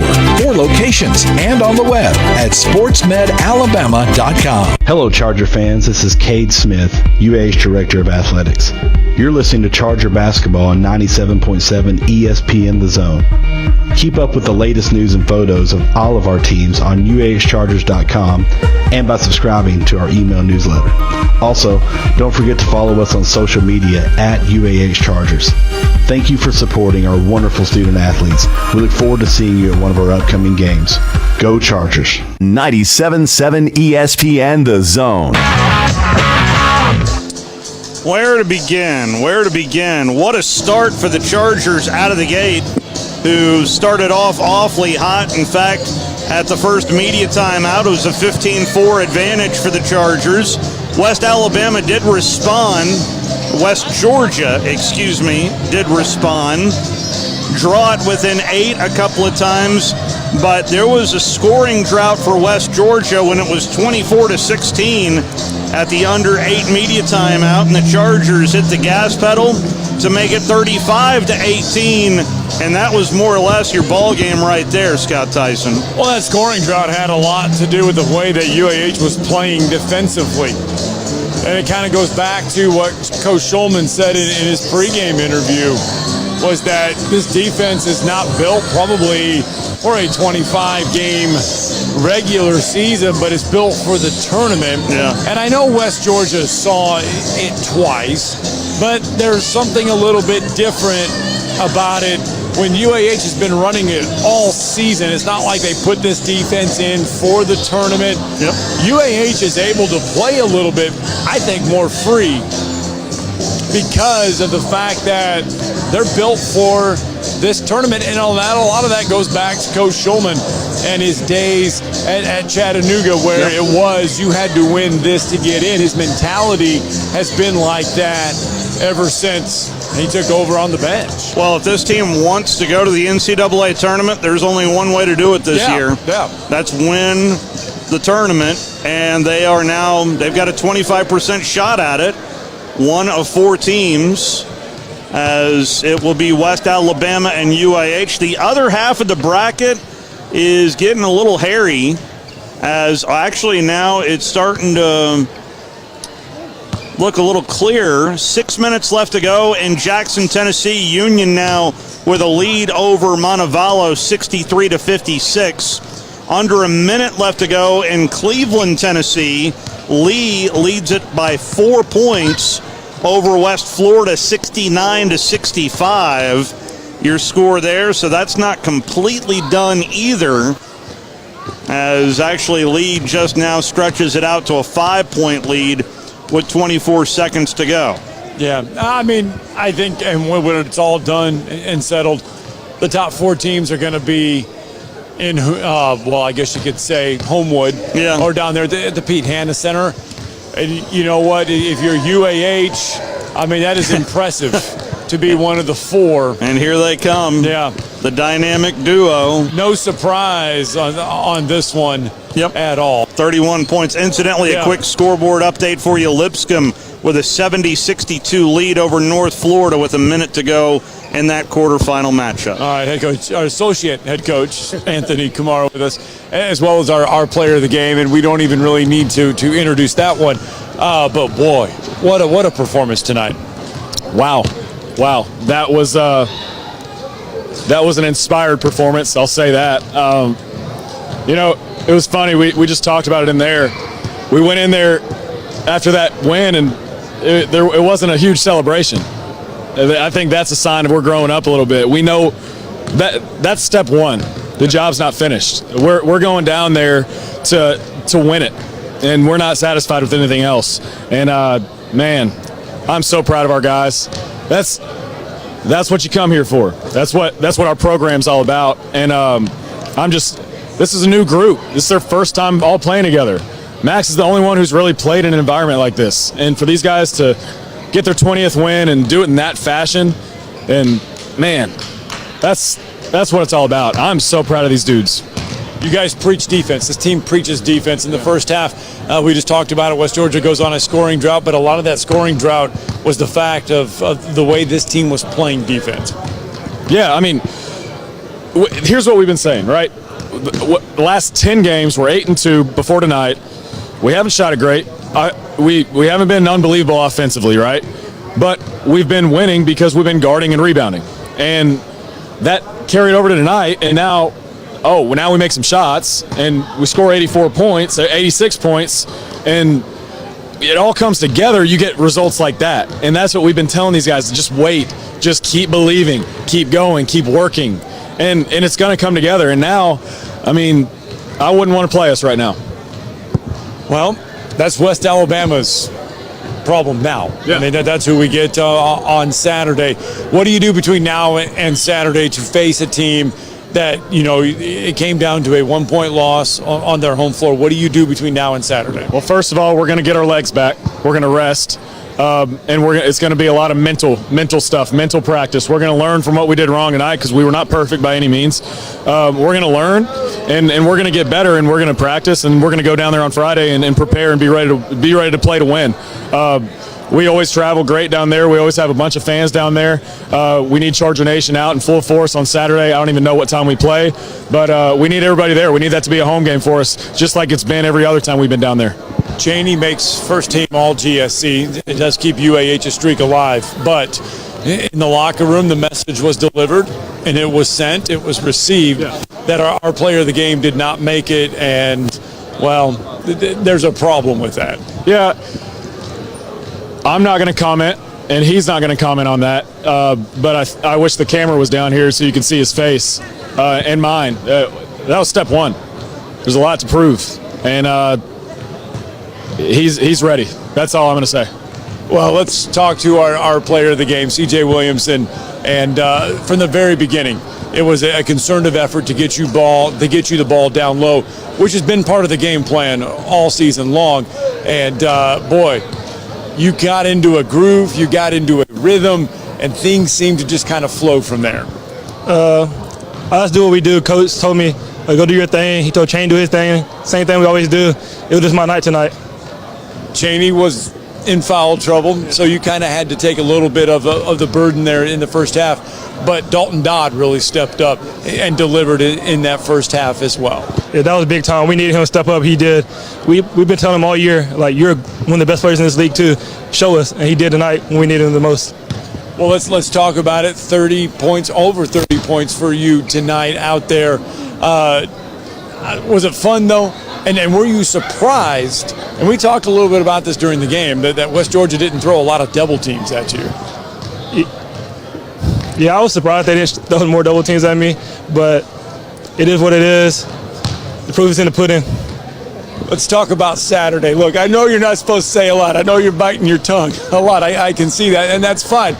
But you do get to play another one Saturday, and you get to play West Alabama, which you've already faced. Talk about tonight, though. You're your first Gulf South Conference tournament game. You do get it at home. Did you kind of get rid of any kind of butterflies or anything like that tonight? I really don't get nervous for a game because I put in the work.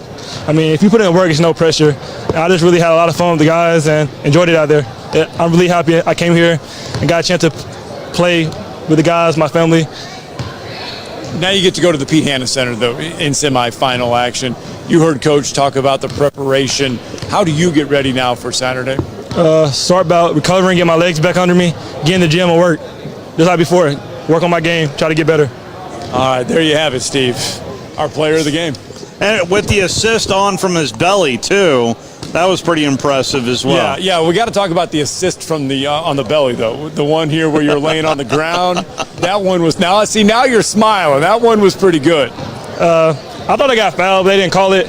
I knew Max always in the corner where he's supposed to be. So I just threw it, try to get there to him. There you go. There's how it unfolded. Thank you very much, CJ. Congratulations there, young man, as the Chargers are winners in big, emphatic fashion here in this Super Tuesday, as the Chargers indeed punched their ticket to Homewood, a.k.a. Birmingham, and get ready for semifinal Saturday. And we will have the action for you right here on 97.7 ESPN The Zone. Don't know the starting time as of yet. I will tell you that Alabama basketball closes out the regular season with an 11 a.m. tip. So if it's a mid-afternoon game, we should be good to go for over the airways of 97.7 ESPN The Zone. One final look at the scoreboards from around the Gulf South Conference as our postgame brought to you by Brian Bellamy, your local State Farm agent. West Alabama was a winner tonight, 71-58. They will take on the Chargers Saturday. Final as well in Cleveland, Tennessee. Lee is a winner over West Florida, 72-67. And still 3 minutes and 43 seconds left to go in Jackson, Tennessee. Union, after a bit of a scare, is starting to pull away from Montevallo, 70-58. Your score there. No problems here for the Chargers as the 4 seed. Winners over the 5 seed in the Wolves of West Georgia, 86-63 is your final score. We will talk to you on Saturday. Our next local broadcast comes up tomorrow morning with Zone Center, followed by Talkin' Ball right here on 97.7 ESPN The Zone. So long, everybody.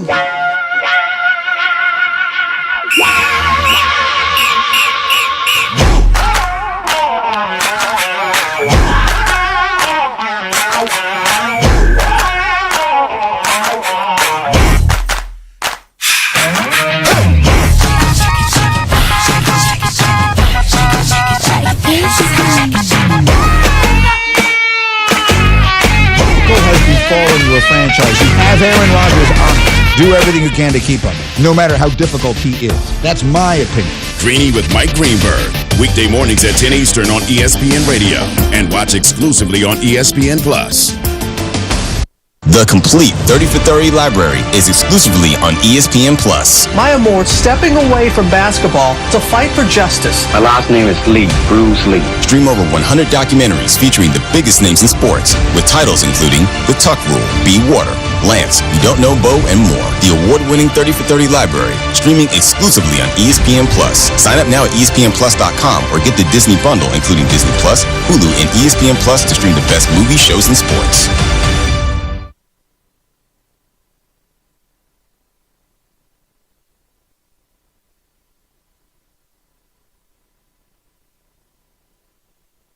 This is SportsCenter. Hello there.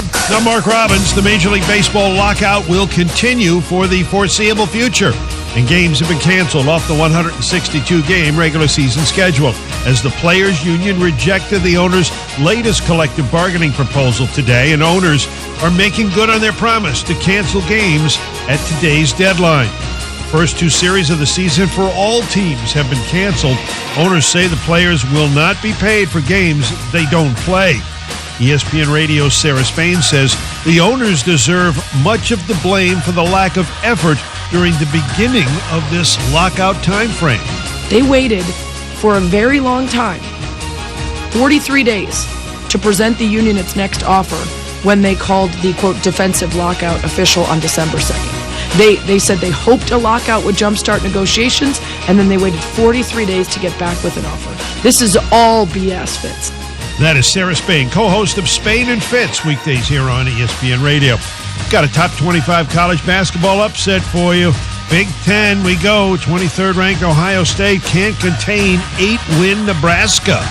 Backs his way in, the drop step. Missed the shot off the side of the backboard, and the rebound by Alonzo. Leads the 3-on-2. Alonzo right down the middle of the floor, puts it up, and that's goaltended. Alonzo Verge gets the basket, and the Huskers are up 71-62 by gum. Oh, by gum, that's the call from Learfield. Nebraska gets the victory over the Buckeyes 78-70. TCU's trying to pull a surprise on Kansas, up 5 with under a minute to play. It's Greeny, and we are busy looking at the NBA stretch run. So much left to be decided, and what might be the most competitive postseason of all time take shape. We'll talk about it. It's Greeny, starting 10 a.m. Eastern on ESPN Radio and ESPN+.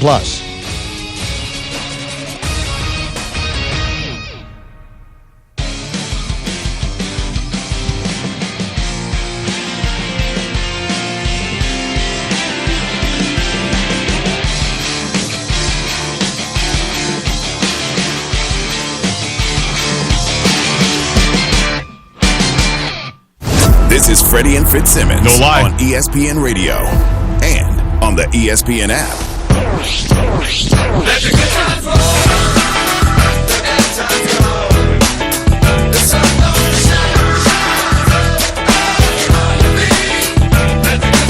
Welcome to the best show on your radio. It is Freddie and Fitzsimmons. He's Ian Fitzsimmons. I'm Freddie Coleman.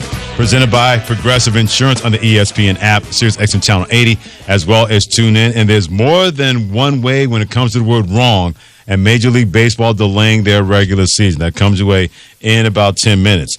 But sometimes no good news is good news. If you're the Green Bay Packers and Aaron Rodgers, and if he's staying or if he's leaving. Because Brian Gutekunst, by the way, as the Packers GM, Ian Fitzsimmons, I'll say this, he waited to say something like this, knowing that Aaron Rodgers was not going to be in the Pat McAfee show on Tuesday, and refute anything that he had to say when it came to they haven't heard anything on the trade front regarding people wanting Aaron Rodgers. Yeah, there's no new updates. But I do think, specifically with Aaron, I think he's got a very, tough process that he goes through to get himself ready to play every season. It's a big commitment, and, he's done that for a long time, and it certainly shows in the results. And I think he feels he needs to do that to play the way, at the level he plays at. And so I know that weighs on him, but I think he's going through that now. Yeah, I think that's obviously start of the new league year. There's a lot of decisions that have to be made before that, so that would be helpful. But I would think we would know something before then. Not at all, Tom. Not at all. Not a single person. Okay, so the March 16th part was, we hope to know something before the start of a new league year, and that's something that Aaron Rodgers talked about after they were eliminated. In the playoffs. He said, I'm not going to drag this out. Yep. There's a lot of guys that have a lot of, at stake here because if they, if I come back or sign an extension, they have to be able to incorporate that into, the cap space. And he's also looking out for his guy in Devontae Adams. Absolutely. And I don't blame him. March 8th is the first big one, and that's right around the corner, obviously, because that's the end of the franchise tag window. I expect Devontae to be tagged. And then, depending on what Aaron Rodgers does, because, look, if he does come back and they sign, as Ian Rappaport reported yesterday from the NFL Network, that they sign him to the highest contract in the history of the game, which would be more than $45 million per year on a short contract. he'll be making more than Mahomes, who has the record right now. They're going to restructure that so that it is still cap friendly. If he doesn't come back, they still save between $20 and $26 million against the cap. Sure. If he does come back, they can structure the contract to be extraordinarily cap friendly. But a lot of this has to happen, and to me, before, meaning days before March 16th, which is also, Freddie, right around the corner. No matter what, we should know in the next we will know in the next 2 weeks where Aaron Rodgers will be playing. I'm going to say it out loud. I told you so. Period. He's not going anywhere. Everybody has said the right things. I'm not even talking about Aaron Rodgers. Brian Gutekunst has had the perfect playbook in to make sure you don't give him any reason to think about using that against you as why I decided to leave. He looked at Mark Murphy and said, go on vacation and take that muscle with you. You are not helping the situation like last year as Packers president. Let me handle this, and everything is going to be fine. Even Aaron Rodgers is kowtowing when it comes to stuff like that. And don't think for 1 second that every team, because you know this, every team talks. If they have any kind of inkling that somebody is or not going to do something, word gets around really, really quickly. Because if they believe for 1 second that Aaron Rodgers could be gotten or could be potentially obtained, Brian Gutekunst is not making that statement because he'd be lying and he would look like a fool. He knows that, look, guys know Aaron Rodgers is probably not going anywhere. Let's not even waste our time. Let's find somebody else that we can go after, which brings us to here on Freddie and Fitzsimmons. With Ian Fitzsimmons, I'm Freddie Coleman on ESPN Radio, the Denver Broncos. Let's say this plays out like I believe it's going to play out, that Aaron Rodgers is not going anywhere from Green Bay. Then what are you going to do if you're the Denver Broncos? Because right now, whoever your quarterback is in 2022 can't be the dudes that play quarterback for you in 2021. Yeah, and I'm still surprised at at one of those dudes, and that's Drew Lock. You liked him a lot. Because Peyton Manning, the biggest part was Peyton Manning worked with him a lot, and 18's not going to waste his time on someone that he doesn't believe can play. Right. True. I'll hear you. And for that to happen, and Drew, I don't know if he just didn't get the opportunity or whatever. I don't know what it was. Maybe they fell more in love with Teddy Bridgewater. I don't know, man. Right. But that one really surprises me that he has not been able to flip that switch and take his game to another level, especially after working as much as he did with Peyton Manning 2 off seasons ago. Why don't you think it has worked? I don't know. I can't answer that question. Okay, I didn't know if you saw something. If 18 couldn't figure it out, then never mind. We can't have the Freddie Fitzsimmons cast to try to figure out Drew Lock. I have no idea, man. I really don't. But when it comes to Aaron Rodgers, I have no idea if he's staying or going. Because he's so quirky that he might be just playing us all like Pinocchio, man, and he's deceptive because in saying, "Oh, this has been a great offseason," and knowing in the back of his mind, "What? I'm doing something completely different." I have no clue. All I know is if I were him, the best place and the best chance to continue to chase Lombardi is in Green Bay. Absolutely. It damn sure isn't going up against Patrick Mahomes and Justin Herbert and Derek Carr with two, not just one playoff team. 2 playoff teams, and a third, if it wasn't for a boneheaded decision on 4th and 1 on your own 18, maybe you had 3 playoff teams in that division. To me, the NFC North looks a lot more comfortable than going out to the AFC West. Well, Aaron Rodgers will not back down from any kind of challenge against opposing quarterbacks, but he also owns that division. Why would you leave 6 wins per year? It. Yeah, well, no, he's owning it. It's not renting. No, I'm talking about he's renting it out. He's collecting checks. Oh, you mean he's the slumlord of the NFC North now? you get a room. You get a room from that standpoint. Pay me. But it also goes back to power. No matter, let's say if he decides to go somewhere else, he'll have the power because he's Aaron Rodgers, but he won't have the kind of power that he has with Green Bay. They've done everything possible to make sure that he is going to be accommodated. Hell, they did it last year. Go back to when the whole unvaccinated misidentification happened when he said on the Pat McAfee show. And the one thing that jumped out to me was not one person said anything. There was no anonymous sources quoting the Adam Schefter of ESPN NFL Insider fame. There wasn't somebody whispering saying Aaron Rodgers is flouting the rules. Not one person dimed him out, Ian Fitzsimmons. And then when it was found out that he had every day more lies with Aaron Rodgers, not one person said, this is awful for the team. How could he do this to us? This is a bad look. They didn't say a word. Why would you leave that kind of fiefdom and kingdom to start over somewhere else where the team you're going to is not going to be anywhere near the kind of team that you have right now that gives you the best chance to win that second championship? Well, the number one reason why they didn't dime him out is because they know they're a 5-win team without him.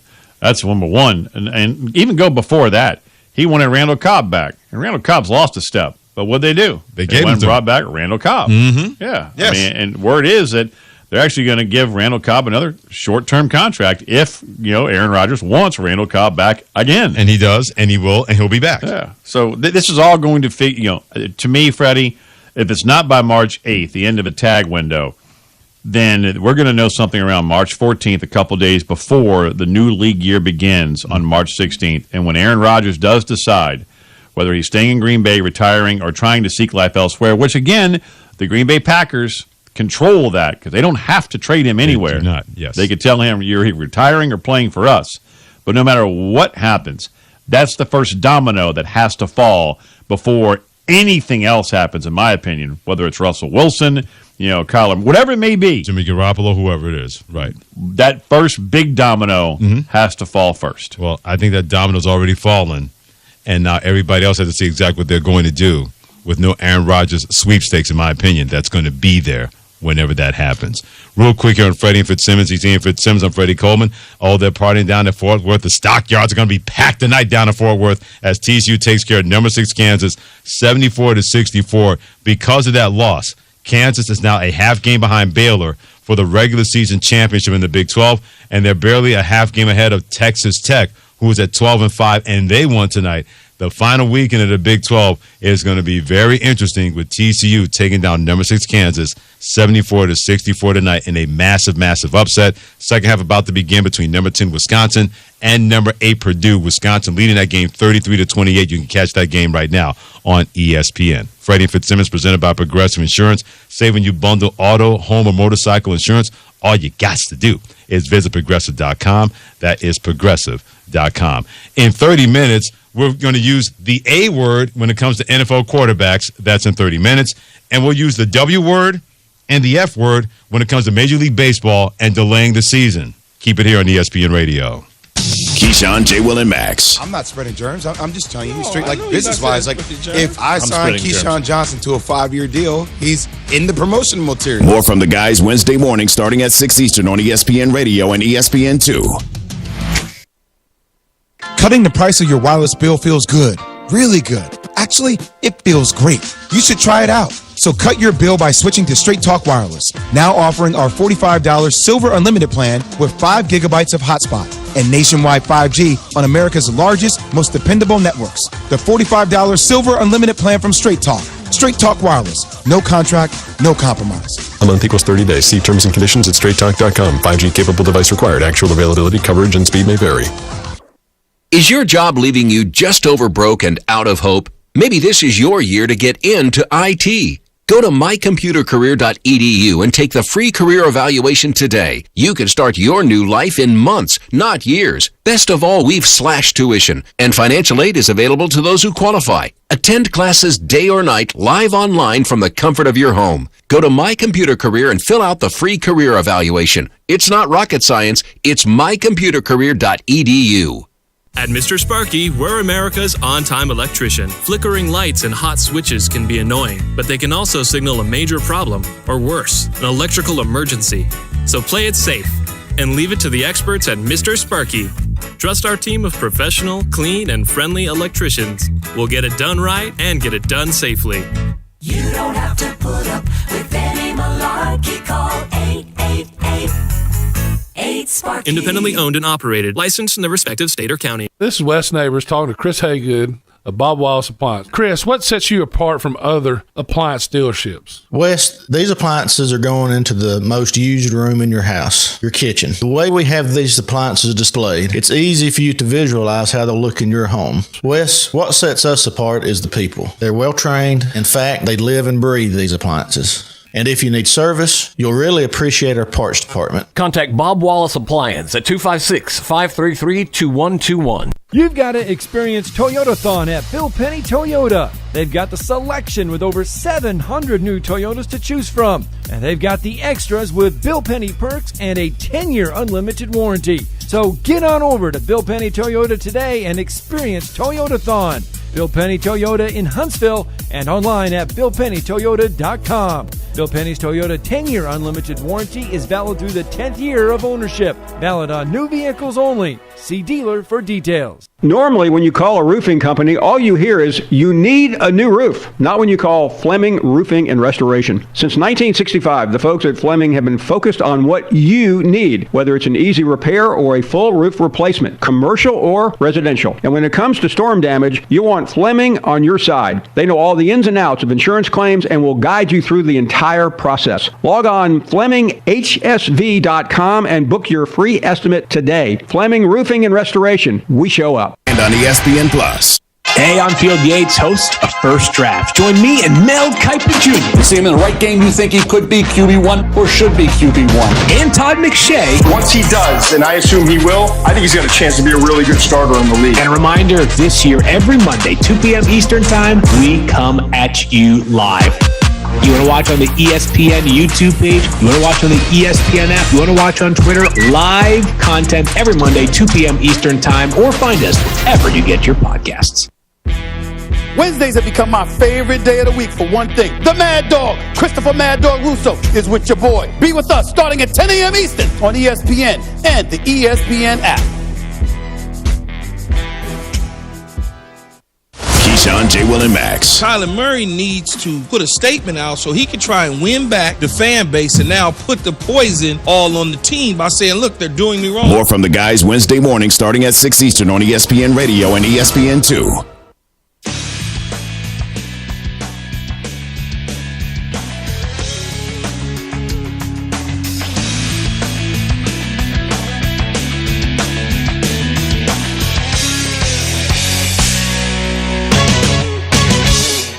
Music make you lose control. Music make you lose control.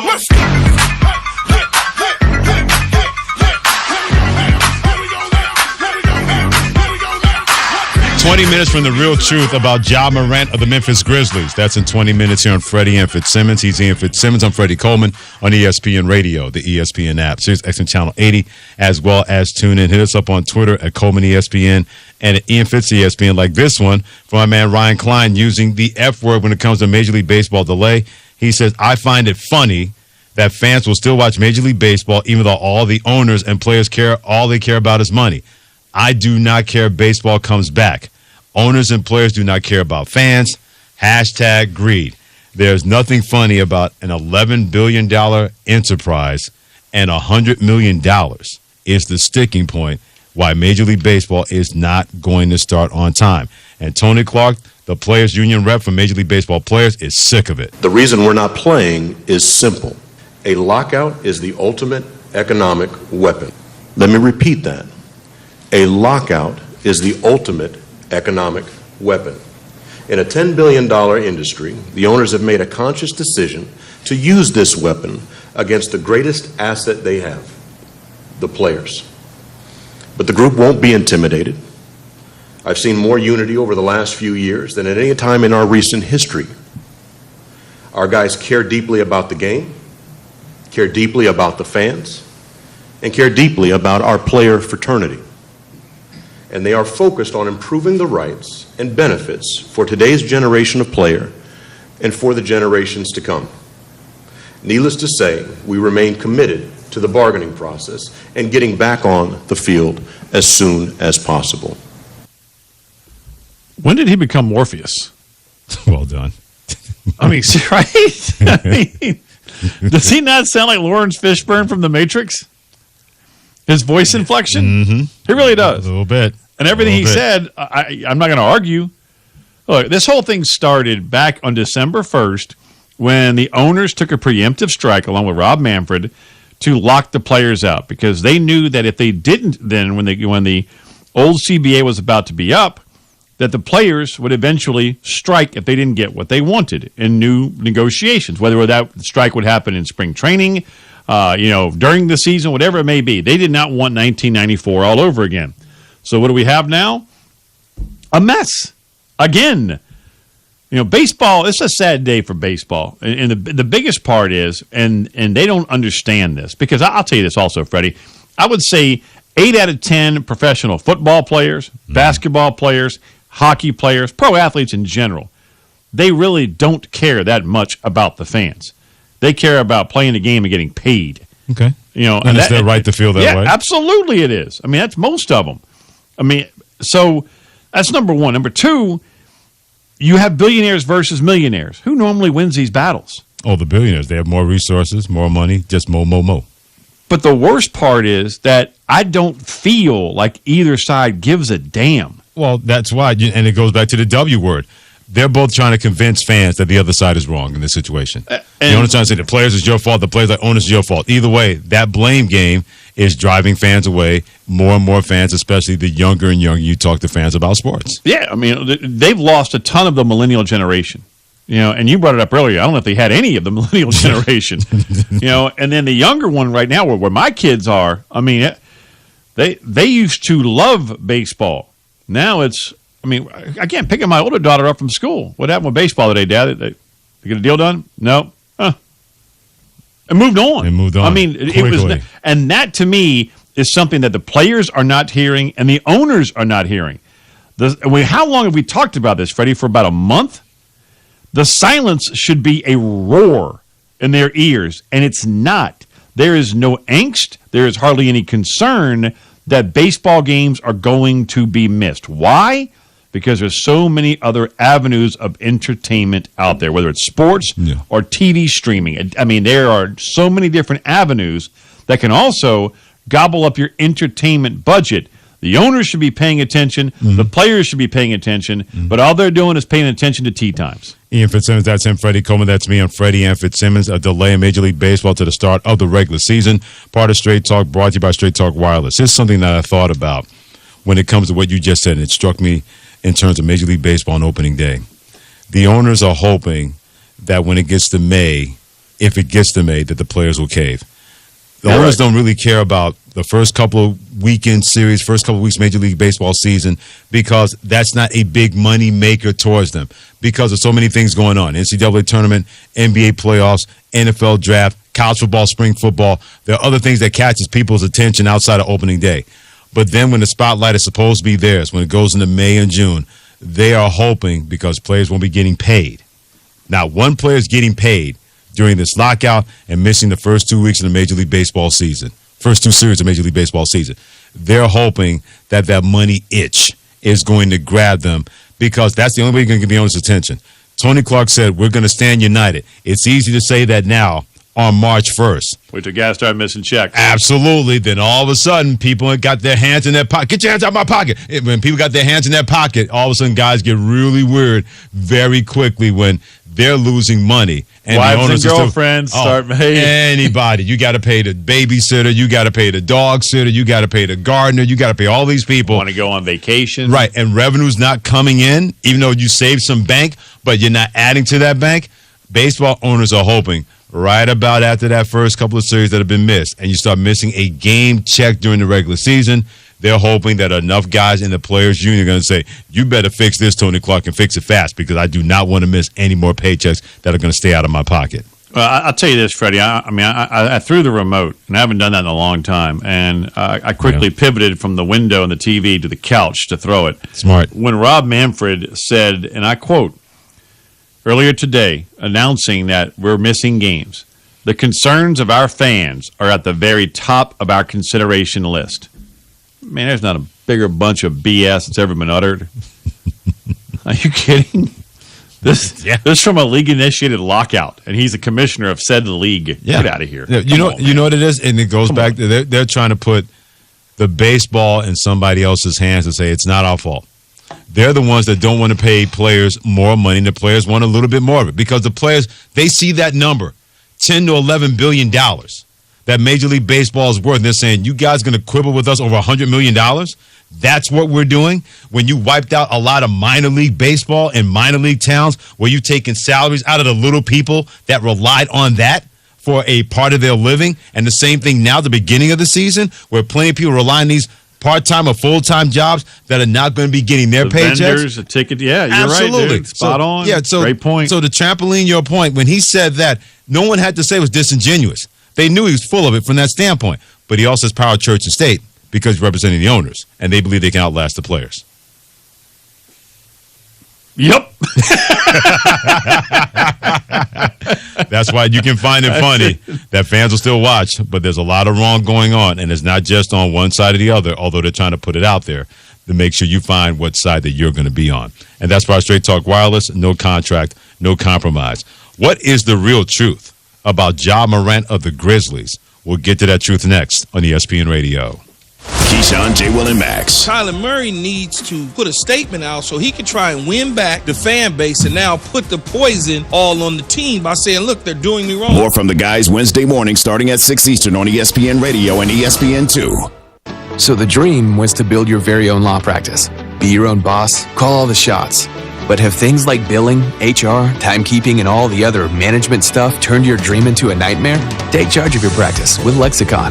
We're the intersection of practice management software and legal support services for your firm. You'll get more billable and livable hours back. Lexicon marks the spot for all your practice management needs. Visit lexiconservices.com/intersection to get the whole story or schedule a demo. Scott Van Pelt here. If you haven't checked out the podcast, SV Pod, what are you waiting for? We're like right directly in the flight path for helicopters flying in and out of D.C. Otis the dog barking at deliveries.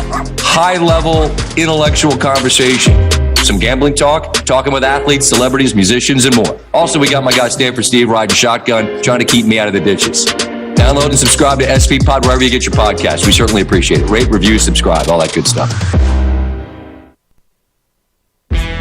Wednesdays have become my favorite day of the week for one thing. The Mad Dog, Christopher Mad Dog Russo, is with your boy. Be with us starting at 10 a.m. Eastern on ESPN and the ESPN app. Brackets are back. ESPN Tournament Challenge is here. Get ready for the madness. Play for the upsets, the Cinderellas, the sleepers, and the buzzer beaters. Play the #1 bracket game for a chance to win $200,000. Sign up for the ESPN Tournament Challenge and download the app for free. Presented by Allstate, Acura, and McDonald's. ESPN Radio's Chris Canty. He's been stringing Green Bay Packers fans along for the last 3 years because that organization and that fan base thought they were on the precipice of getting a championship, and it seems like Aaron Rodgers has fallen short in all of those games, the back-to-back NFC championship games, not to mention what happened in the divisional round when they had home field advantage against a team that doesn't trust their own quarterback to throw the ball. More from Chris Canty, weekdays from 3 to 7 p.m. Eastern on ESPN Radio. It's always streaming season on ESPN Plus. Stream thousands of live events from the NHL, MLB, La Liga, and more. Plus UFC fight nights and pay-per-view events, PGA Tour Live, and the best seat in the house for college sports like football and basketball. You'll also get the complete 30 for 30 library, premium articles, and exclusive originals from stars like Peyton Manning, Tom Brady, Clarissa Shields, and more. Sign up at ESPNplus.com to join the evolution or get the Disney bundle and save. Keyshawn, J. Will, and Max. Kyler Murray needs to put a statement out so he can try and win back the fan base and now put the poison all on the team by saying, look, they're doing me wrong. More from the guys Wednesday morning starting at 6 Eastern on ESPN Radio and ESPN2. Tuesday, March 8th on ACC Network. Brooklyn is fired up. All of ACC country is fired up.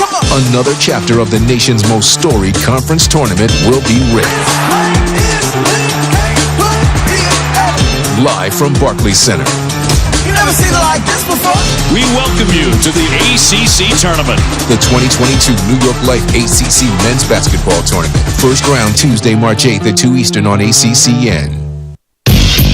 Keyshawn, J. Will, and Max. Do you let your dog lick you in the face? Yes. What? Right? It's not even a question. That came out like a shot. What? Like when you get excited, like when you get back from a long road trip, you're like, hey, good to see you. When you walk your dog, you see what the dog's got its face all up in? Yeah, you can do all that. Kiss your dog. You can do all that. People do this all the time. Nah, Nobody that's said gross, cuz. Yates. That's gross. Nobody said on the lips. Nobody's like, oh, come. Key, J, and Max. Mornings on ESPN Radio and on the ESPN app.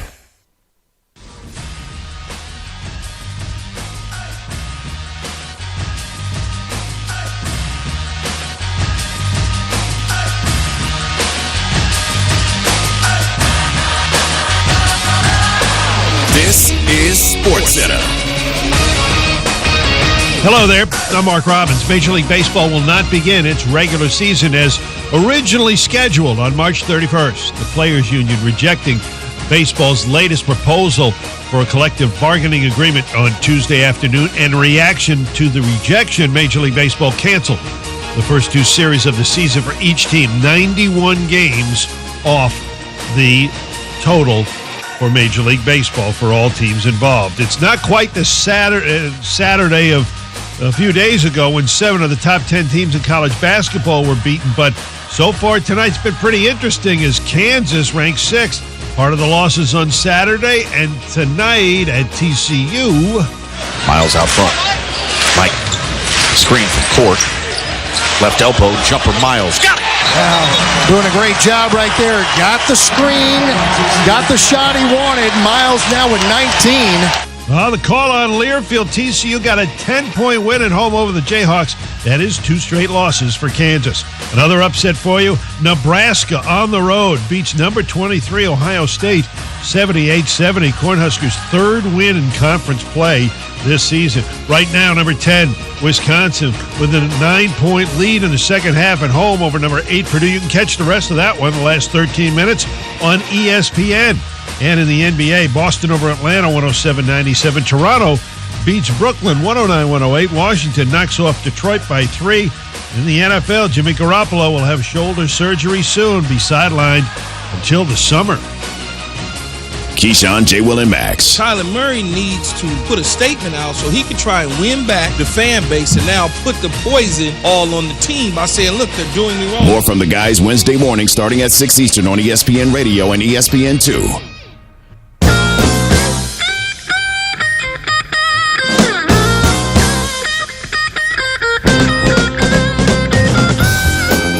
Along with Ian Fitzsimmons, I'm Freddie Coleman. Always appreciate you joining us here on Freddie and Fitzsimmons, presented by Progressive Insurance on ESPN Radio, the ESPN app, 6XM Channel 80, as well as tune in. For a lot of people jumping on that Ja Morant bandwagon, Ian Fitzsimmons and I want to know, where the hell have you been? We've been telling you about this guy for more than a minute, and all of a sudden those three letters, MVP, being next to the name of Ja Morant. Let's get to the real truth about him from my man Eric Hasseltine. Does a great job as a play-by-play voice for the Memphis Grizzlies. Always glad to have him here with us on Freddie and Fitzsimmons. Eric, I'll throw that question out there.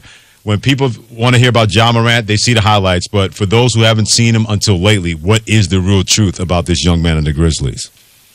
He's the real deal. He's the full package. You guys have been on that. And I listen to you guys on a pretty regular basis, especially going home from games from downtown out to where I live. And it's not just the athleticism. I thought Greg Popovich said it best last night. There's a bunch of guys in this league. They're super athletic, that can fly and are super, quick with the ball. But he has a way of seeing things on the court that just not a lot of guys do. And when you combine that with a superior athletic skill set, it's special. And we kind of recognized that watching him in his rookie season. I was standing up top in our platform watching training camp with Brevin Knight, and in an old 3-on-2, 2-on-1 that you're just kind of doing to get your legs back.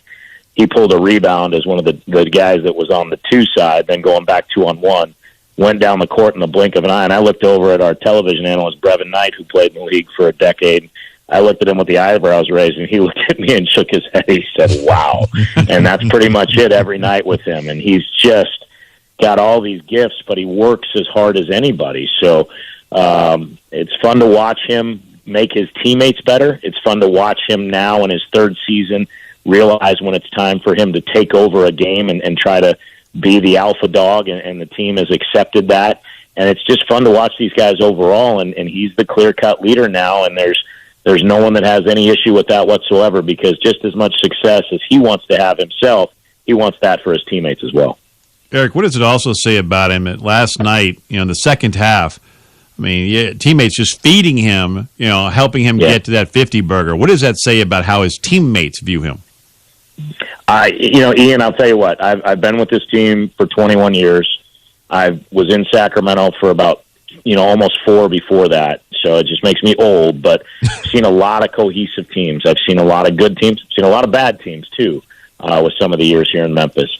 I have never seen a group in my time in the NBA that is like this group. They are as close-knit a group of players as you could imagine. There are no egos whatsoever involved. It's amazing. After games, they all take a team picture together when they win. They have photographers come over, cameraman come over. And last night, all of them, it was like all of them got 50 because Ja got 50, had the 5 fingers out and the 0 next to it. They want him to be the best he can be. And, the question early in the year was, do you guys believe he's an all-star? And our second-year shooting guard, Desmond Bain, who's having a terrific year, so that, that question gets asked a lot, and he wasn't trying to be flippant to the media that asked it. He said, I get it, but the better question is, should he be a starter? He's an all-star. And then, obviously, the way he played, he earned that starting spot. So they all believe in one another. And, to a man, they will all take accountability for when they're not playing well, and I think that starts with Ja. And the stretch he was out right around Thanksgiving where the Grizzlies actually played really well without him, caught some teams without some guys playing because that was in the middle of that, Omicron breakout, and guys were being sidelined left and right, but the team played really well.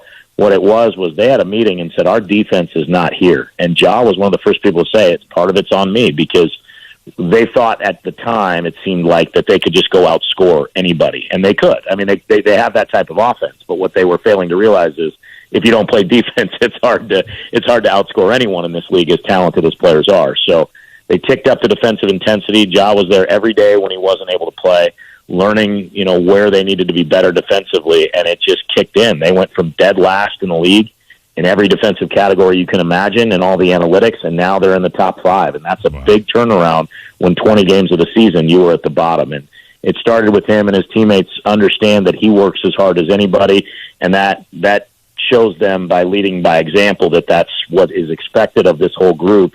And it starts with the coaches as well. And he's like a coach on the floor. Taylor Jenkins will tell you the same thing. So there's a lot of love there between these guys, and that's not just, hey, everything's sunshine and rainbows here in Memphis, but I've never seen a group like this that really gets along the way these guys do. He's an FOS friend of the show. He's also the radio voice of the Memphis Grizzlies. Eric Hasseltine joining Freddie Coleman and Ian Fitzsimmons on Freddie and Fitzsimmons on ESPN Radio. All that's fantastic, but there's always, usually with a team like this, that there's always something that people don't see that could be a secret weapon. What is or who is the secret weapon of this Grizzlies team? Oh, boy. I knew you were going to put me on the spot, Freddie. You always do that to me, and I love it. I'm going to give you a couple, because I think there's a couple things that people may not understand about this team. And the first that caught me off guard was a guy that we had seen compete against the Grizzlies for a lot of years in those Oklahoma City, Memphis Grizzlies playoff battles, and that's Steven Adams. I had no idea this guy's passing skills were where they are. I mean, we saw a pretty good passing center here in Memphis in Marc Gasol. Mm-hmm. When you got a center that can distribute the basketball like that, it's a weapon. I've seen Steven Adams make passes this year that leave me speechless, which for a radio guy isn't a good thing, obviously. So you just and the other words that come to mind also are not good things. So you're just like, holy, wait, can't say that. But he's really good facilitating the offense from the high post. He's a monster of a human being. I think at times he's almost too unselfish. He gets under the basket and kind of thinks, should I take this shot? Well, yeah, dude, you're 7 feet tall and there's nobody around you. Just go up and dunk it. We're okay with that. And Jaws love that factor. The biggest thing in terms of uptick right now, Jaren Jackson Jr. is back to being Jaren Jackson Jr. again. He struggled a little bit offensively the last couple of ball games. I think that's just the wear and tear of the season, because when he got hurt in the bubble, he was starting to play his best basketball. He didn't come back till the end of the year last year, and everybody just kind of expected, well, now he's back. He'll just be the guy that was in the bubble that the night he hurt his knee had 43 against Portland, and that's not who he was going to be right then. He's now getting his legs underneath him. His rim protection is amazing. He went through about a 20-game stretch where he averaged 5.5 blocks. I mean, it was like every night, 4, 5, 6 blocks a night, and teams just had to stop going at the rim. That's a big factor. And then I think the way the bench goes from number 6 all the way down to number 15, it's next man up. Guys people haven't heard of. John Conchar, Killian Tilly, who was thought to potentially be a first-round pick before a knee injury his last year at Gonzaga. Brandon Clark is playing like the Brandon Clark of a rookie year where he made the All-NBA rookie second team. And so these guys are all stepping up, and the emergence of Desmond Bane has been huge. And I'm going to give you one that hasn't been there yet. When Dylan Brooks comes back here in a week or so. Forgot about him.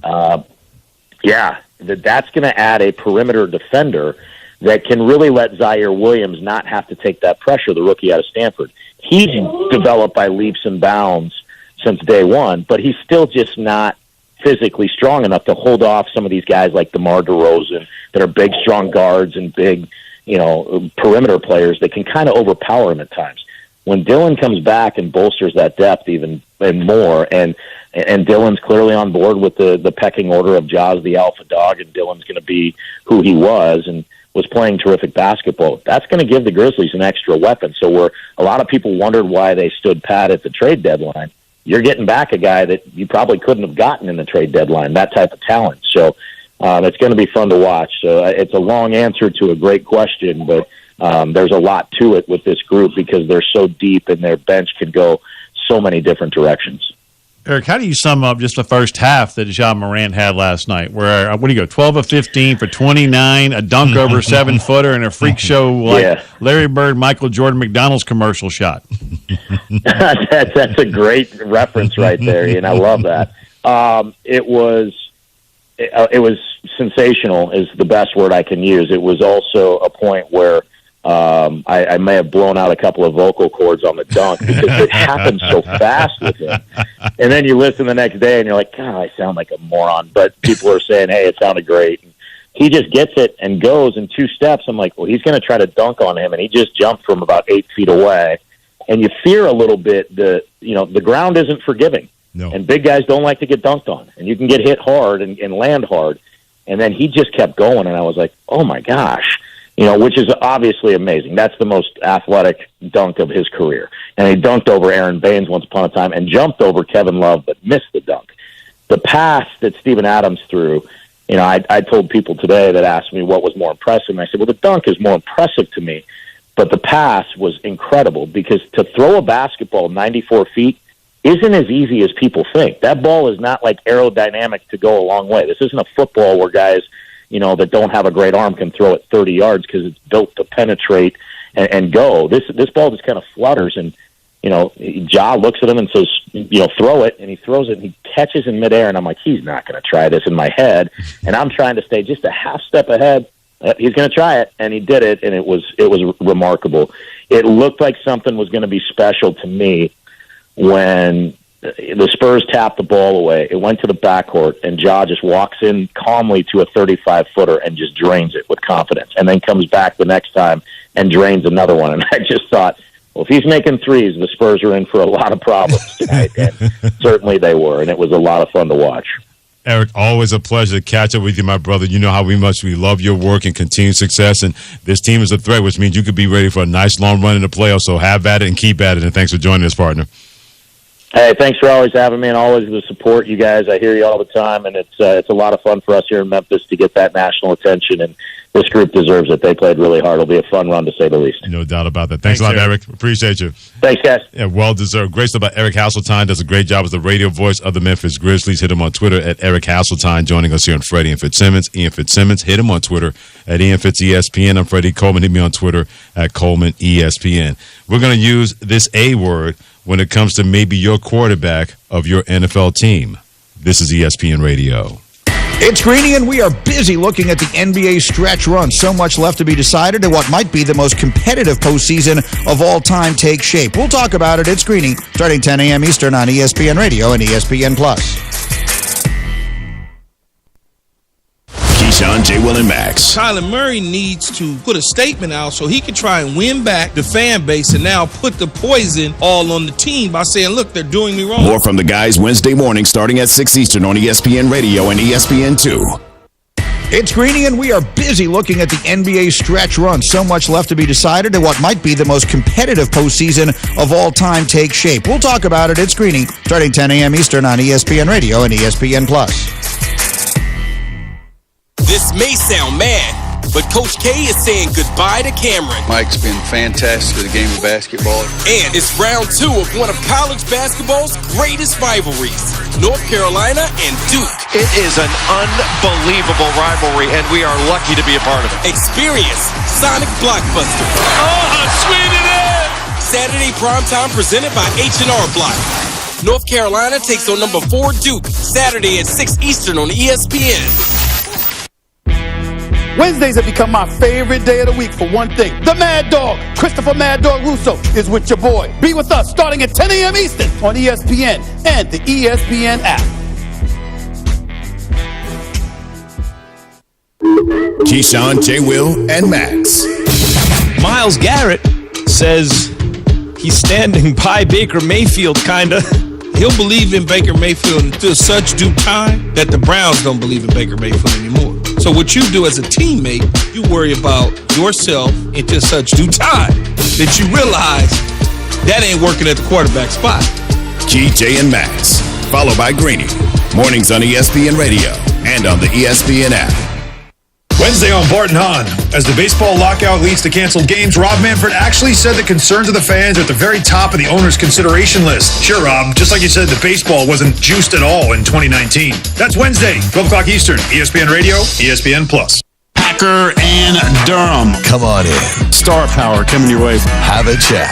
Duke head coach Mike Krzyzewski. Why isn't it the Durham Packer Show? It's from my house. It's his basement. Pull up a chair. Some of the players have come by and said, oh, we've heard y'all are the fun show. You think we're the fun show? I think so. Commissioner in person with us? Really? Where else would I want to be than with you guys this morning? Packer and Durham. Weekdays 7 to 10 a.m. Eastern on ACCA and streaming live on the ESPN app. ESPN Radio's Chris Canty. Let's also acknowledge that LeBron James was a part of the brain trust that thought it was a good idea to move KCP and Kyle Kuzma in order to bring over Russell Westbrook. You know, when we start talking about where does blame need to be laid when it comes to roster construction for the LA Lakers, sure, Jeannie Buss and Rob Pelinka deserve their fair share, but we also have to put some of this at the feet of LeBron James. More from Chris Canty. Weekdays from 3 to 7 p.m. Eastern on ESPN Radio.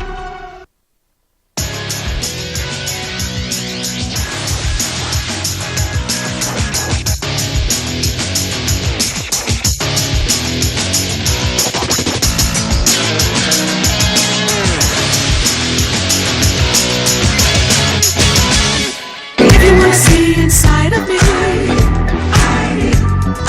I'ma need to seek your ID.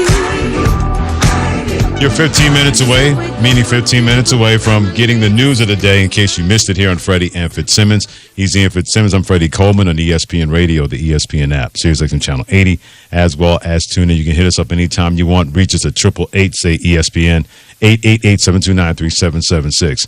I'm going to give a lot of credit to our producer, Tara Sledjeski, because she came up with this. Sister Sledge herself about the teams in the NFL that have the most quarterback angst right now. And she named 5.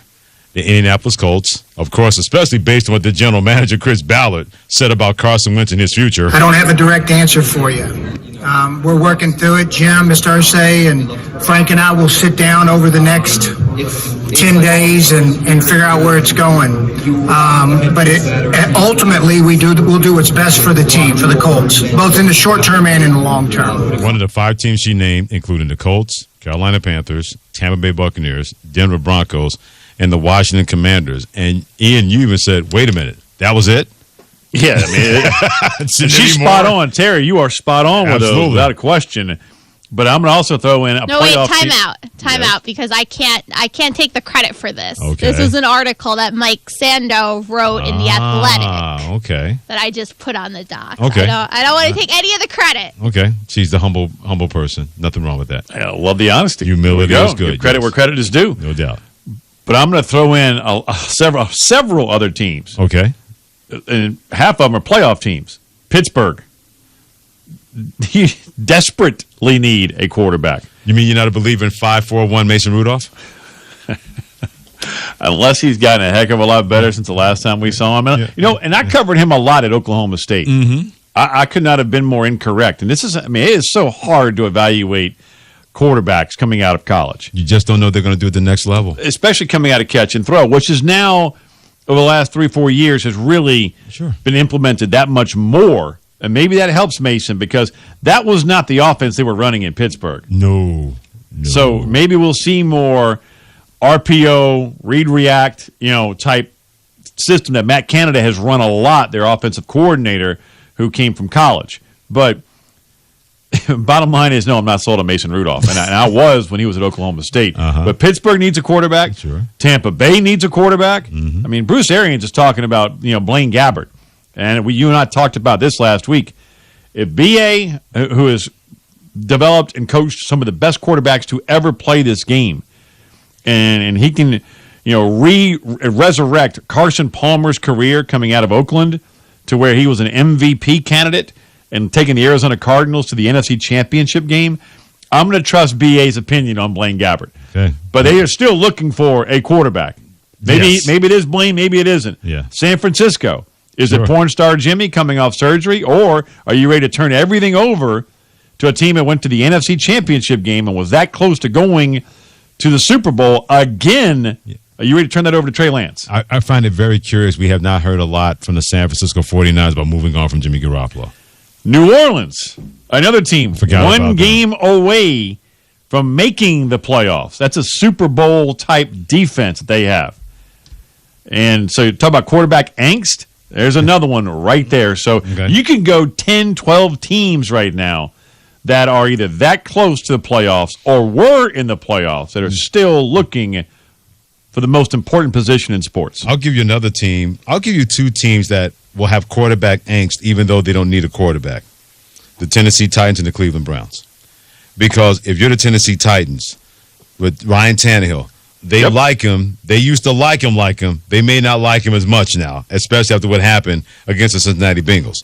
And when you throw 3 interceptions and you're the number 1 seed and playing at home, you'll give a lot of pause for the cause when it comes to the Tennessee Titans. That doesn't mean they're going to be in the market for a quarterback, but I wonder how much runway and leeway they're going to give him if he has a slow start to a team that was the number 1 seed in the AFC. And I'll give you the Cleveland Browns. And I read the report yesterday in Cleveland.com that Baker Mayfield is really unhappy about not having more of a functional role or a better role in the offense. You really can't put that out there if you're Baker Mayfield when you're in a contract year when it comes to the end of your rookie contract and you threw 17 touchdowns and 13 interceptions last year. I get it. He played injured. No one should take away his toughness. No one should take away his commitment to his team. Right. He shouldn't have played, but he went out there for his team. But you can't raise a ruckus when they're still waiting on you to be that number 1 pick that they drafted out of Oklahoma. Both of those teams, their fan bases don't need a quarterback, but that doesn't mean there's not a little bit of angst with Tennessee and Cleveland. Don't disagree with that one bit, Freddie. And now that the combine is cranked up and you have all the general managers and head coaches and the agents for not just the future players, but also the current players are all there in Indy, going to that overrated steakhouse in St. Elmo's and other joints, right? Have you been there? Yes. Okay. How about to say speaking from experience? Man, his steak is average at best. And look, I get the shrimp cocktails, and I love some horseradish in my sauce there, man. But I mean, come on, what are we? Man. Anyway. This public service announcement, thanks to Ian Fitzsimmons, part of Freddie Fitzsimmons and ESPN Radio. Better places to go in Indy than the overpriced, overrated St. Elmo's. But anyway. All righty then. Point is, this is where deals start to get done because they're all there and they're all going to go talk. And I mean, wherever it may be, whether if you have a Cowboy player you're trying to get under contract, right? Like Amari Cooper is in the news right now. Dalton Schultz is in the news right now. You know what? You're going Lawrence will be in the news. You're going on to Jerry Jones's big-ass bus and doing some negotiating, right? I mean, and you can't miss it. It's got that big old star on it. It rolls all over town. Sure. But Bruce Arians, to me, made a comment today that I thought, because this is where all the, you're hearing things in the hallways and whatnot and talking to agents and whomever. Arians made the comment. quote, I don't see many veteran quarterbacks moving on to new teams, end quote. I thought that was very curious that a guy of that stature would put that out there. Because he knows something, and he's heard something, and he understands what that's all about. That wasn't subtle by Bruce Arians. No, that was to the point saying, hey, there are going to be plenty of dudes you thought were going to move on, not named Carson Wentz, that are going to stay right where with their teams. And I wonder how much of that is because of one guy named Jimmy Garoppolo of San Francisco. That was the number one name that came to my mind, Freddie, when B.A. made that comment. I'm right there with in step. Yeah. And the second one was Russell Wilson. Yeah, that situation is sticky. And I didn't think that was going to be the case, especially after Russell Wilson, right after the season ended, said, I'm not looking to go anywhere. And I said, maybe they've had a kumbaya moment. Then the more I don't hear, the more I worry that it's the opposite. And we go teenager and, scrape the social media stuff. Yeah, just like Kyler Murray did. And then he put everything back. And either way, that angst is not just for teams that need a quarterback. It could involve teams that have one but may not like him anymore.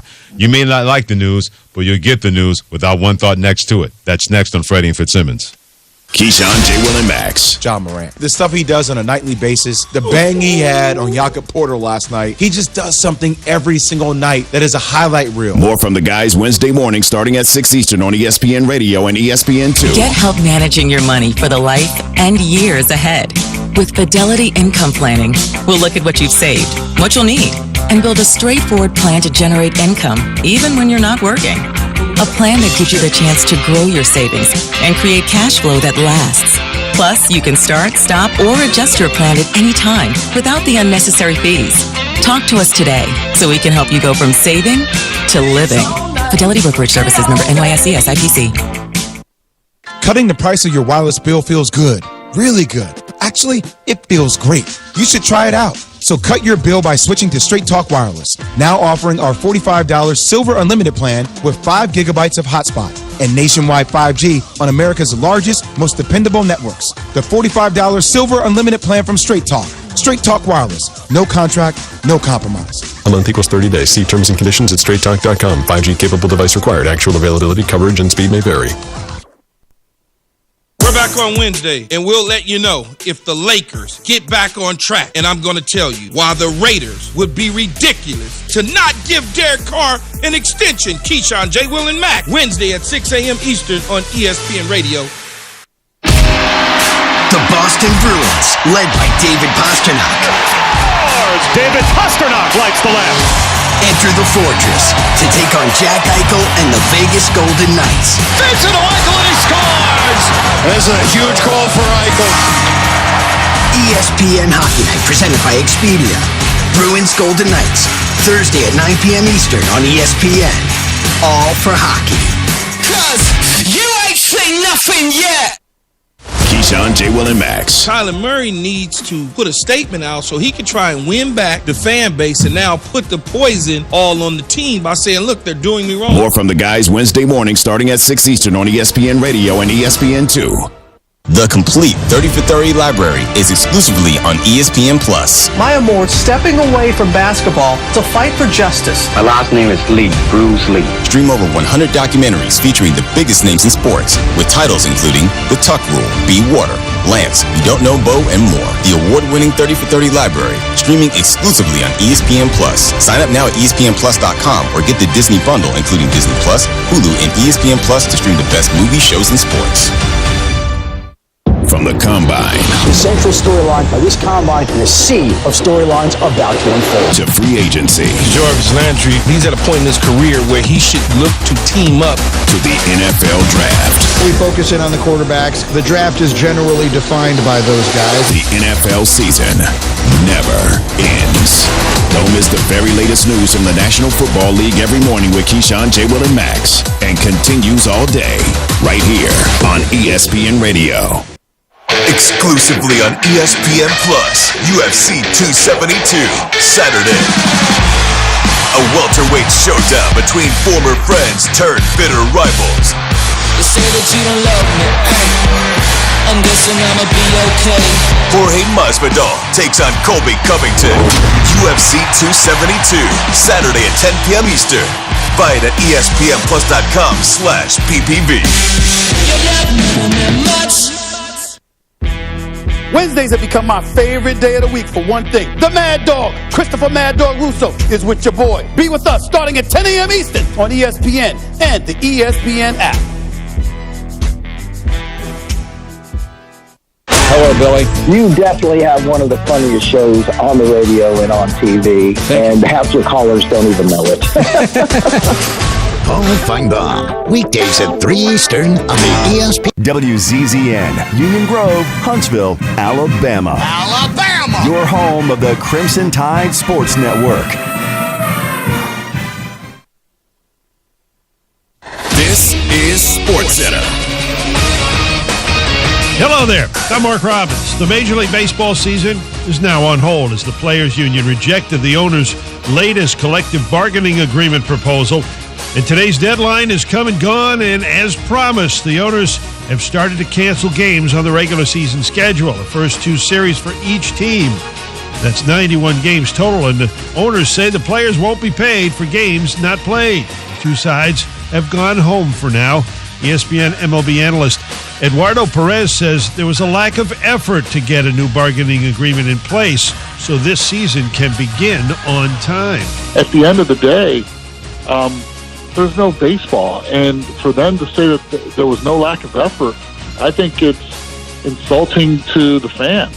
And again, without the fan, the value of each organization is not what it should be. That was Eduardo Perez on Freddie and Fitzsimmons a little earlier here on ESPN Radio. We've got more upsets in top 25 college basketball. Number 6, Kansas loses again, second straight game. TCU beats them by 10. Number 23, Ohio State cannot protect home court, losing 78-70 to Nebraska. The Huskers only with 9 wins on the season. Great game going on right now over on ESPN in the Big Ten. Number 10, Wisconsin leading Purdue 61-56 with 3.5 to go. Again, you can catch the rest of this one on ESPN or on the ESPN app.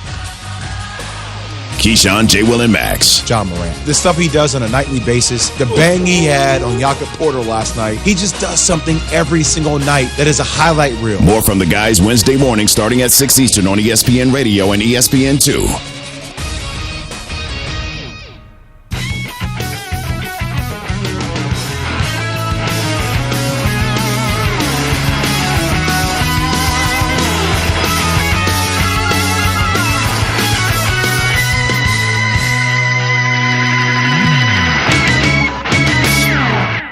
This is Freddie and Fitzsimmons. Where we at? On ESPN Radio and on the ESPN app.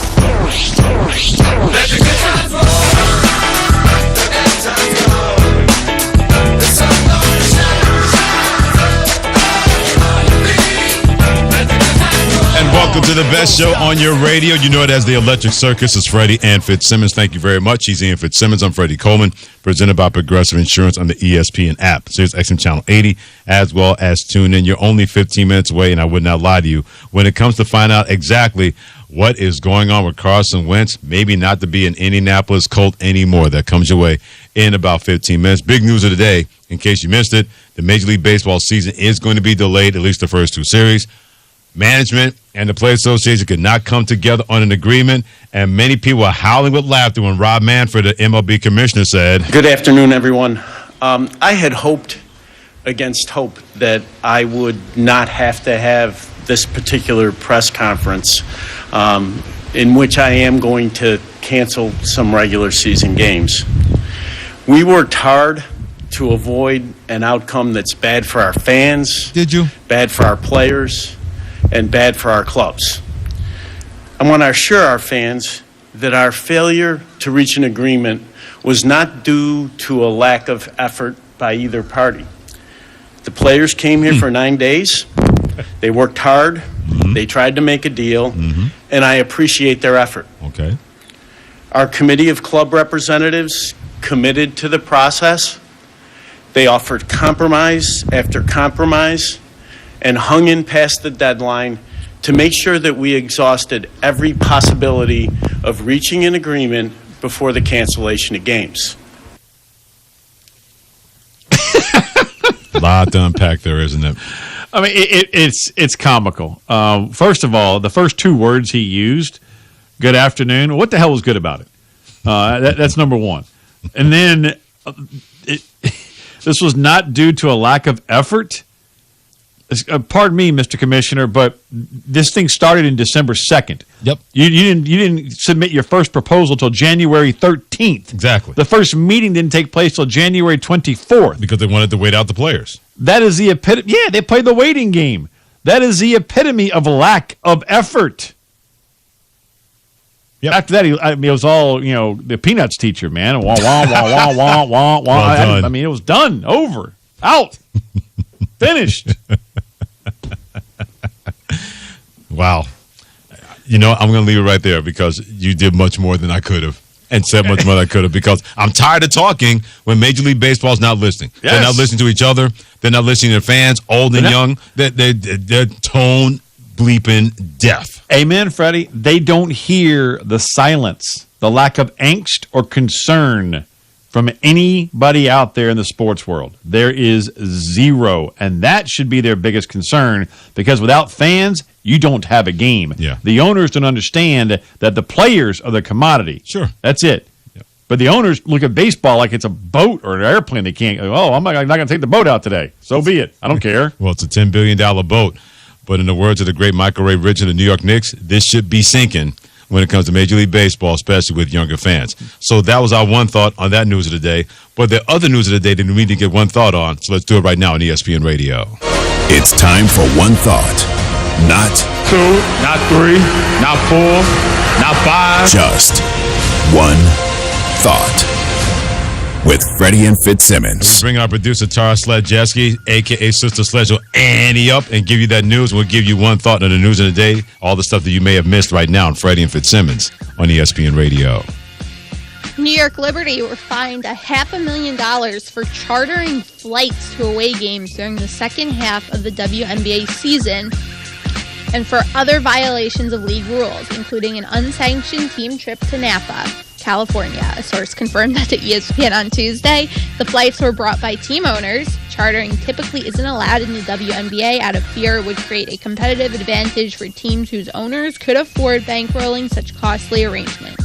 Sports Illustrated had also reported that the WNBA Board of Governors rejected an unofficial proposal spearheaded by the Liberty in which the league would get comp for 3 years of chartered flights. Sports Illustrated also reported that the league's general counsel suggested a plethora of severe punishment for the Liberty, including losing every draft pick you've ever seen, to suspending ownership, even grounds for termination of the franchise. So that's burying the lead. They considered terminating the franchise because they were using chartered flights. One thought, Ian. Damn. Yeah, what he said. So let me get this straight. The league will pick up the bill in certain circumstances for teams to use charters, but your own owners, if they have it, they can't use it. No. That doesn't make any sense to me. I understand, competitive balance and whatnot to a degree, but if you're on a team that has wealthier owners, it's like, hey, go back. When I was covering the Columbus Blue Jackets, they had a private plane. Yeah. Not every NHL team has a private plane. Right. But the Blue Jackets did. So why should they be punished? Thank you. So what's the difference? Wow. I'm at a loss. By the way, I saw, according to SI, the Board of Governors had cut a deal with the ownership of the WNBA's New York Liberty to reduce the fine from $1 million to $500,000. It could have been a lot worse. Oh, man. I had no idea they were talking about, like, revoking a charter. Meaning, I'm not talking about a flight. I'm talking about the franchise. Well done, yeah. Mercy. Yeah, what he said. Tara, what's next? God. That's Holy amazing. moly. Jeez. Wow. Let's. Yeah, sorry. You on the phone there, Tara? Tara's like booking guests. She is. She's got like different coaches calling and all poor this stuff. thing. For the second year in a row, the Jacksonville Jaguars hold the number 1 overall pick in the NFL draft. In speaking with the reporters at the NFL Scouting Combine on Tuesday, Jaguars GM Trent Baalke said that you're always open for business when it comes to potentially trading for the number 1 overall pick. Now, whether we'll be able to move it or not is the question, but we're very comfortable taking the pick as well. We've got to be prepared for anything in this league, so to say we won't shop it is probably not 100% correct, but to say we will is probably not either. So we're going to see what comes, and if something comes our way and it makes sense to us, we'll make that decision at that time, Baalke said. Freddie, one thought. Trent Baalke has no business answering the phone or talking on the phone to anybody. If you're the Jacksonville Jaguars, if your franchise is not able to get off the ground, I know exactly who to blame, and it's going to be that dude. He should not be in charge of making any kind of decisions regarding the future of your football team and helping out your quarterback, Trevor Lawrence, and your new head coach, Doug Peterson. Doug Peterson said yesterday that it's going to be a combination of people working together to have the franchise going forward. It should be a combination of people. He's right. But one of those people should not be Trent Baalke. They need to find another general manager, or they're going to be the hamster on the wheel. And you know what the outcome of that is? That view never changes if you're a fan or a player in that organization of Jacksonville. I'm going to go the opposite. I think this was very smart by Trent Baalke because it was the obvious thing to say, and that is, yeah, we're open for business because there is no clear-cut number 1 pick. So he let all the other 31 teams know without having to call all the 31 teams. You're at a podium. Yes, we are listening. If you want the number 1 overall pick, come make me an offer. Because I mean, you look at it could be, Kwanu, the offensive tackle out of NC State. It could be Evan Neal. It could be Thibodeau. It could be Aiden Hutchinson. Could be anybody. Yeah, so it's wide open. So I think this was actually very smart by Baalke. Put it at every team. Let them know if you want the number 1, we're listening. I get it. He should not be the one making that statement. They need somebody who's competent to make that kind of statement. But I hear you. A day after Kyler Murray's agent released a statement saying the Arizona Cardinals quarterback was seeking long-term stability and a new contract with the team, Cardinals head coach Cliff Kingsbury said he and Murray are in a good place. Kingsbury said he and his quarterback speak regularly about football, but they haven't been in touch since Murray and agent Eric Burkhart released their lengthy statement with their requests on Monday morning. Burkhart also represents Kingsbury. Quote, all of our long-term goal here is to have Kyler be our quarterback. He understands that. He understands my view of him and how I feel about him. Unquote, Kingsbury said. Kingsbury deferred contract-related issues to Cardinals GM Steve Keim, who spoke with reporters 75 minutes later at the NFL Combine in Indy. Keim didn't elaborate much more on a potential contract extension for Murray, who just became eligible for an extension this offseason. Like Kingsbury, Keim said he has been in regular contact with both Murray and Murray's agent, but has not spoken to either this week. He said his reaction to seeing the lengthy statement, which was posted to Murray's social media on Monday, was an agent doing his job. One thought, Ian. Smart. That's what you should say. He's not the one negotiating the deal. But, hey, defer all that to my boss and Steve Keim, our general manager. I'm here to coach football. He handles contracts. My one thought is I can't wait to see how this is going to end because we've seen so much scrubbing, not scrubbing, not scrummy. Today a Cardinal, tomorrow not a Cardinal. Today a Cardinal, tomorrow not a Cardinal. When it comes to social media of Kyler Murray, then the agent said we want a long-term deal, but we want to have more say in the organization. Kyler Murray is within his rights to ask whatever he wants because remember, to bring some memory to your memory, they changed an entire organization for him. They had a coach in Steve Wilkes for 1 year. And they said, this is not working. They drafted Kyler Murray and then brought in a coach who could coach his skill set. They, in effect, told Kyler Murray, we're not anything without you. And then what did Kyler Murray do? He went out there and proved them right. 5 wins his first year, 8 wins the next year, 11 wins this year, and also a playoff appearance by the Arizona Cardinals. No wonder Kyler Murray is asking for that because the organization has told him when they drafted him, we are not going to be able to do this and not have you be a part of it in terms of changing everything around. Now that he has that power and he's going to get that power and keep that power, he has no reason to give it back when the Cardinals gave it to him from jump one in the first place. He's Ian Fitzsimmons. I'm Freddie Coleman. I'm Freddie and Fitzsimmons, presented by Progressive Insurance. Small business protection just got easier with more than 30 coverage options available. Progressive has you covered. More at progressivecommercial.com. Speaking of quarterbacks, at least Kyler Murray is still with the Arizona Cardinals.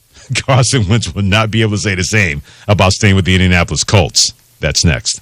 Keyshawn, J. Will, and Max. I'm not spreading germs. I'm just telling you straight, like business-wise. Like, if I sign Keyshawn germs. Johnson to a 5-year deal, he's in the promotion material. More from the guys Wednesday morning starting at 6 Eastern on ESPN Radio and ESPN2. This is an important notice to consumers facing $10,000 or more in credit card debt, medical bills, or other unsecured debt. You're not required to pay it all back because there are special programs now in effect that will significantly reduce the amount you will owe if you qualify. This is not bankruptcy or a debt consolidation loan. These programs, which the credit card companies like to keep secret, exist to aid American consumers struggling with overwhelming credit card debt by offering tremendous savings and real debt relief. Accredited Debt Relief has established a special hotline for you to call and learn what savings you qualify for. They've helped qualify consumers with over $1 billion in debt and are A+ rated with the Better Business Bureau. So don't wait. Get the relief you need during these hard economic times. For this free information, call the Accredited Debt Relief Hotline now. Call 800-901-3322. 800-901-3322. That's 800-901-3322. 97.7 ESPN The Zone. Have you ever found exactly the right new car or truck with the exact features that you want and nothing else? Well, at Woody Anderson Ford, we can promise you just that. Hey, Bobby White back again, and you can now factory order your new Ford today, and you'll get your new car or truck exactly the way you want it. And there's no extra cost to custom order. Plus, you get $1,000 off MSRP on top of any additional factory rebates. This applies to 2021 F-150, Explorer, Ranger, and Expedition. It's a win-win with a custom order at Woody Anderson Ford. You get the colors, the features, and the options that fit your life. Plus, you get notified when it's built, shipped, and ready to deliver. Listen, buying a new car or truck is likely the second largest investment you'll ever make. So why settle? Get exactly what you want with a custom factory order today. And get $1,000 off MSRP. See how at WoodyAndersonFord.com or at the corner of Jordan Lane and Sparkman Drive. Hope to see you soon. For over 20 years, Audio Insight has been designing and installing systems that integrate today's technology into homes and businesses all over the Tennessee Valley. At Audio Insight, they don't provide one-size-fits-all system solutions. Instead, they design your system from the ground up based on your valuable input. By working closely with you, Audio Insights can ensure that your system will meet your performance, budget, and aesthetic needs. Visit the showroom at 1229 Putman Drive off Jordan Lane and experience some of their fine products firsthand. Visit audio-insight.com to learn more. You want the right specialist for your recovery. At SportsMed Orthopedic Surgery and Spine Center, we understand every body is different. Your muscles and bones are unique, as is your body. Our SportsMed specialists offer innovative treatments and minimally invasive procedures, allowing you to quickly return to the life you love. Locations in Huntsville, Madison, Athens, and Decatur, and on the web at sportsmedalabama.com. Improving performance, improving lives. Hey, this is Justin with the Furniture Factory Bar and Grill. We'd like to invite you to North Alabama's premier patio bar and grill, where at the factory, we have something going on each and every night. Monday night, steak night. Tuesday night, karaoke. Wednesday night, the Jeep community comes out for Jeep Jam. Thursday, it's bike night, the biggest in the valley. Friday and Saturday, live concerts on our 4,000 square foot patio, along with drink specials and a beautiful staff. What are you waiting on? We will see you at the Furniture Factory Bar and Grill. When I chose a garage door company, I did my homework. I needed Precision Overhead Garage Door Service. They have a 5-star Google rating. I checked their reviews and liked what their customers had to say. Precision Overhead Garage Door has lifetime warranty packages. Same-day service if I call before 2 p.m. If they can't make it the same day, my service call fee the next day is waived. They did a 25-point safety inspection on the door and operator. Now that's peace of mind. Residential, commercial, and gate services. Precision Overhead Garage Door Service. Call 256-400-4500. Hello, this is Kerry Rosenblum Realty, and we're part of that MA family. It's great to see football season back in, and we're at Rosenblum Realty trying to take care of all your real estate needs, whether home buying or selling. We'd like for you to put our 64 years of experience to work for you. We have 4-generation family ownership, and again, take a personal touch to taking care of your real estate needs. Call us at 256-539-9501 or rosenblumrealty.com. Have you ever found exactly the right new car or truck with the exact features that you want and nothing else? Well, at Woody Anderson Ford, we can promise you just that. Hey, Bobby White back again, and you can now factory order your new Ford today, and you'll get your new car or truck exactly the way you want it. And there's no extra cost to custom order. Plus, you get $1,000 off MSRP on top of any additional factory rebates. This applies to 2021 F-150, Explorer, Ranger, and Expedition. It's a win-win with a custom order at Woody Anderson Ford. You get the colors, the features, and the options that fit your life. Plus, you get notified when it's built, shipped, and ready to deliver. Listen, buying a new car or truck is likely the second largest investment you'll ever make. So why settle? Get exactly what you want with a custom factory order today. And get $1,000 off MSRP. See how at WoodyAndersonFord.com or at the corner of Jordan Lane and Sparkman Drive. Hope to see you soon. Have you ever found exactly the right new car or truck with the exact features that you want and nothing else? Well, at Woody Anderson Ford, we can promise you just that. Hey, Bobby White back again, and you can now factory order your new Ford today, and you'll get your new car or truck exactly the way you want it. And there's no extra cost to custom order. Plus, you get $1,000 off MSRP on top of any additional factory rebates. This applies to 2021 F-150, Explorer, Ranger, and Expedition. It's a win-win with a custom order at Woody Anderson Ford. You get the colors, the features, and the options that fit your life. Plus, you get notified when it's built, shipped, and ready to deliver. Listen, buying a new car or truck is likely the second largest investment you'll ever make. So why settle? Get exactly what you want with a custom factory order today. And get $1,000 off MSRP. See how at WoodyAndersonFord.com or at the corner of Jordan Lane and Sparkman Drive. Hope to see you soon. From the Fox 54 Weather Center, I'm Chief Meteorologist Jordan Dressman. A mostly sunny sky this afternoon. Really is going to be a beautiful Tuesday across North Alabama, southern Middle Tennessee. Temperatures easily climbing into the low and mid-60s, only dropping into the upper 30s, lower 40s as we head into the overnight. Another fantastic day on Wednesday, plenty of sunshine. Temperatures hanging out in the mid and upper 60s, some of us making a solid run at 70 degrees. If you don't see 70 degrees on Wednesday, you're probably going to see it on Thursday. I'm Chief Meteorologist Jordan Dressman on your home for ESPN Radio, 97.7 ESPN The Zone. Bring that playoff intensity every day to our shows. Bring it on, Chop. Let's go. Okay, maybe just for Drew DeArmond. Ding, me. Listen for Talkin' Ball with Scott Tyson and Drew. Weekday mornings starting at 7 on 97.7 ESPN The Zone. To be here. That's the same with the Indianapolis Colts have told him. What kind of market is going to be out there for a guy? Because as we mentioned about 30 minutes ago, give or take a lie or two here on Freddie and Fitzsimmons. Ian Fitzsimmons, that's him. Freddie Coleman, that's me on ESPN Radio. We talked about teams that have quarterback angst, even if they have a quarterback or don't have a quarterback. Are you willing to say we're going to give that guy a third chance? If you're Washington, we know the coach not giving him another chance, so that's completely out the window. If you're the Carolina Panthers, are you thinking about Carson Wentz? I wonder what kind of market is going to be out there for a guy that has blown it the last two times with the Philadelphia Eagles, and he was able to say, you starting Jalen Hurts over me, I want out, and then you thought you had the team with the Indianapolis Colts, and then you blew it again at the end of the regular season with the Jacksonville Jaguars. What kind of quarterback market is going to be out there that somebody believes, yeah, we bring in Carson Wentz, we'll be able to get him right here, even though it was not able to happen at the end of Philadelphia and for 1 year at the end when it comes to the Indianapolis Colts? I don't have answers, man. I'm not asking for answers. I'm just stating facts. What's going to market going to be? Here's the other thing here, Freddie. Who do you replace him with then? Because on your roster right now, it's Sam Ehlinger. You know, and look, I like the Longhorn. I do. Yes, you do, but not like that. But man, to turn the keys over to him right now, yeah. Look, so. And you have to find a taker for Carson Wentz. They may be stuck with him. If they're stuck with him, I wonder how much they're willing to eat that dead cap money when it comes to the guy to give a lot for when it came to draft picks to bring him from Philadelphia. And if I'm not mistaken, the Colts, do they have a draft pick this year?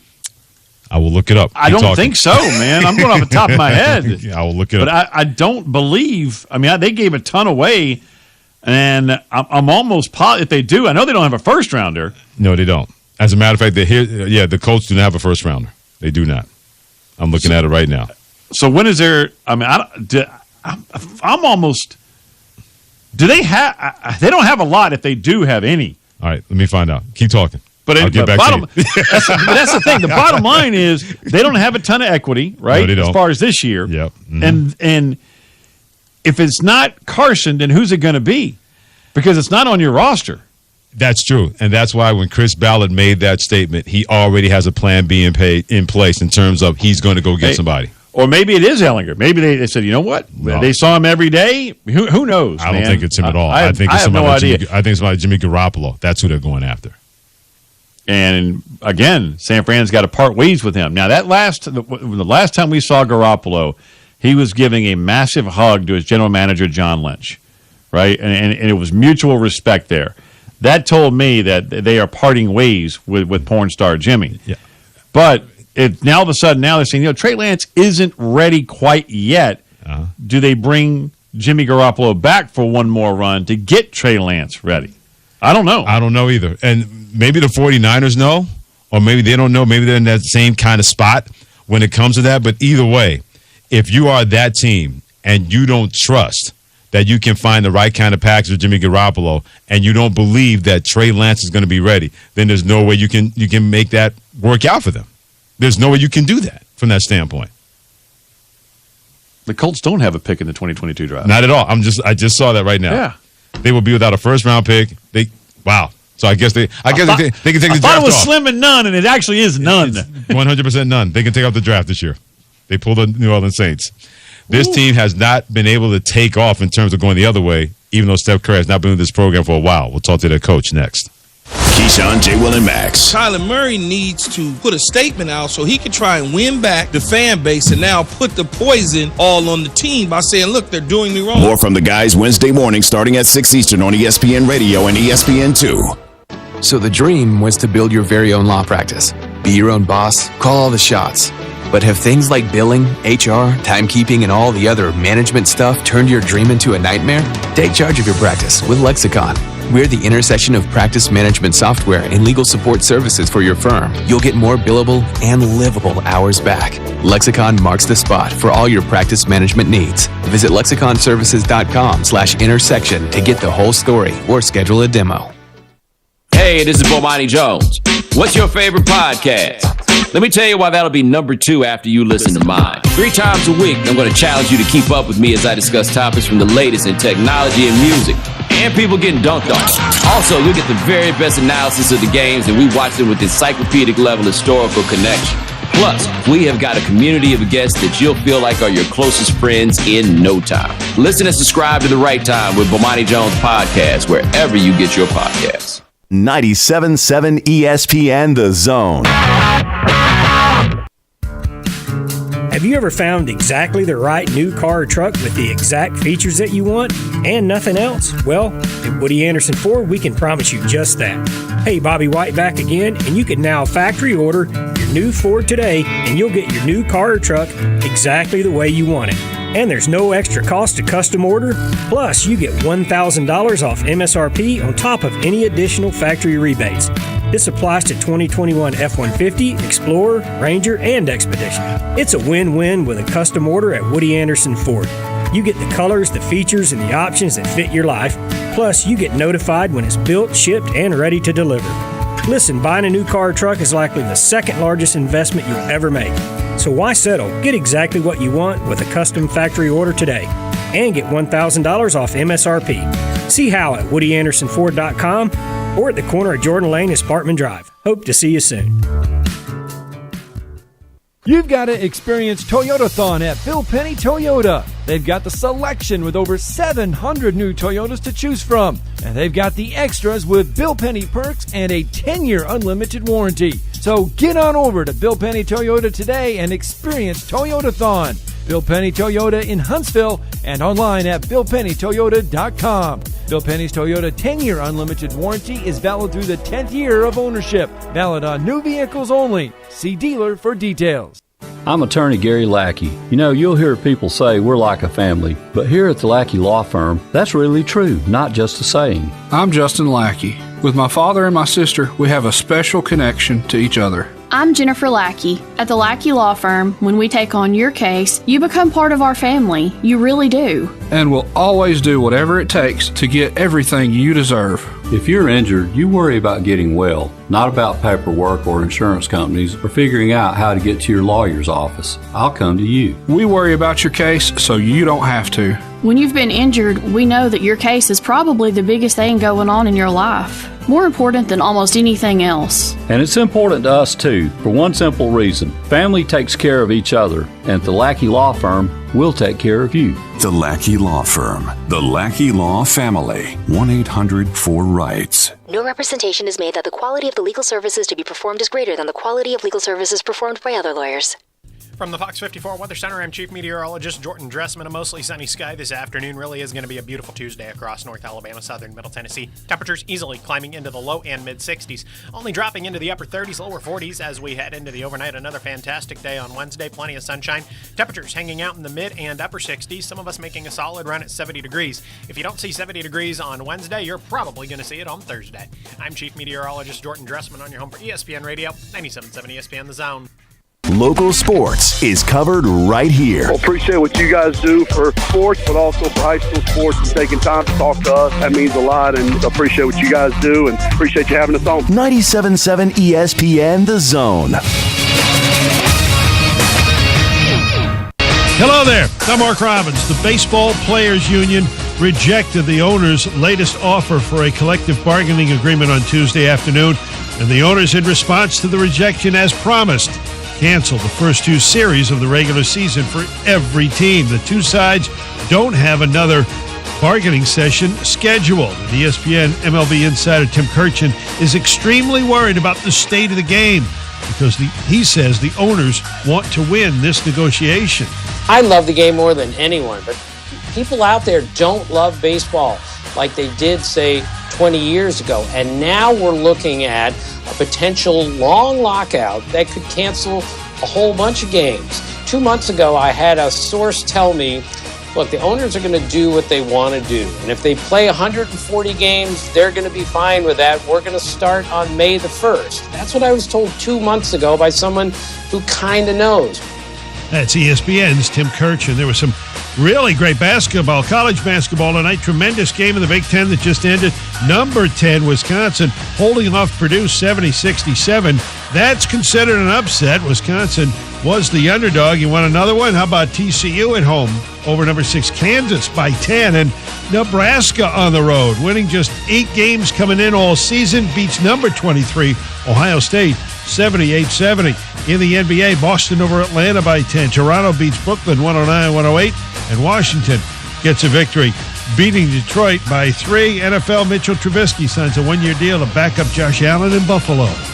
Keyshawn, J. Will, and Max. John Morant. The stuff he does on a nightly basis, the bang he had on Jakob Porter last night, he just does something every single night that is a highlight reel. More from the guys Wednesday morning starting at 6 Eastern on ESPN Radio and ESPN2.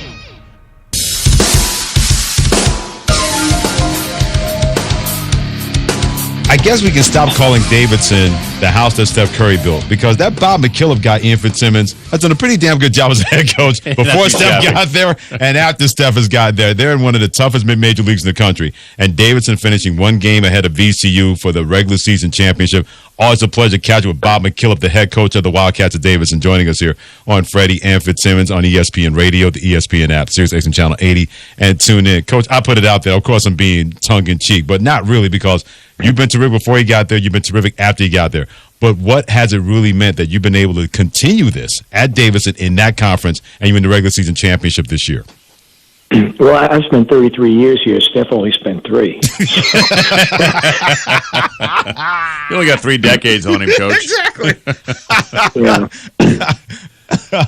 I've been very, very fortunate to be here and be here as long as I have been, and to treasure the memories we have, the memories we're building, and just the friendships and relationships. Boy, you hear 33 years, and you got 33 years of sons, guys that played for you that you just shake your head and just are in awe of the relationship that began in 1992, 93, 94, 95, that with a player that's still as vibrant today as it was back then. So I'm very, very lucky.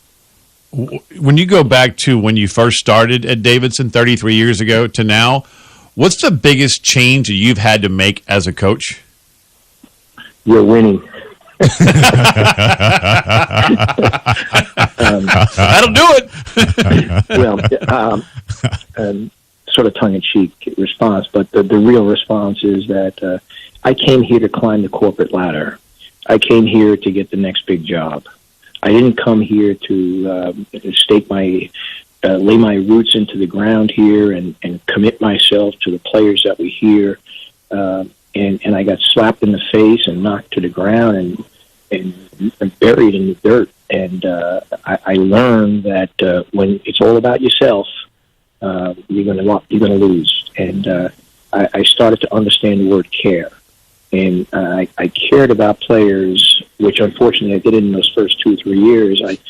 I said I cared, but I was more concerned about myself and the advancement of my career. It was a bitter lesson in retrospect to learn, and one that I have such regrets about, because those guys in the first 2, 3, 4 years just gave me everything that they had, and I gave them a lot, but I didn't give them the care that I should have given them. So that, to me, is the biggest lesson I've learned, and I had to be brought to my knees in order to learn it. Great candor and honesty and perspective from Davidson coach Bob McKillop joining Freddie Coleman and Ian Fitzsimmons on Freddie and Fitzsimmons on ESPN Radio. Learning that life lesson, because no matter if you're in sports, outside of sports, coach, there are always going to be life lessons. You were able to use that and be a better coach, and also, in my opinion, be a better man. How much of that had you appreciate Davidson a little bit more than you thought you were going to appreciate having that job? Well, the interesting thing is Terry Holland was the athletic director who hired me. And had he not been the great success story that he was both at Davidson and at Virginia as a head coach, maybe he would not have stayed with me and allowed me to continue into that 4th, 5th, 6th year. But he stuck with me and counseled me and guided me and told me things during those first 2 or 3 rocky years. So I feel incredibly fortunate that I had a leader that led me and understood the pitfalls that I was falling in and helped pick me up and inspire me and energize me so that I weathered the storm, but could never have done it without Terry Holland and the group of assistant coaches that I had. And now, when you look at the state of the game today, and I'm talking just all collegiate athletics, correct. On a personal note, what is your most rewarding thing about coaching today? And then also with NIL and the transfer portal and how the world has changed around you, what's the most challenging thing for a coach today? Well, it's interesting you ask that, because as we gathered after practice tonight, it's March 1st. We're 24-4. We've had some terrific wins. We've had a wonderful journey of a season. And yet our guys were pushed to the limit today by me at practice. And I said to them after practice, I said, guys, I push you to the limit because I'm pushing you towards excellence. And if I don't push you in that direction, if I'm not tough on you, if I'm not hard on you, then I'm cheating you. And I'm not going to cheat you because I see greatness within this room. And I think today our world, our world talks about demanding excellence but accepting mediocrity. And it's a lesson that it's kind of an old school lesson, but you can't accept mediocrity. And mediocrity doesn't start tomorrow in a game. Mediocrity starts because what we did today. And we will not allow any mediocrity to creep into our program, and we'll demand, and that's contrary to what our culture is teaching a lot of people today. Great stuff by Bob McKillop of Davidson. We could talk to him all night long here on Freddie and Fitzsimmons with Ian Fitzsimmons. I'm Freddie Coleman on ESPN Radio. Going back to what you talked about, your players in that situation. in a situation like that, you're always going to need a chief lieutenant to make sure that your message gets across. I get the sense that Foster Lawyer is that chief lieutenant. How right or wrong am I when it comes to him? Well, he comes into our team, and here he is 3 years at Michigan State, and within 2 weeks of being on campus, he's injured because he had injured his shoulder in the latter part of the season at Michigan State. So he's not really competing in daily drills and individual workouts, but he's there on the court. Our guys embraced him because of this knack for leadership that he had. Extraordinary. To see a guy that came from this different school, a Big Ten school, and led us the way he did in those first 2, 3, 4 weeks, remarkable. And as a result, when we took the vote for captains in mid-October, the team voted for Foster to be one of our captains. And that is a statement about the kind of man he is, that he's putting points on the board for us, and he's directing our offense, and he's making critical plays, but he's also a leader. And that's a refreshing, rewarding, and inspiring thing for me as a coach to see that on our team. I tell you, well, as Freddie said, we could talk to you all night. You could tell when you started talking about players, like that young man. I mean, your voice picked up. Like you, what is it about certain guys that you just, even as a coach, you kind of gravitate to? Well, let me talk about Stephen, because everyone loves to talk about Stephen. You tell me a guy in the NBA today that as soon as you hear their name, you know what team he's on in the NBA, but you also state what team he played for in college. There aren't too many NBA guys you could say that about. Nope. That, like with a snap of a finger, you say Stephen Curry, Davidson College. Why is that? It's that way because Stephen Curry has never forgotten his roots. Stephen Curry has had his fingerprints on Davidson College from the day he stepped on our campus until today. And he keeps those fingerprints on our program. Not because of what he's accomplished at Golden State, but because he cares so much and he respects so much his experience here that he wants everyone to understand how grateful he is. And the gratitude aspect of Stephen is extraordinary. There's a lot of people that have great confidence. And the great confidence sometimes is not reflected in the right way. Some people reflect confidence with arrogance, with entitlement. And some people reflect confidence with humility and gratitude. That's Stephen Curry. He takes confidence and puts it on the same level with humility and with gratitude. And that's what is refreshing to me, that these kind of people still exist. These kind of people are the leaders in our world. And Stephen's not just a leader in NBA basketball. He's not just a leader in sport. This is an iconic figure in the global scene because of what he does to help other people out. So there's a classic example of the joy that a coach feels, but there's a classic example of the kind of young men that coaches get the fortune to coach. Great stuff by Bob McKillop, the head coach of Davidson, the Atlantic 10 regular season champions, on Freddie and Fitzsimmons. Well, we're not there yet, Freddie. We're not there yet. You're not there yet. We got 2 to go. Okay. We got tomorrow night against George Mason, and that's I'm sitting here with pins and needles and getting ready for them. So we're not there yet. I'm not going to jinx it, even though I don't believe in jinxes, so I'm not going to jinx it. I do. I'm going to stay away from that. But the one thing I will not be able to jinx with you, 71 years of age, you have the mentality in terms of the physicality of someone a lot younger than that. I even read a quote and you said, I'm healthy and I still love going to work every day. This team has been a pleasure to coach. Their attitude is great and I love being around them.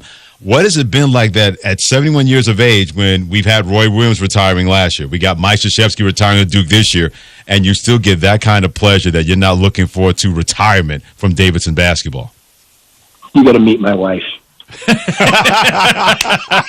Behind every great coach, right? That's tremendous. I tell you what, any coach that's listening to the show understands what I'm saying. The hardest job in creation is to be the wife of a coach, because you live and die with every possession and every game and every practice, and you also allow your husband to be a surrogate husband and a surrogate father because he's spending so much time with other people's children, other people's sons. So it's in a dynamic that should be talked about more in our world today, about what the partner, how valuable that partner is in the process of being successful. On a totally different note, away from your wonderful bride, and again, every great coach has got a great wife behind him. You're a New York guy, baseball fan, I'm assuming. Correct. 1955, 56. I'm in the bleachers at Yankee Stadium. Wow. Yeah, I'm old school though. I'm the Yankees. I'm the Giants. I'm the Rangers. I'm not the Jets, the Mets, and the Islanders. Okay. Well, I love it. All right. So if you had a message for both the owners and the players who said, you know what, we're not meeting anymore, what would it be as an old school baseball guy? Where have you gone, Joe DiMaggio? The nation cries its lonely eyes for you. Amen. Amen. What a tremendous message. And I wish I'd have thought of it. Hey, Coach, we always love talking with you. Always love catching up with you. Good luck the rest of the regular season in the A-10 tournament. Thanks for joining us on Freddie and Fitzsimmons. Thanks, Freddie. Thanks, Ian. Great stuff by Bob McKillop, the head coach of the Davidson Wildcats. And then how about quoting Simon and Garfunkel with a message to Major League Baseball to get your head out of your Simon and Garfunkels. He's Ian Fitzsimmons. I'm Freddie Coleman on Freddie and Fitzsimmons. It's time to celebrate those who did something very, very well in the night of sports. Tonight is your night, bro. We'll give them all that love that they can handle next on ESPN Radio. Tonight is your night, bro. It's Greeny, and we are busy looking at the NBA stretch run. So much left to be decided, and what might be the most competitive postseason of all time takes shape. We'll talk about it. It's Greeny, starting 10 a.m. Eastern on ESPN Radio and ESPN+. 97.7 ESPN The Zone. SportsMed is the official team physicians of the Rocket City Trash Pandas. And if the pros trust SportsMed, you can too. SportsMed provides every service you might need for complete orthopedic care, specializing in orthopedic surgery, sports medicine, joint replacement, spine surgery, neurosurgery, and podiatry. And they offer their own brace shop, in-house full-body MRI, physical therapy, walk-in clinic, and so much more. 4 locations and on the web at sportsmedalabama.com. AVIQ. Who is AVIQ? AVIQ is audiovisual the intelligent way, where we put our IQ to work for your AV needs. With more than 100 years combined experience in audio, video, and automation, our team of experts is dedicated to one thing, helping you discover technological solutions that make your home special. Once you experience a game or a movie on one of our state-of-the-art home theater systems, you may never leave the house again. AVIQ can build the entire system for you or provide the quality components if you're a do-it-yourselfer. But AVIQ is more than just home theater and state-of-the-art sound systems. We offer a variety of control options for home technology. Energy efficiency, heightened security, and improved quality of life are all attainable through the automation of home systems. Intuitive and user-friendly control is our main priority in designing a system that meets your needs. Don't just take our word for it. You need to see it to believe it. Come visit us at our state-of-the-art showroom on University, just east of Jim and Nick's, across from AT&T, or visit aviqhsv.com.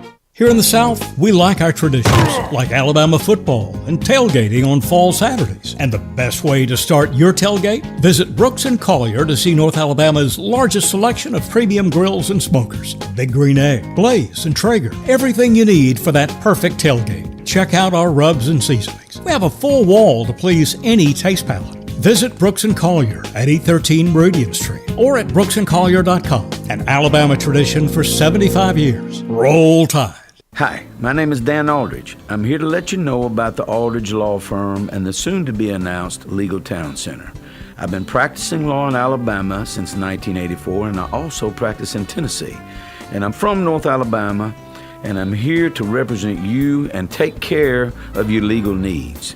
For many of us, hiring an attorney is not high on the priority list, and maybe a little scary. But it's something that we all need at some point. So by all means, do your homework. And if you need representation for car accident, wrongful death, medical malpractice, nursing home abuse, or estate planning, or any other matter, just give us a call at 256-534-3188. And you can email me at Dan, that is Dan at danaldridgelaw.com. Dan at danaldridgelaw.com. God bless America. No representation is made that the quality of legal services to be performed is greater than the quality of legal services performed by other lawyers. From the Fox 54 Weather Center, I'm Chief Meteorologist Jordan Dressman. A mostly sunny sky this afternoon. Really is going to be a beautiful Tuesday across North Alabama, southern Middle Tennessee. Temperatures easily climbing into the low and mid-60s, only dropping into the upper 30s, lower 40s as we head into the overnight. Another fantastic day on Wednesday, plenty of sunshine. Temperatures hanging out in the mid and upper 60s, some of us making a solid run at 70 degrees. If you don't see 70 degrees on Wednesday, you're probably going to see it on Thursday. I'm Chief Meteorologist Jordan Dressman on your home for ESPN Radio, 97.7 ESPN The Zone.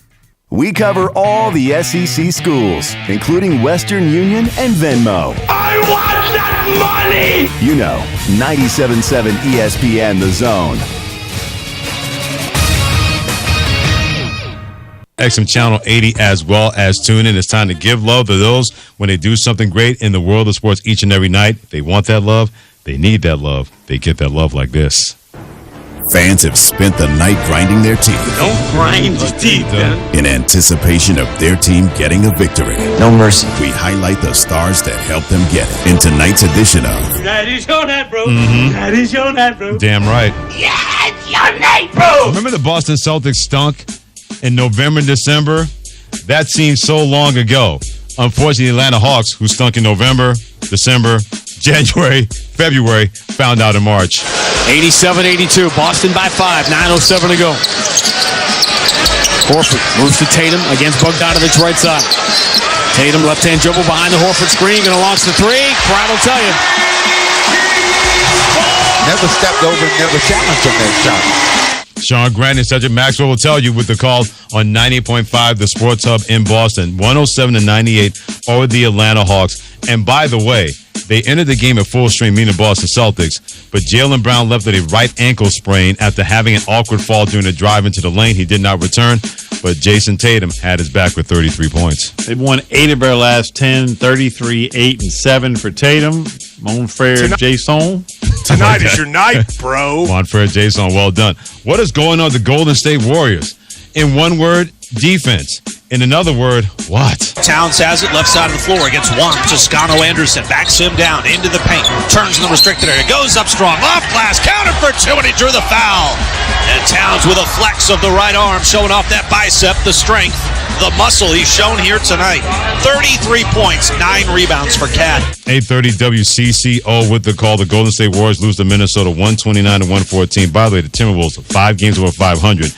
They're 3.5 games out of the number 6 spot. Meanwhile, Golden State has the second best record in the NBA. That's the good news. But they lost 6 out of their last 8 games. That's the bad news. Even worse, Memphis only 1 game back behind Golden State in the loss column. Not Golden State's night for Mr. Towns, who had 39-9. Dude, that is your night, bro. Well, they didn't have Kyrie Irving for the Brooklyn Nets tonight in Toronto because of that whole vaccine mandate thing. You can't play north of the border if you're not been vaccinated. Early on, the Nets were getting beat. Then they got back into it. But then Toronto said, wait, you don't have KD? You don't have Kyrie? You traded James Harden? You ain't beating us. Trent ices both free throws. Huge shots for the Raptors. Toronto by 4. Brooklyn across center. James Johnson, wing near side. Rebound. That was a knuckleball. No rotation on it. Brooklyn gets the rebound. Back up to Johnson. 3 at the buzzer goes. But it doesn't matter as the Raptors win the game by 1. 109-108, the final. Our man Paul Jones with the call on Sportsnet 590. You heard the final, and LaMarcus Aldridge said, even without those guys, we should have won.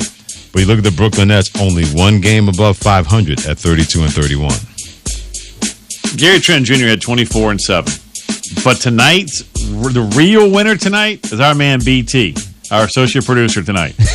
Billy, why is tonight your night involving Raptors and Nets?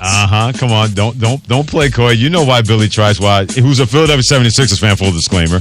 Why is tonight your night, bro? For what happened in this game tonight? Well, I mean, I saved myself because I didn't bet on the Raptors winning, thinking that the Nets that they were going to have Kyrie. But they ended up not being able to have Kyrie because I forgot Kyrie can't play. North of the border. I saved myself in a way. So forget Gary Trent Jr., forget the Raptors squeezing out a 109-108 win as a 4-point favorite. Right. The real winner, hey, Billy. Oh, yeah, tonight is your night, bro. because you forgot that Kyrie can't play north of the border. You saved yourself some cash. That is the biggest win of the evening. No doubt. Sometimes ignorance is really bliss when it comes to your pocket and money either staying or money leaving. If Villanova and Providence meet for a third time in the Big East Championships, which happen next week, I think we'll all be for that. Don't want to foul now, obviously. Minaya throws it all the way down court, and Dixon comes up with it, and time expires. Cats win! Cats win!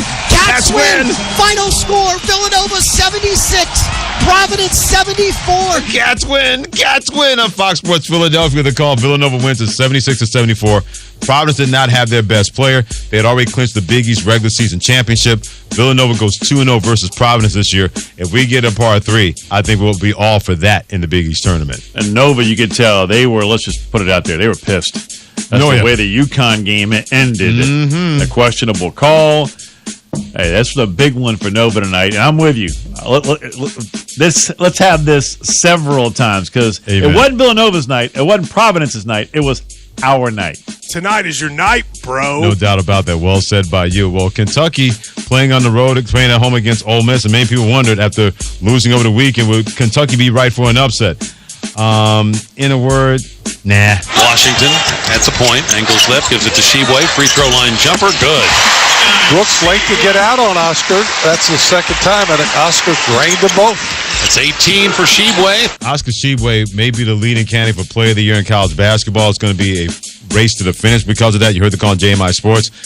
But that boy can play. Kentucky number 7, they beat Ole Miss 83-72, and Sheboy is no joke for the Wildcats of Kentucky. Just give it up to Blue Sea, Freddie. Tonight is your night, bro. Well done, by the way. And we also had an upset in college basketball. TCU taking on Kansas. Kansas ranked number 7 in the country, and TCU not caring about their feelings. Miller with a rebound. Bill Self calls him off and says, get over here. Let's get out of this place. Head to Allen Fieldhouse for the rematch. Because right now the Horned Frog faithful are storming the floor at Schollmeyer Arena and enjoying this one. Back-to-back wins over ranked teams for the first time in school history. It was number 9, Texas Tech, the other night. Tonight, it's number 6, Kansas. Brian Estridge with the call from Learfield. They beat Kansas 74-64. Give it up for the Horned Frogs. Tonight is your night, bro. Big upset. They're going to play Kansas because they can play them in less than 48 hours. But there will be no Major League Baseball at the start. That's next. Keyshawn, J. Will, and Max. John Morant. The stuff he does on a nightly basis, the bang he had on Jakob Porter last night, he just does something every single night that is a highlight reel. More from the guys Wednesday morning starting at 6 Eastern on ESPN Radio and ESPN. This is an important notice to consumers facing $10,000 or more in credit card debt, medical bills, or other unsecured debt. You're not required to pay it all back because there are special programs now in effect that will significantly reduce the amount you will owe if you qualify. This is not bankruptcy or a debt consolidation loan. These programs, which the credit card companies like to keep secret, exist to aid American consumers struggling with overwhelming credit card debt by offering tremendous savings and real debt relief. Accredited Debt Relief has established a special hotline for you to call and learn what savings you qualify for. They've helped qualify consumers with over $1 billion in debt and are A+ rated with the Better Business Bureau. So don't wait. Get the relief you need during these hard economic times. For this free information, call the Accredited Debt Relief Hotline now. Call 800-901-3322. 800-901-3322. That's 800-901-3322. 97.7 ESPN The Zone. Tom Abraham here from my friend Ross Roberts and his team at Valley Equipment Rental on the South Memorial Parkway. Did you know that Valley Equipment Rental is independently owned and operated by local folks right here in the Valley? They are celebrating 10 years in the business this year and have grown to be North Alabama's largest supplier of rental skid steers and mini excavators. Now, if you have a question about what tool to use, just call them at 964-6081, and the pros at Valley Equipment will get you into the tool that you need for your specific project. Valley Equipment, more care in every rental. This is Wes Neighbors with Phillip with Eagle Insulation, and we have an announcement to make. Yes, Wes, we are now Eagle Masonry and Insulation. We're still a place to call for your installation needs, but now we offer masonry services. What kind of masonry projects can you handle? Wes, no job is too big, no job is too small. We can do renovations, new construction, outdoor fireplaces, fire pits, brick landscape borders. Well, when you came out to my house, you did both the insulation and masonry at the same time. You guys did rock for me, you did brick for me, and you insulated my house. That's usually done at the same time that you're building a house. Absolutely. It really capitalizes on two services you need at the same time, and you can get one company to handle both of those. Philip with Eagle Insulation will come out, do your installation. He'll do your masonry. They do a great job. They guarantee your work. Check out more online at insulatewitheagle.com and schedule your free examination today. 256-755-1556. Thanks, Wes. I loved playing high school sports. I loved the competition, the camaraderie, the bands, the crowds, all the pageantry. And I wanted to keep playing. But I graduated. No colleges called, and neither did the pros. So, to stay close to the game I loved, I decided to become a high school official. You know, a referee. When I played high school sports, I learned the importance of integrity, good sportsmanship, and respect for the rules. Now, as a high school official, I get to help model these same values to others. Maybe the colleges and the pros didn't call, but the kids in Alabama did. And now, I'm enjoying the competition, the camaraderie, the bands, the crowds, and all the pageantry of high school sports all over again. Interested in becoming a licensed high school official? Go to highschoolofficials.com to learn more and begin the application process. Hey everybody, my name is Jonathan Dunwoody and I own Minuteman Press. We've proudly served the Valley for almost 13 years now and are located at the corner of 8th and Governors. We specialize in signage and vehicle graphics from simple lettering to full vehicle wraps. Our wide format department is very detail oriented and we pride ourselves in providing high quality print and install. Let us make your vehicle a rolling billboard to help your business grow for years to come. WZZN, Union Grove, Huntsville, Alabama. 97.7 ESPN, The Zone. This is SportsCenter. Hello there. I'm Mark Robinson. Major League Baseball season now on hold, kind of in limbo as the Players Union rejected the owners' latest proposal. Today's deadline come and gone, and as promised, the owners have started to cancel games off the regular season schedule. The first two series for each team is now gone, and owners say players won't be paid for games not played. Upsets continue in top 25 college basketball. Number 6 Kansas lost to Baylor Saturday tonight. The Jayhawks were at TCU. Miles out front. Mike, screen from court. Left elbow, jumper Miles. Got it! Doing a great job right there. Got the screen, got the shot he wanted. Miles now with 19. All the excitement on Learfield as TCU wins by 10. And in the Big Ten, a couple of top 10 squads squared off. Number 8 Purdue at 10th ranked Wisconsin.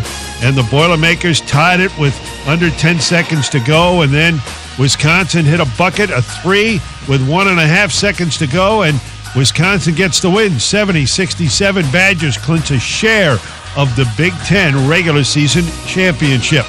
In the NBA, it is Boston knocking off Atlanta, 107-97. Toronto beat Brooklyn, 109-108. Washington over Detroit. In the NFL, Mitchell Trubisky signs a one-year deal. He'll continue to back up Josh Allen in Buffalo. And Niners quarterback Jimmy Garoppolo will soon have shoulder surgery. He'll be sidelined until the summer. Keyshawn, J. Will, and Max. John Morant. The stuff he does on a nightly basis, the bang he had on Jakob Porter last night, he just does something every single night that is a highlight reel. More from the guys Wednesday morning starting at 6 Eastern on ESPN Radio and ESPN2.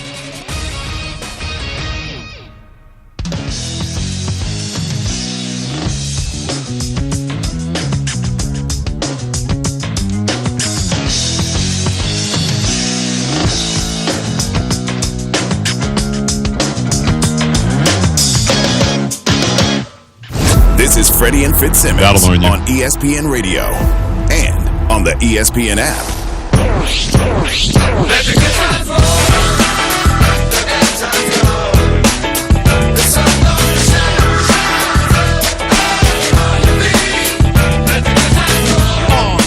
Thanks for being a part of it and allowing it to be a part of you. It is Freddie and Fitzsimmons. He's Ian Fitzsimmons. I'm Freddie Coleman.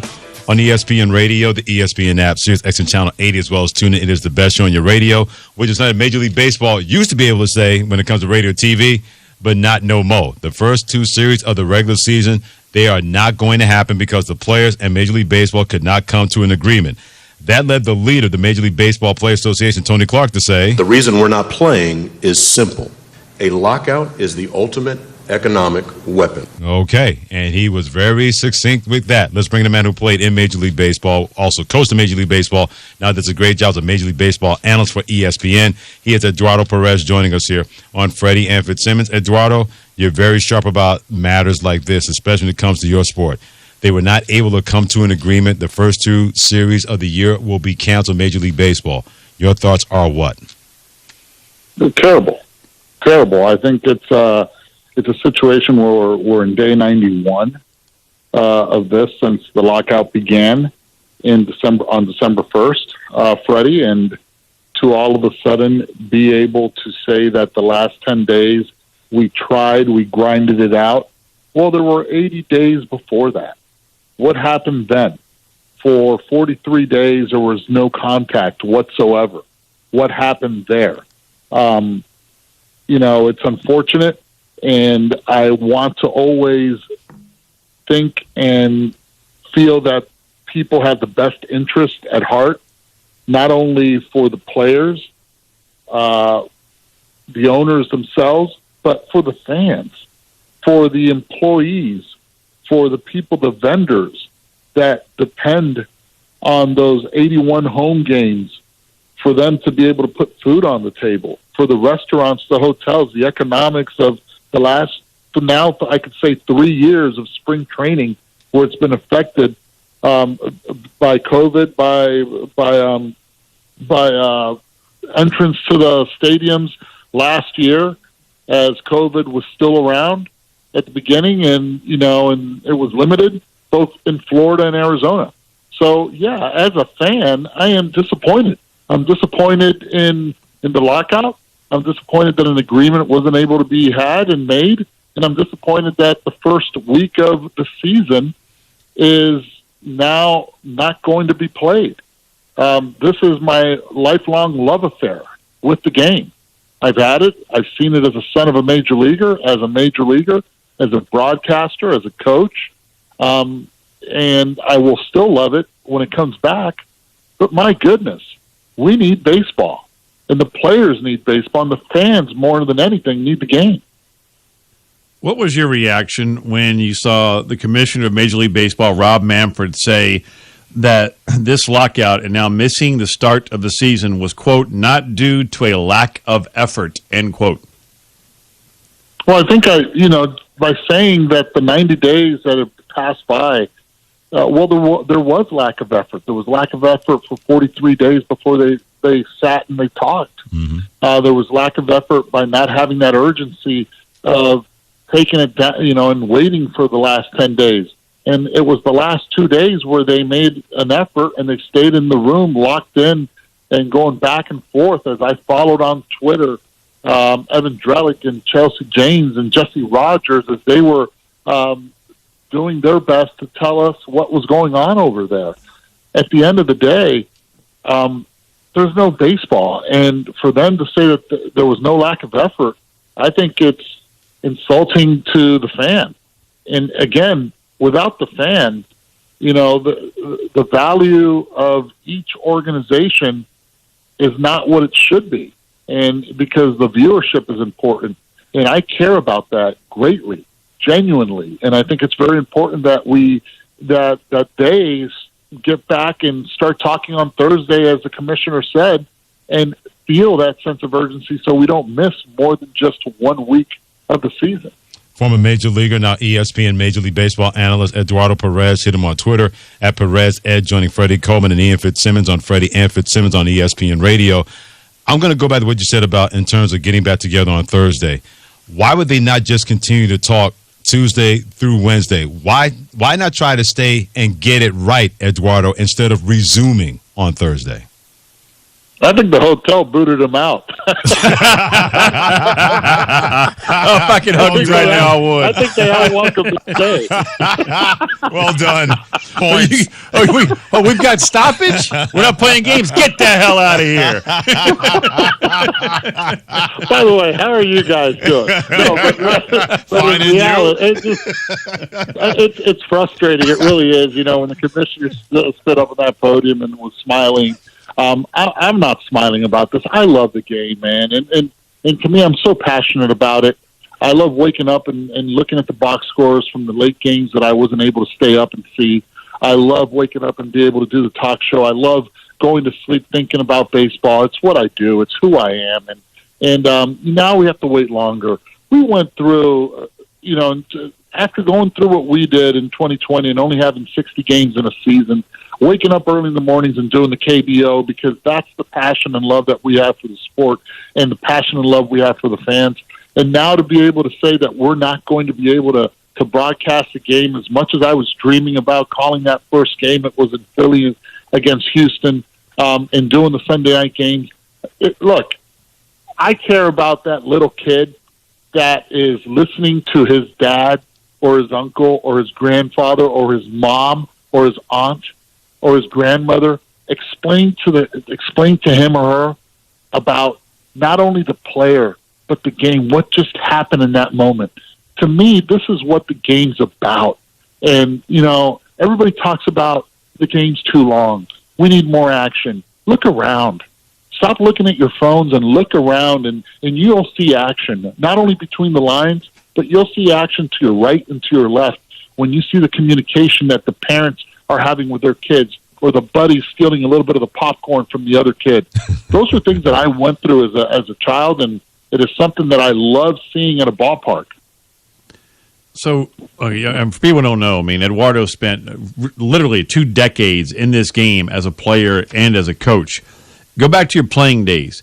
If you're sitting down right now with Tony Clark and Max Scherzer, right, Andrew Miller, and they ask you, all right, what should we do? Because in order to get a deal done in negotiations, both sides have to hurt a bit to win.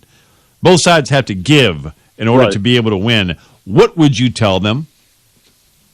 I would tell them we really want to raise that CBT, right, the collective bargaining tax threshold.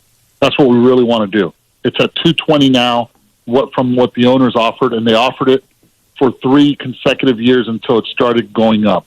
It went up from $210 to $220. That's only a 5% increase. That's a little bit of insult. That's a little bit of an insult right there.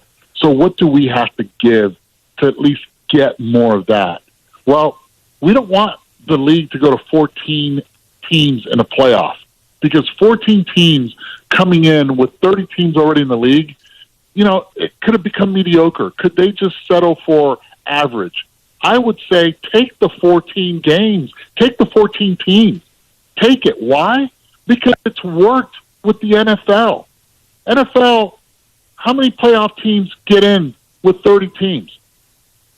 Freddie, you know this one. How many do get in? Yeah, 32 teams. I mean, half of the league gets in. You got half the league going in. League, right? Yeah. Half of the league, right? Mm-hmm. 32 with 16. If you look at the NBA, how many teams get in with 30?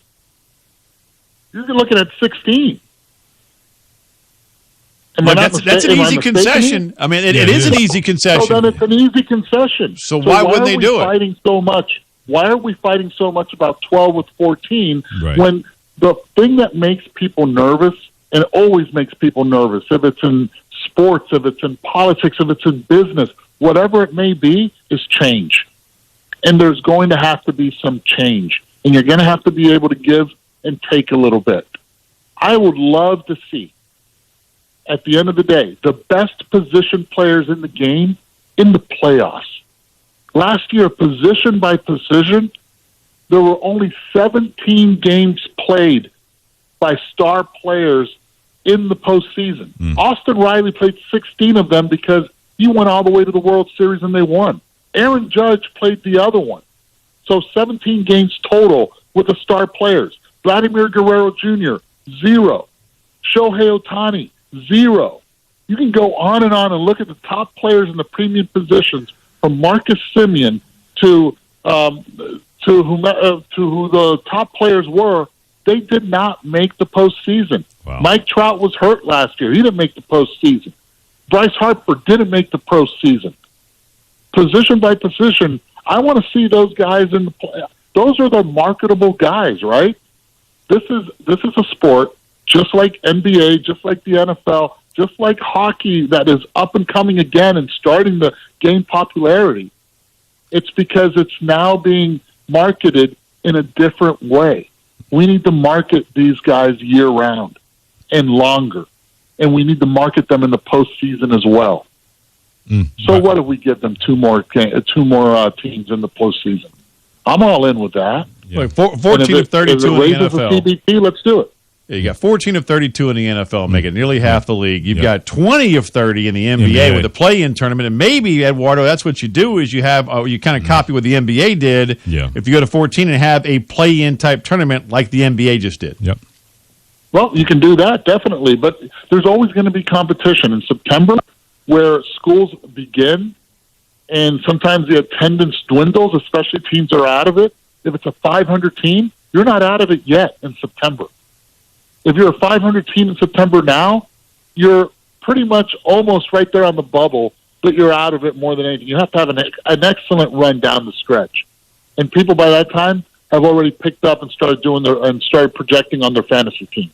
There has to be a way to be able to continue the fandom of this game longer through the season with the star players. Yeah, especially when Major League Baseball is a business that generates $11 billion in revenue, but $100 million of that is keeping them from being at the bargaining table and starting the season on time. Eduardo, great perspective. Always great to touch base with you, my brother. Take care and hang in there, okay?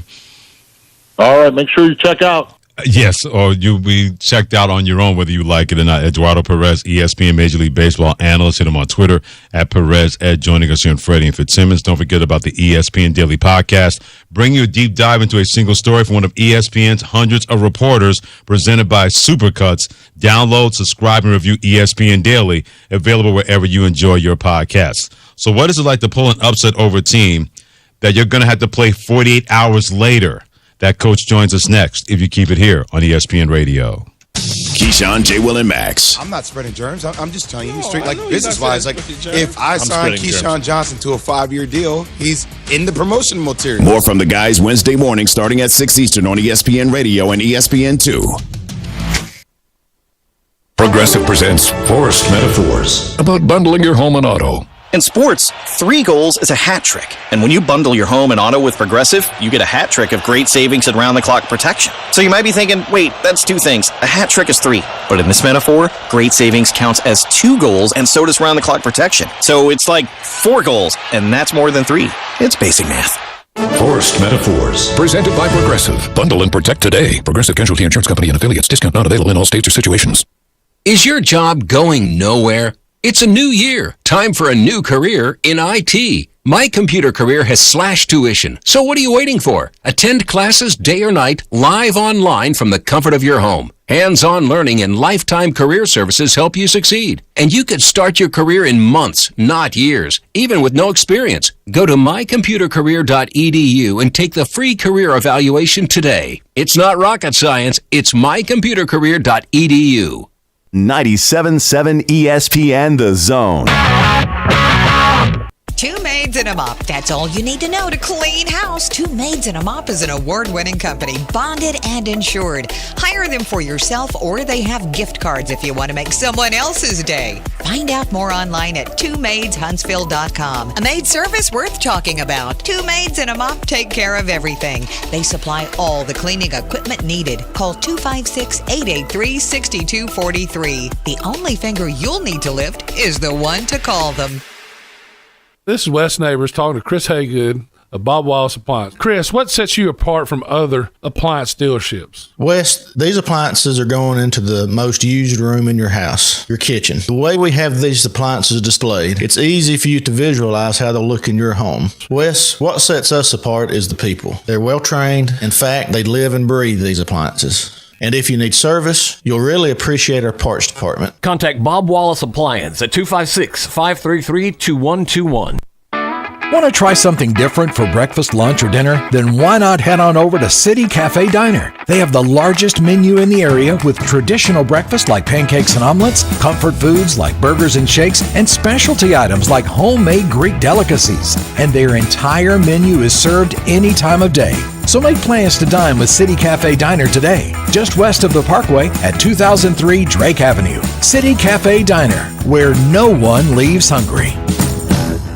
Are you in the market for a recreational vehicle? Do you want to get out and see more of this beautiful country? Well, imagine hearing the laughter of your little ones enjoying gooey s'mores by a cozy campfire and making lasting memories with your friends and family from the comfort of a new camper. We can make your dreams come true at Hall's RV. With over 15 years in the camping business, we know how to get our customers into the perfect camper. We have several models and floor plans here for you to choose from, both new and used. We're family owned and operated with fantastic deals and great service.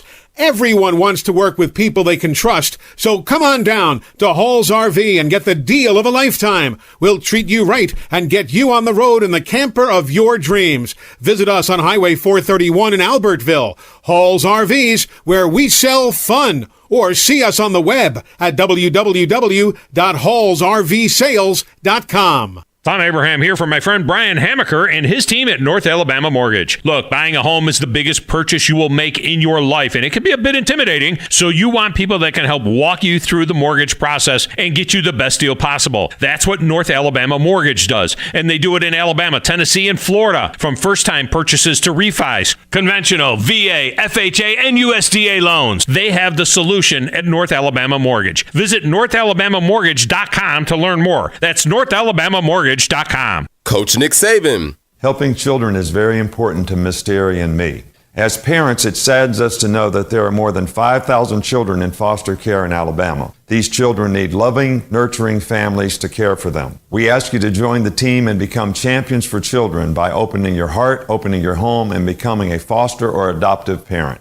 For more information, call 1-866-4AL-KIDS. Sponsored by the Alabama Department of Human Resources, Alabama Broadcasters Association, and this station. From the Fox 54 Weather Center, I'm Chief Meteorologist Jordan Dressman. A mostly sunny sky this afternoon. Really is going to be a beautiful Tuesday across North Alabama, southern Middle Tennessee. Temperatures easily climbing into the low and mid-60s, only dropping into the upper 30s, lower 40s as we head into the overnight. Another fantastic day on Wednesday, plenty of sunshine. Temperatures hanging out in the mid and upper 60s, some of us making a solid run at 70 degrees. If you don't see 70 degrees on Wednesday, you're probably going to see it on Thursday. I'm Chief Meteorologist Jordan Dressman on your home for ESPN Radio, 97.7 ESPN The Zone. All the press conferences. It's our mental energy. I would say spend less time complaining about, when I was going to get an opportunity. Just spend more time training and working towards. Plus, all of the rat poison is served up right here. It's yummy. On 97.7 ESPN The Zone. I think they're just getting it now, valuing the basketball a little bit more and doing what we do, rebound real well. So really a great performance. We really did all the things we wanted to do tonight and did it without shooting it well, and that's the team we got to become, not relying on 3-point shooting. What does it say about your squad that right now you're playing your best basketball at the most important time of the year?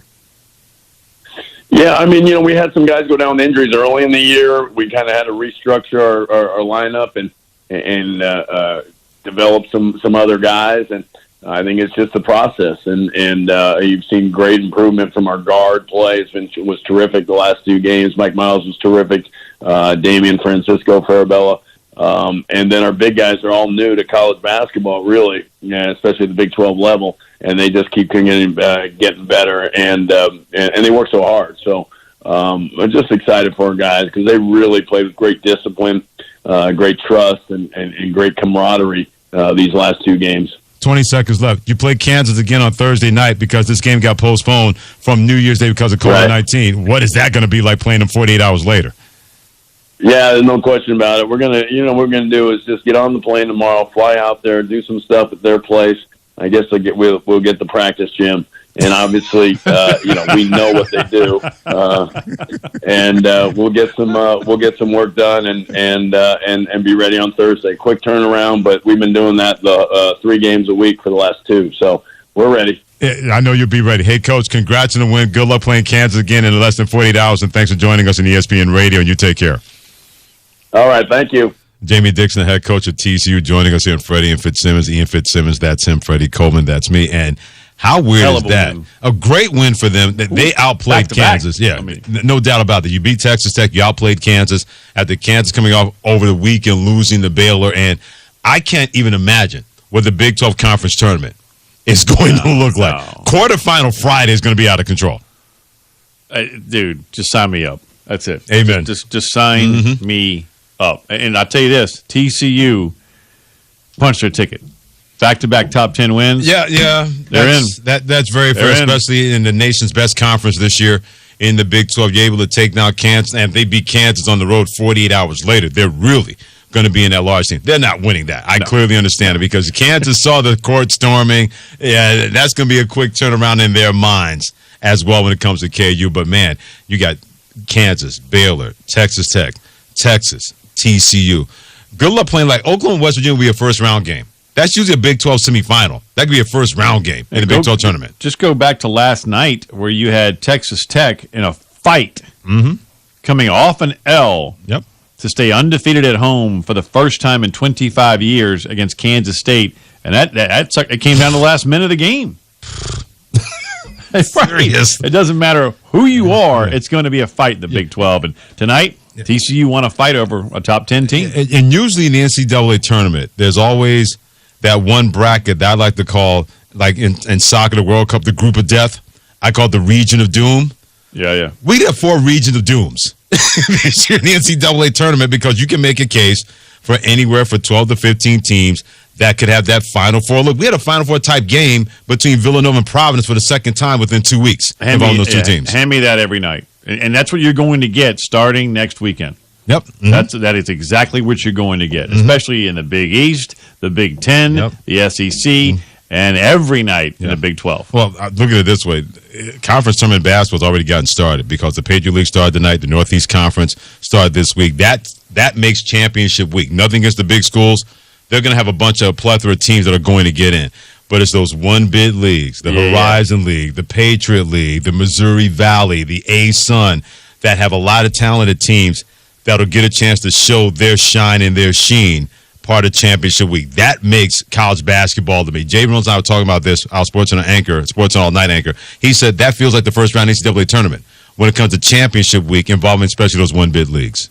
I'm having a brain fart on the coach, but I think it was the head coach of Charlotte when they won their tournament many moons ago, like 15, 20 years ago. And he's like, tell Dickie V, we're going dancing, baby.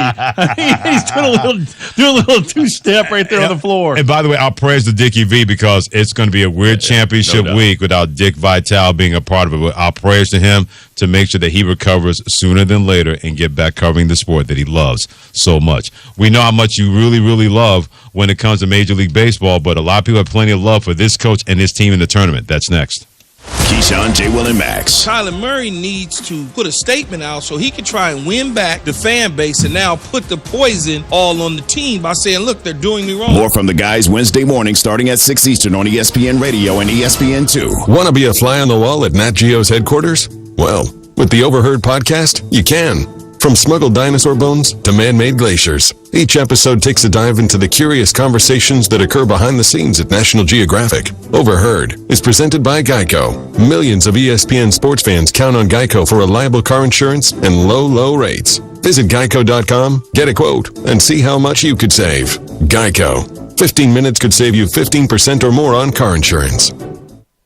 Cutting the price of your wireless bill feels good, really good. Actually, it feels great. You should try it out. So cut your bill by switching to Straight Talk Wireless. Now offering our $45 Silver Unlimited plan with 5 gigabytes of hotspot and nationwide 5G on America's largest, most dependable networks. The $45 Silver Unlimited plan from Straight Talk. Straight Talk Wireless. No contract, no compromise. A month equals 30 days. See terms and conditions at straighttalk.com. 5G capable device required. Actual availability, coverage, and speed may vary. 97.7 ESPN The Zone. The kitchen is the heart of any home. It's where the family gathers. It's where kids discover old recipes and make them their own. Just starting out or just now getting started on the dream kitchen you've always wanted? I'm Chris Haygood, and from all of us here at Bob Wallace Appliance to the home builders and the homeowners of the Huntsville area, a heartfelt thank you for buying local. We're in Huntsville, Florence, and Coleman, and online at bobwallaceappliance.com. Our customers trust us not only to find the right hardware, but to advise them on the technology that makes them more efficient. My Next Level team researches and discovers real solutions. Check-in software, HR, digital signature, and workflow software. It saves you money immediately. We hold your hand and stay with you through the transition. We're taking our customers to the next level in business process automation. Here in the South, we like our traditions, like Alabama football and tailgating on fall Saturdays. And the best way to start your tailgate? Visit Brooks & Collier to see North Alabama's largest selection of premium grills and smokers. Big Green Egg, Blaze, and Traeger. Everything you need for that perfect tailgate. Check out our rubs and seasonings. We have a full wall to please any taste palate. Visit Brooks & Collier at 813 Meridian Street or at brooksandcollier.com. An Alabama tradition for 75 years. Roll Tide. Hey, this is Justin with the Furniture Factory Bar and Grill. We'd like to invite you to North Alabama's premier patio bar and grill, where at the factory, we have something going on each and every night. Monday night, steak night. Tuesday night, karaoke. Wednesday night, the Jeep community comes out for Jeep Jam. Thursday, it's bike night, the biggest in the valley. Friday and Saturday, live concerts on our 4,000 square foot patio, along with drink specials and a beautiful staff. What are you waiting on? We will see you at the Furniture Factory Bar and Grill. This is Steve Moulton for Lee's Magic Tunnel. Do you live out of your car? Does your car look like you've been well lived in? Then take your vehicle to Lee's Magic Tunnel, located on the Parkway. Any size of the vehicle, it doesn't matter, Lee's will get it clean. Offering many types of washes, but getting it clean inside and out. Ask for the manager special. That's at Lee's Magic Tunnel, located on the Parkway, and located online at leesmagictunnel.com for more information. From the Fox 54 Weather Center, I'm Chief Meteorologist Jordan Dressman. A mostly sunny sky this afternoon. Really is going to be a beautiful Tuesday across North Alabama, southern Middle Tennessee. Temperatures easily climbing into the low and mid-60s, only dropping into the upper 30s, lower 40s as we head into the overnight. Another fantastic day on Wednesday. Plenty of sunshine. Temperatures hanging out in the mid and upper 60s. Some of us making a solid run at 70 degrees. If you don't see 70 degrees on Wednesday, you're probably going to see it on Thursday. I'm Chief Meteorologist Jordan Dressman on your home for ESPN Radio, 97.7 ESPN The Zone. When we say local, we mean local, not Birmingham. Loser. We are the only sports talk station in Huntsville. It's all right here. 97.7 ESPN, The Zone. You've got a magical glow. First two series of the season for every club has been canceled, and owners say players won't be paid for games they do not play. More great fun in college basketball tonight. How about the Big Ten? Two top 10 squads squaring off. Number 8 Purdue at 10th ranked Wisconsin. A wild final 15 seconds of this one. Here comes Jaden Ivey, racing up the floor for three, and the tie, it's good! And we're tied with 8.9 to play. Here comes Chucky, a chance for the title. 6 seconds left. Hepburn left side with 3, with 2. Hepburn, good! Off the glass! Off the glass! With 1.2 to play! And the Badgers take the lead at the Carl Center.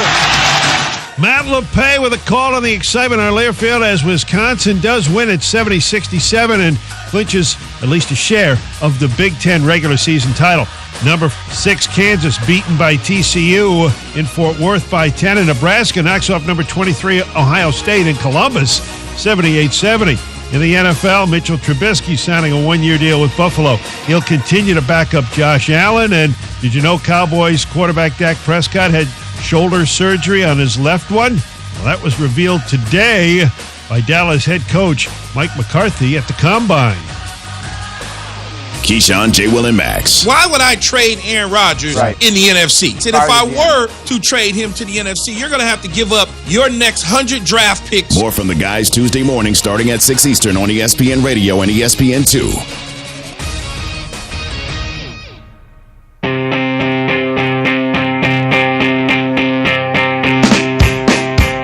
Thanks for joining us on Freddie and Fitzsimmons. I'm Freddie Coleman, presented by Progressive Insurance on ESPN Radio, the ESPN app, Sirius XM Channel 80, as well as tune in after having so many things disrupted, including championship week the last couple of years.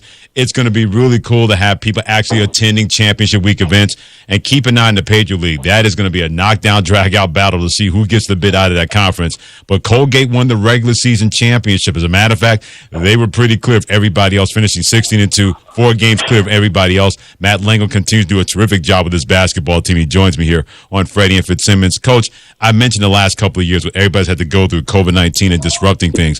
What has it been like not only to win the Patriot League championship, but also maybe kind of not return to normal, but having a different kind of new normal, winning a championship?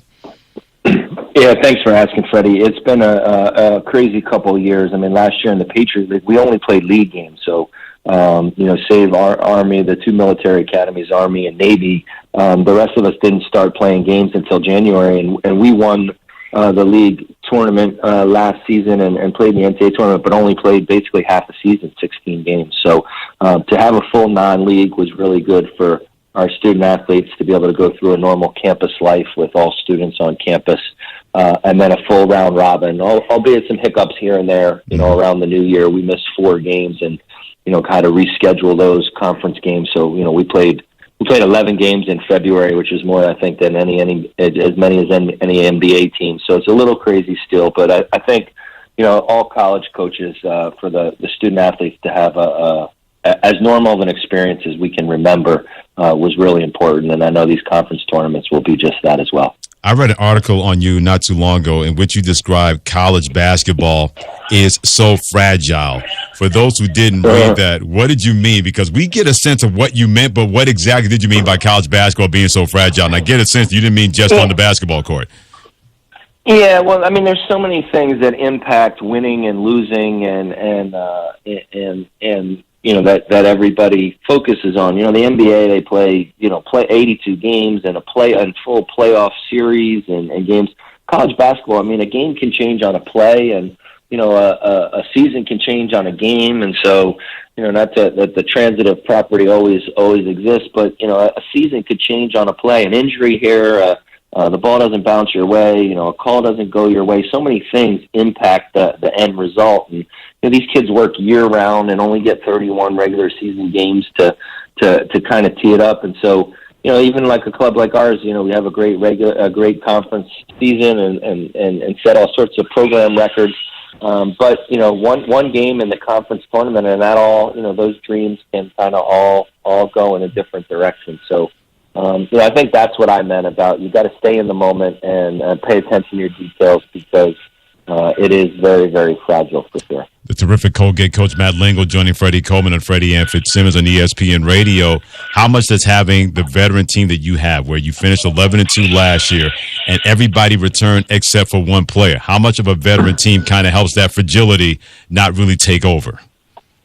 Yeah, I think for sure. I mean, again, we've been playing Saturday, Monday, Wednesday, which is not a normal college basketball schedule for the whole month of February. So the fact that we have a couple of fifth-year guys and some four-year guys who have played a lot of minutes and a lot of maturity and experience within our program, the coach can rely on those guys and trust in those guys when you don't have as much practice time. And I'm hopeful that will continue here for us in March, that we've had some guys who have played in the conference tournament, who have, anybody in our program has only experienced playing in championship games at this point. So I'm hopeful that those experiences and those moments, both the good and the, you're going to have times where you're down and it's not going well, that we can, those guys can tap into those experiences and stick together and stay in the moment and play our very best.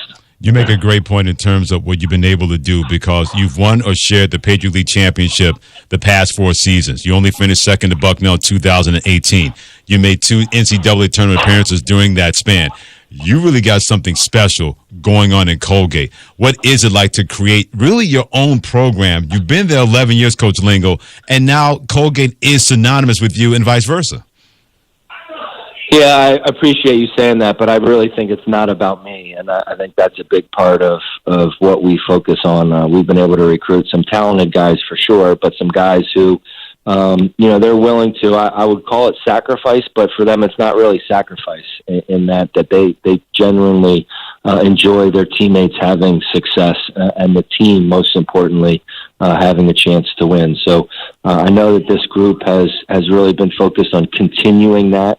And so although we do have guys who have earned some individual accolades, the fact that, our staff has been able to be together for some time, and we've been able to be with these guys and work with these guys and help them, get better individually, sure, but always considering the team and positioning the group for a chance to compete for another championship. And so to have all that come to fruition and be regular season champions is an awesome testament to that group of guys. How does a Colgate University attract two dudes in which one is very, very big, and you know where I'm going with this when it comes to your basketball team. Keegan Records is 6'10", 250, and Jeff Woodward is 6'11", 270. The bigger schools can't get guys like that, much less one. You got two. How do you get those two to go to the Colgate and not go to Syracuse or St. Bonaventure, Coach Lynn, or somewhere else? Yeah, well, I mean, they're both great guys. Keegan is from Rhode Island, from New England, attended a prep school, and to be honest with you, I think he'd be the first guy to tell you he probably didn't have the option because he wasn't good enough. And he's a guy who's really grown into his body and changed from being a little bit sluggish and on the chubbier side to really being a force to be reckoned with. He's led the league in block shots, and he's had some huge games. He's a great offensive rebounder, and his skill around the basket has improved. Jeff Woodward is a huge guy, and he's always been a huge guy, but he's not the most nimble guy out there that, Villanova, which is the best program in his backyard, wasn't knocking on his door. So I think they fit the profile of our school. Their academics are really important to them. They're super intelligent guys, and they've also worked very hard. So I think that giving us two guys to anchor that center spot is really good fortune for us as coaches. They're a little bit different in how they play, but to rely on have both of them, two of them, kind of negates foul trouble and some of the other issues when you only have one big body in there. No doubt about it. Matt Lingle, the head coach of Colgate, the Patriot League regular season champions, joining Freddie Coleman on Freddie and Fitzsimmons on ESPN Radio. When I say Nellie Cummings and Tucker Richardson, your guards, who are first team all Patriot League this year, what do you say? Yeah, again, I feel really fortunate. I mean, Nelly, he's from Pittsburgh. He was a pretty well-known recruit. Played on the EYBL, the Nike circuit, with all Ohio Red. Was recruited by a number of schools. He probably wouldn't have thought of Colgate the first go around. He chose to go to Bowling Green University and played in all 30 games as a freshman, and just decided that wasn't the right fit. So we got him on the turnaround, and he's a great transfer. He sat out that first year and has just developed into a really dynamic guard. He can really score. He leads our team. He's got the ball in his hands. A dynamic player. Tucker complements him so well. I mean, he's the first player in the history of our school. I think he's got over 1,000 points, over 500 rebounds, and 400 assists, I believe to be his statistical record. So he's just a do-it-all kind of. He's named on the all-defense team because he's such a smart defensive player. To have those two guys, pretty much leading us in minutes, makes the coach feel good. It makes sense that you would be at a place like Colgate because you're a Wharton School graduate at University of Pennsylvania, where you played in the Ivy League. So it's natural that you and the Patriot League would be a good fit. But you've been at Colgate 11 years, Coach. What is so special about Hamilton, New York? And you just turned 44 last year. Yeah, my brother was class of 2004, so I knew a little bit about Colgate before I came here. It's a small liberal arts institution with the mission, high academics for sure, but the mission to really help young people think critically and to form an opinion and an identity and figure out what they want to be and how they're going to get there. And so I really value that deeply. It's a small community here. I've got a young family. My wife and I, 3 young children. It's a great place to raise our family without, having to be separate from our basketball program. So, our Colgate basketball family is also part of our nuclear family. And so, I really love that about this job and this place, that those can partner. Those two things can go hand in hand and have a competitive championship caliber program without having to make any of the personal and family sacrifices that so many coaches and children have to make. Oh, great perspective by Matt Lingle, the head coach of Colgate. They're the Patriot League regular season champions. They're looking to get back to the NCAA tournament by representing the Patriot League. He's done a terrific job in Hamilton, New York, and it's only going to get better. Gracious for him to give us his time to let you know about his Red Raiders basketball team on Freddie and Fitzsimmons. Coach Lingle, keep up the great work. Been a big fan for more than a minute. Take care and good luck in the Patriot League tournament this year. All right, Freddie, all the best. And by the way, you can hit him on Twitter, HC Matt_Langle, joining us here on Freddie and Fitzsimmons. He's Ian Fitzsimmons. Hit him on Twitter at Ian Fitz ESPN. I'm Freddie Coleman. Hit me on Twitter at Coleman ESPN. Our last words on cancel culture when it comes to this word: fans' misplaced loyalty, plus another episode of The Luckiest Man in the United States, Part 3000. This is ESPN Radio. Keyshawn, J. Will, and Max. John Morant. The stuff he does on a nightly basis, the bang he had on Jakob Porter last night, he just does something every single night that is a highlight reel. More from the guys Wednesday morning starting at 6 Eastern on ESPN Radio and ESPN2. 97.7 ESPN The Zone.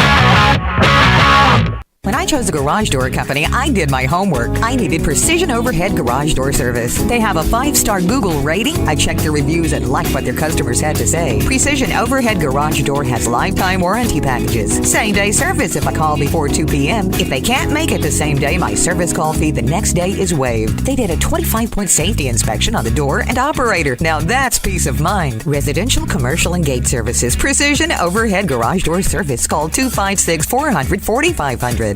Hey there, Bob Baumhauer here. Baumhauer's Victory Grill is your big game headquarters all fall long. And with our new fall features, every day is game day at Baumhauer's Victory Grill. Try our pregame starters, including our homemade onion strings, always fresh hot lips, and our all-new Buffalo Dippin' Chicken appetizer.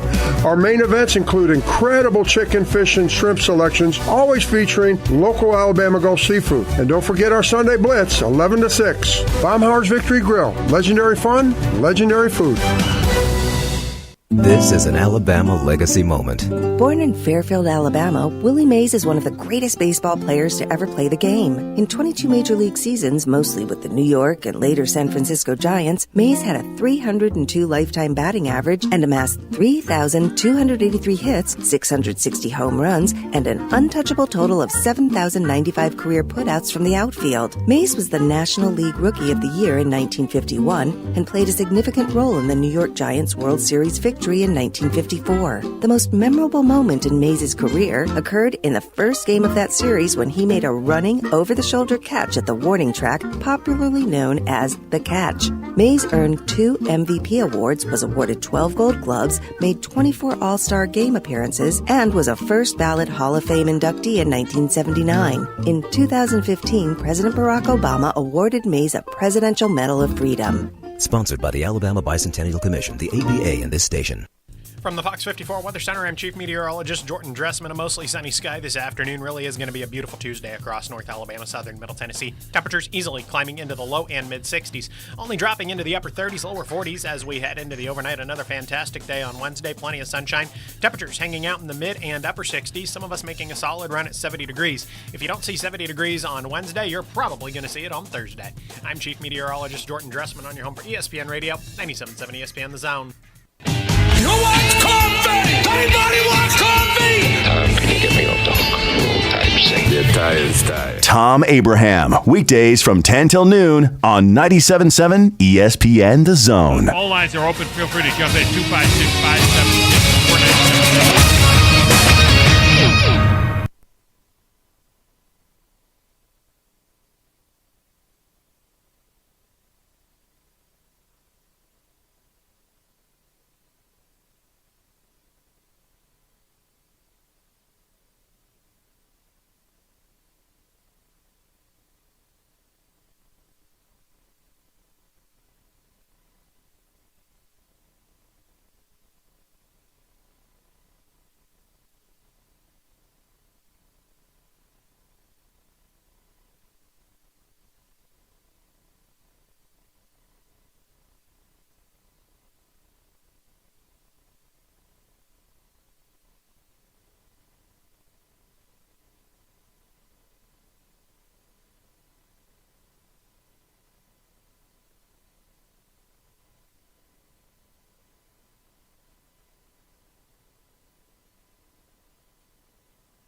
WZZN, Union Grove, Huntsville, Alabama. Alabama! Your home of the Crimson Tide Sports Network.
KZZN, Union Grove, Huntsville, Alabama. 97.7 ESPN, The Zone.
WZZN, Union Grove, Huntsville, Alabama. Alabama! Your home of the Crimson Tide Sports Network.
WZZN, Union Grove, Huntsville, Alabama.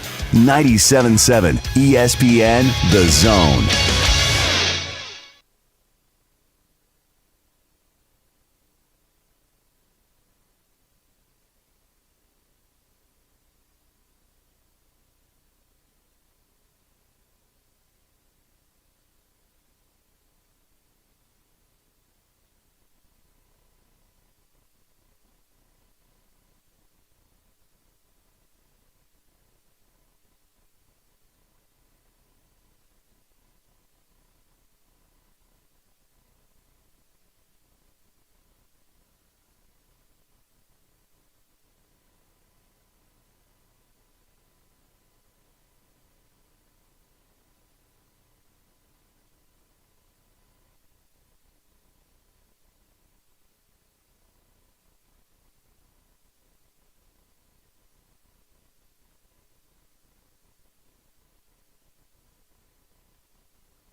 win shares per 48. His net rating is better.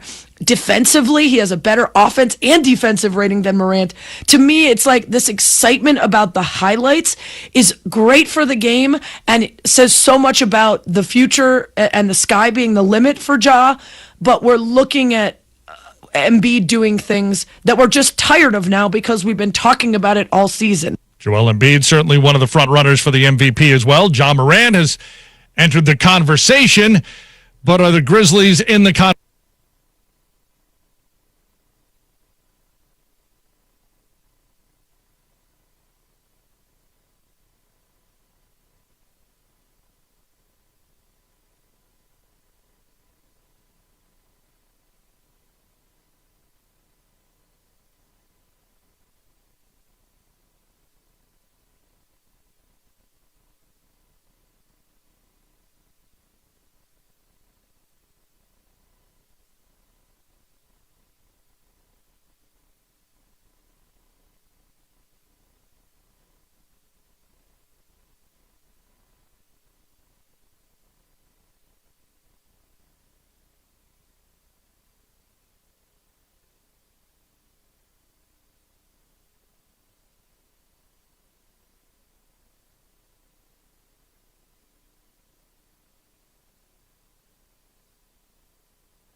okay.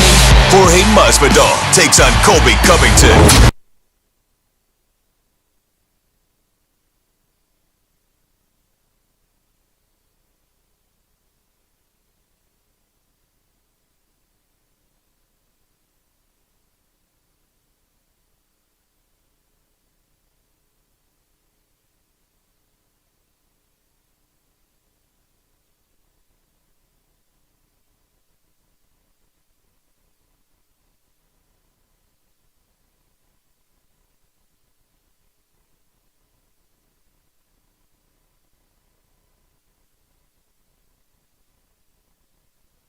WZZN, Union Grove, Huntsville, Alabama. Alabama! Your home of the Crimson Tide Sports Network.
mission to try to figure out to improve the game.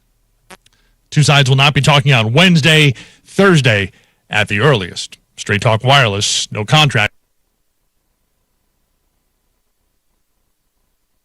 Top 10 matchup in the Big Ten. Number 10, Wisconsin on the verge of clinching a title. Here comes Jaden Ivey racing up the floor for three in the tie. It's good.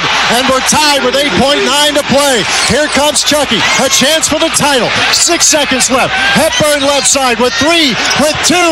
Hepburn down! Off the glass! Off the glass! With 1.2 to play. And the Badgers take the lead.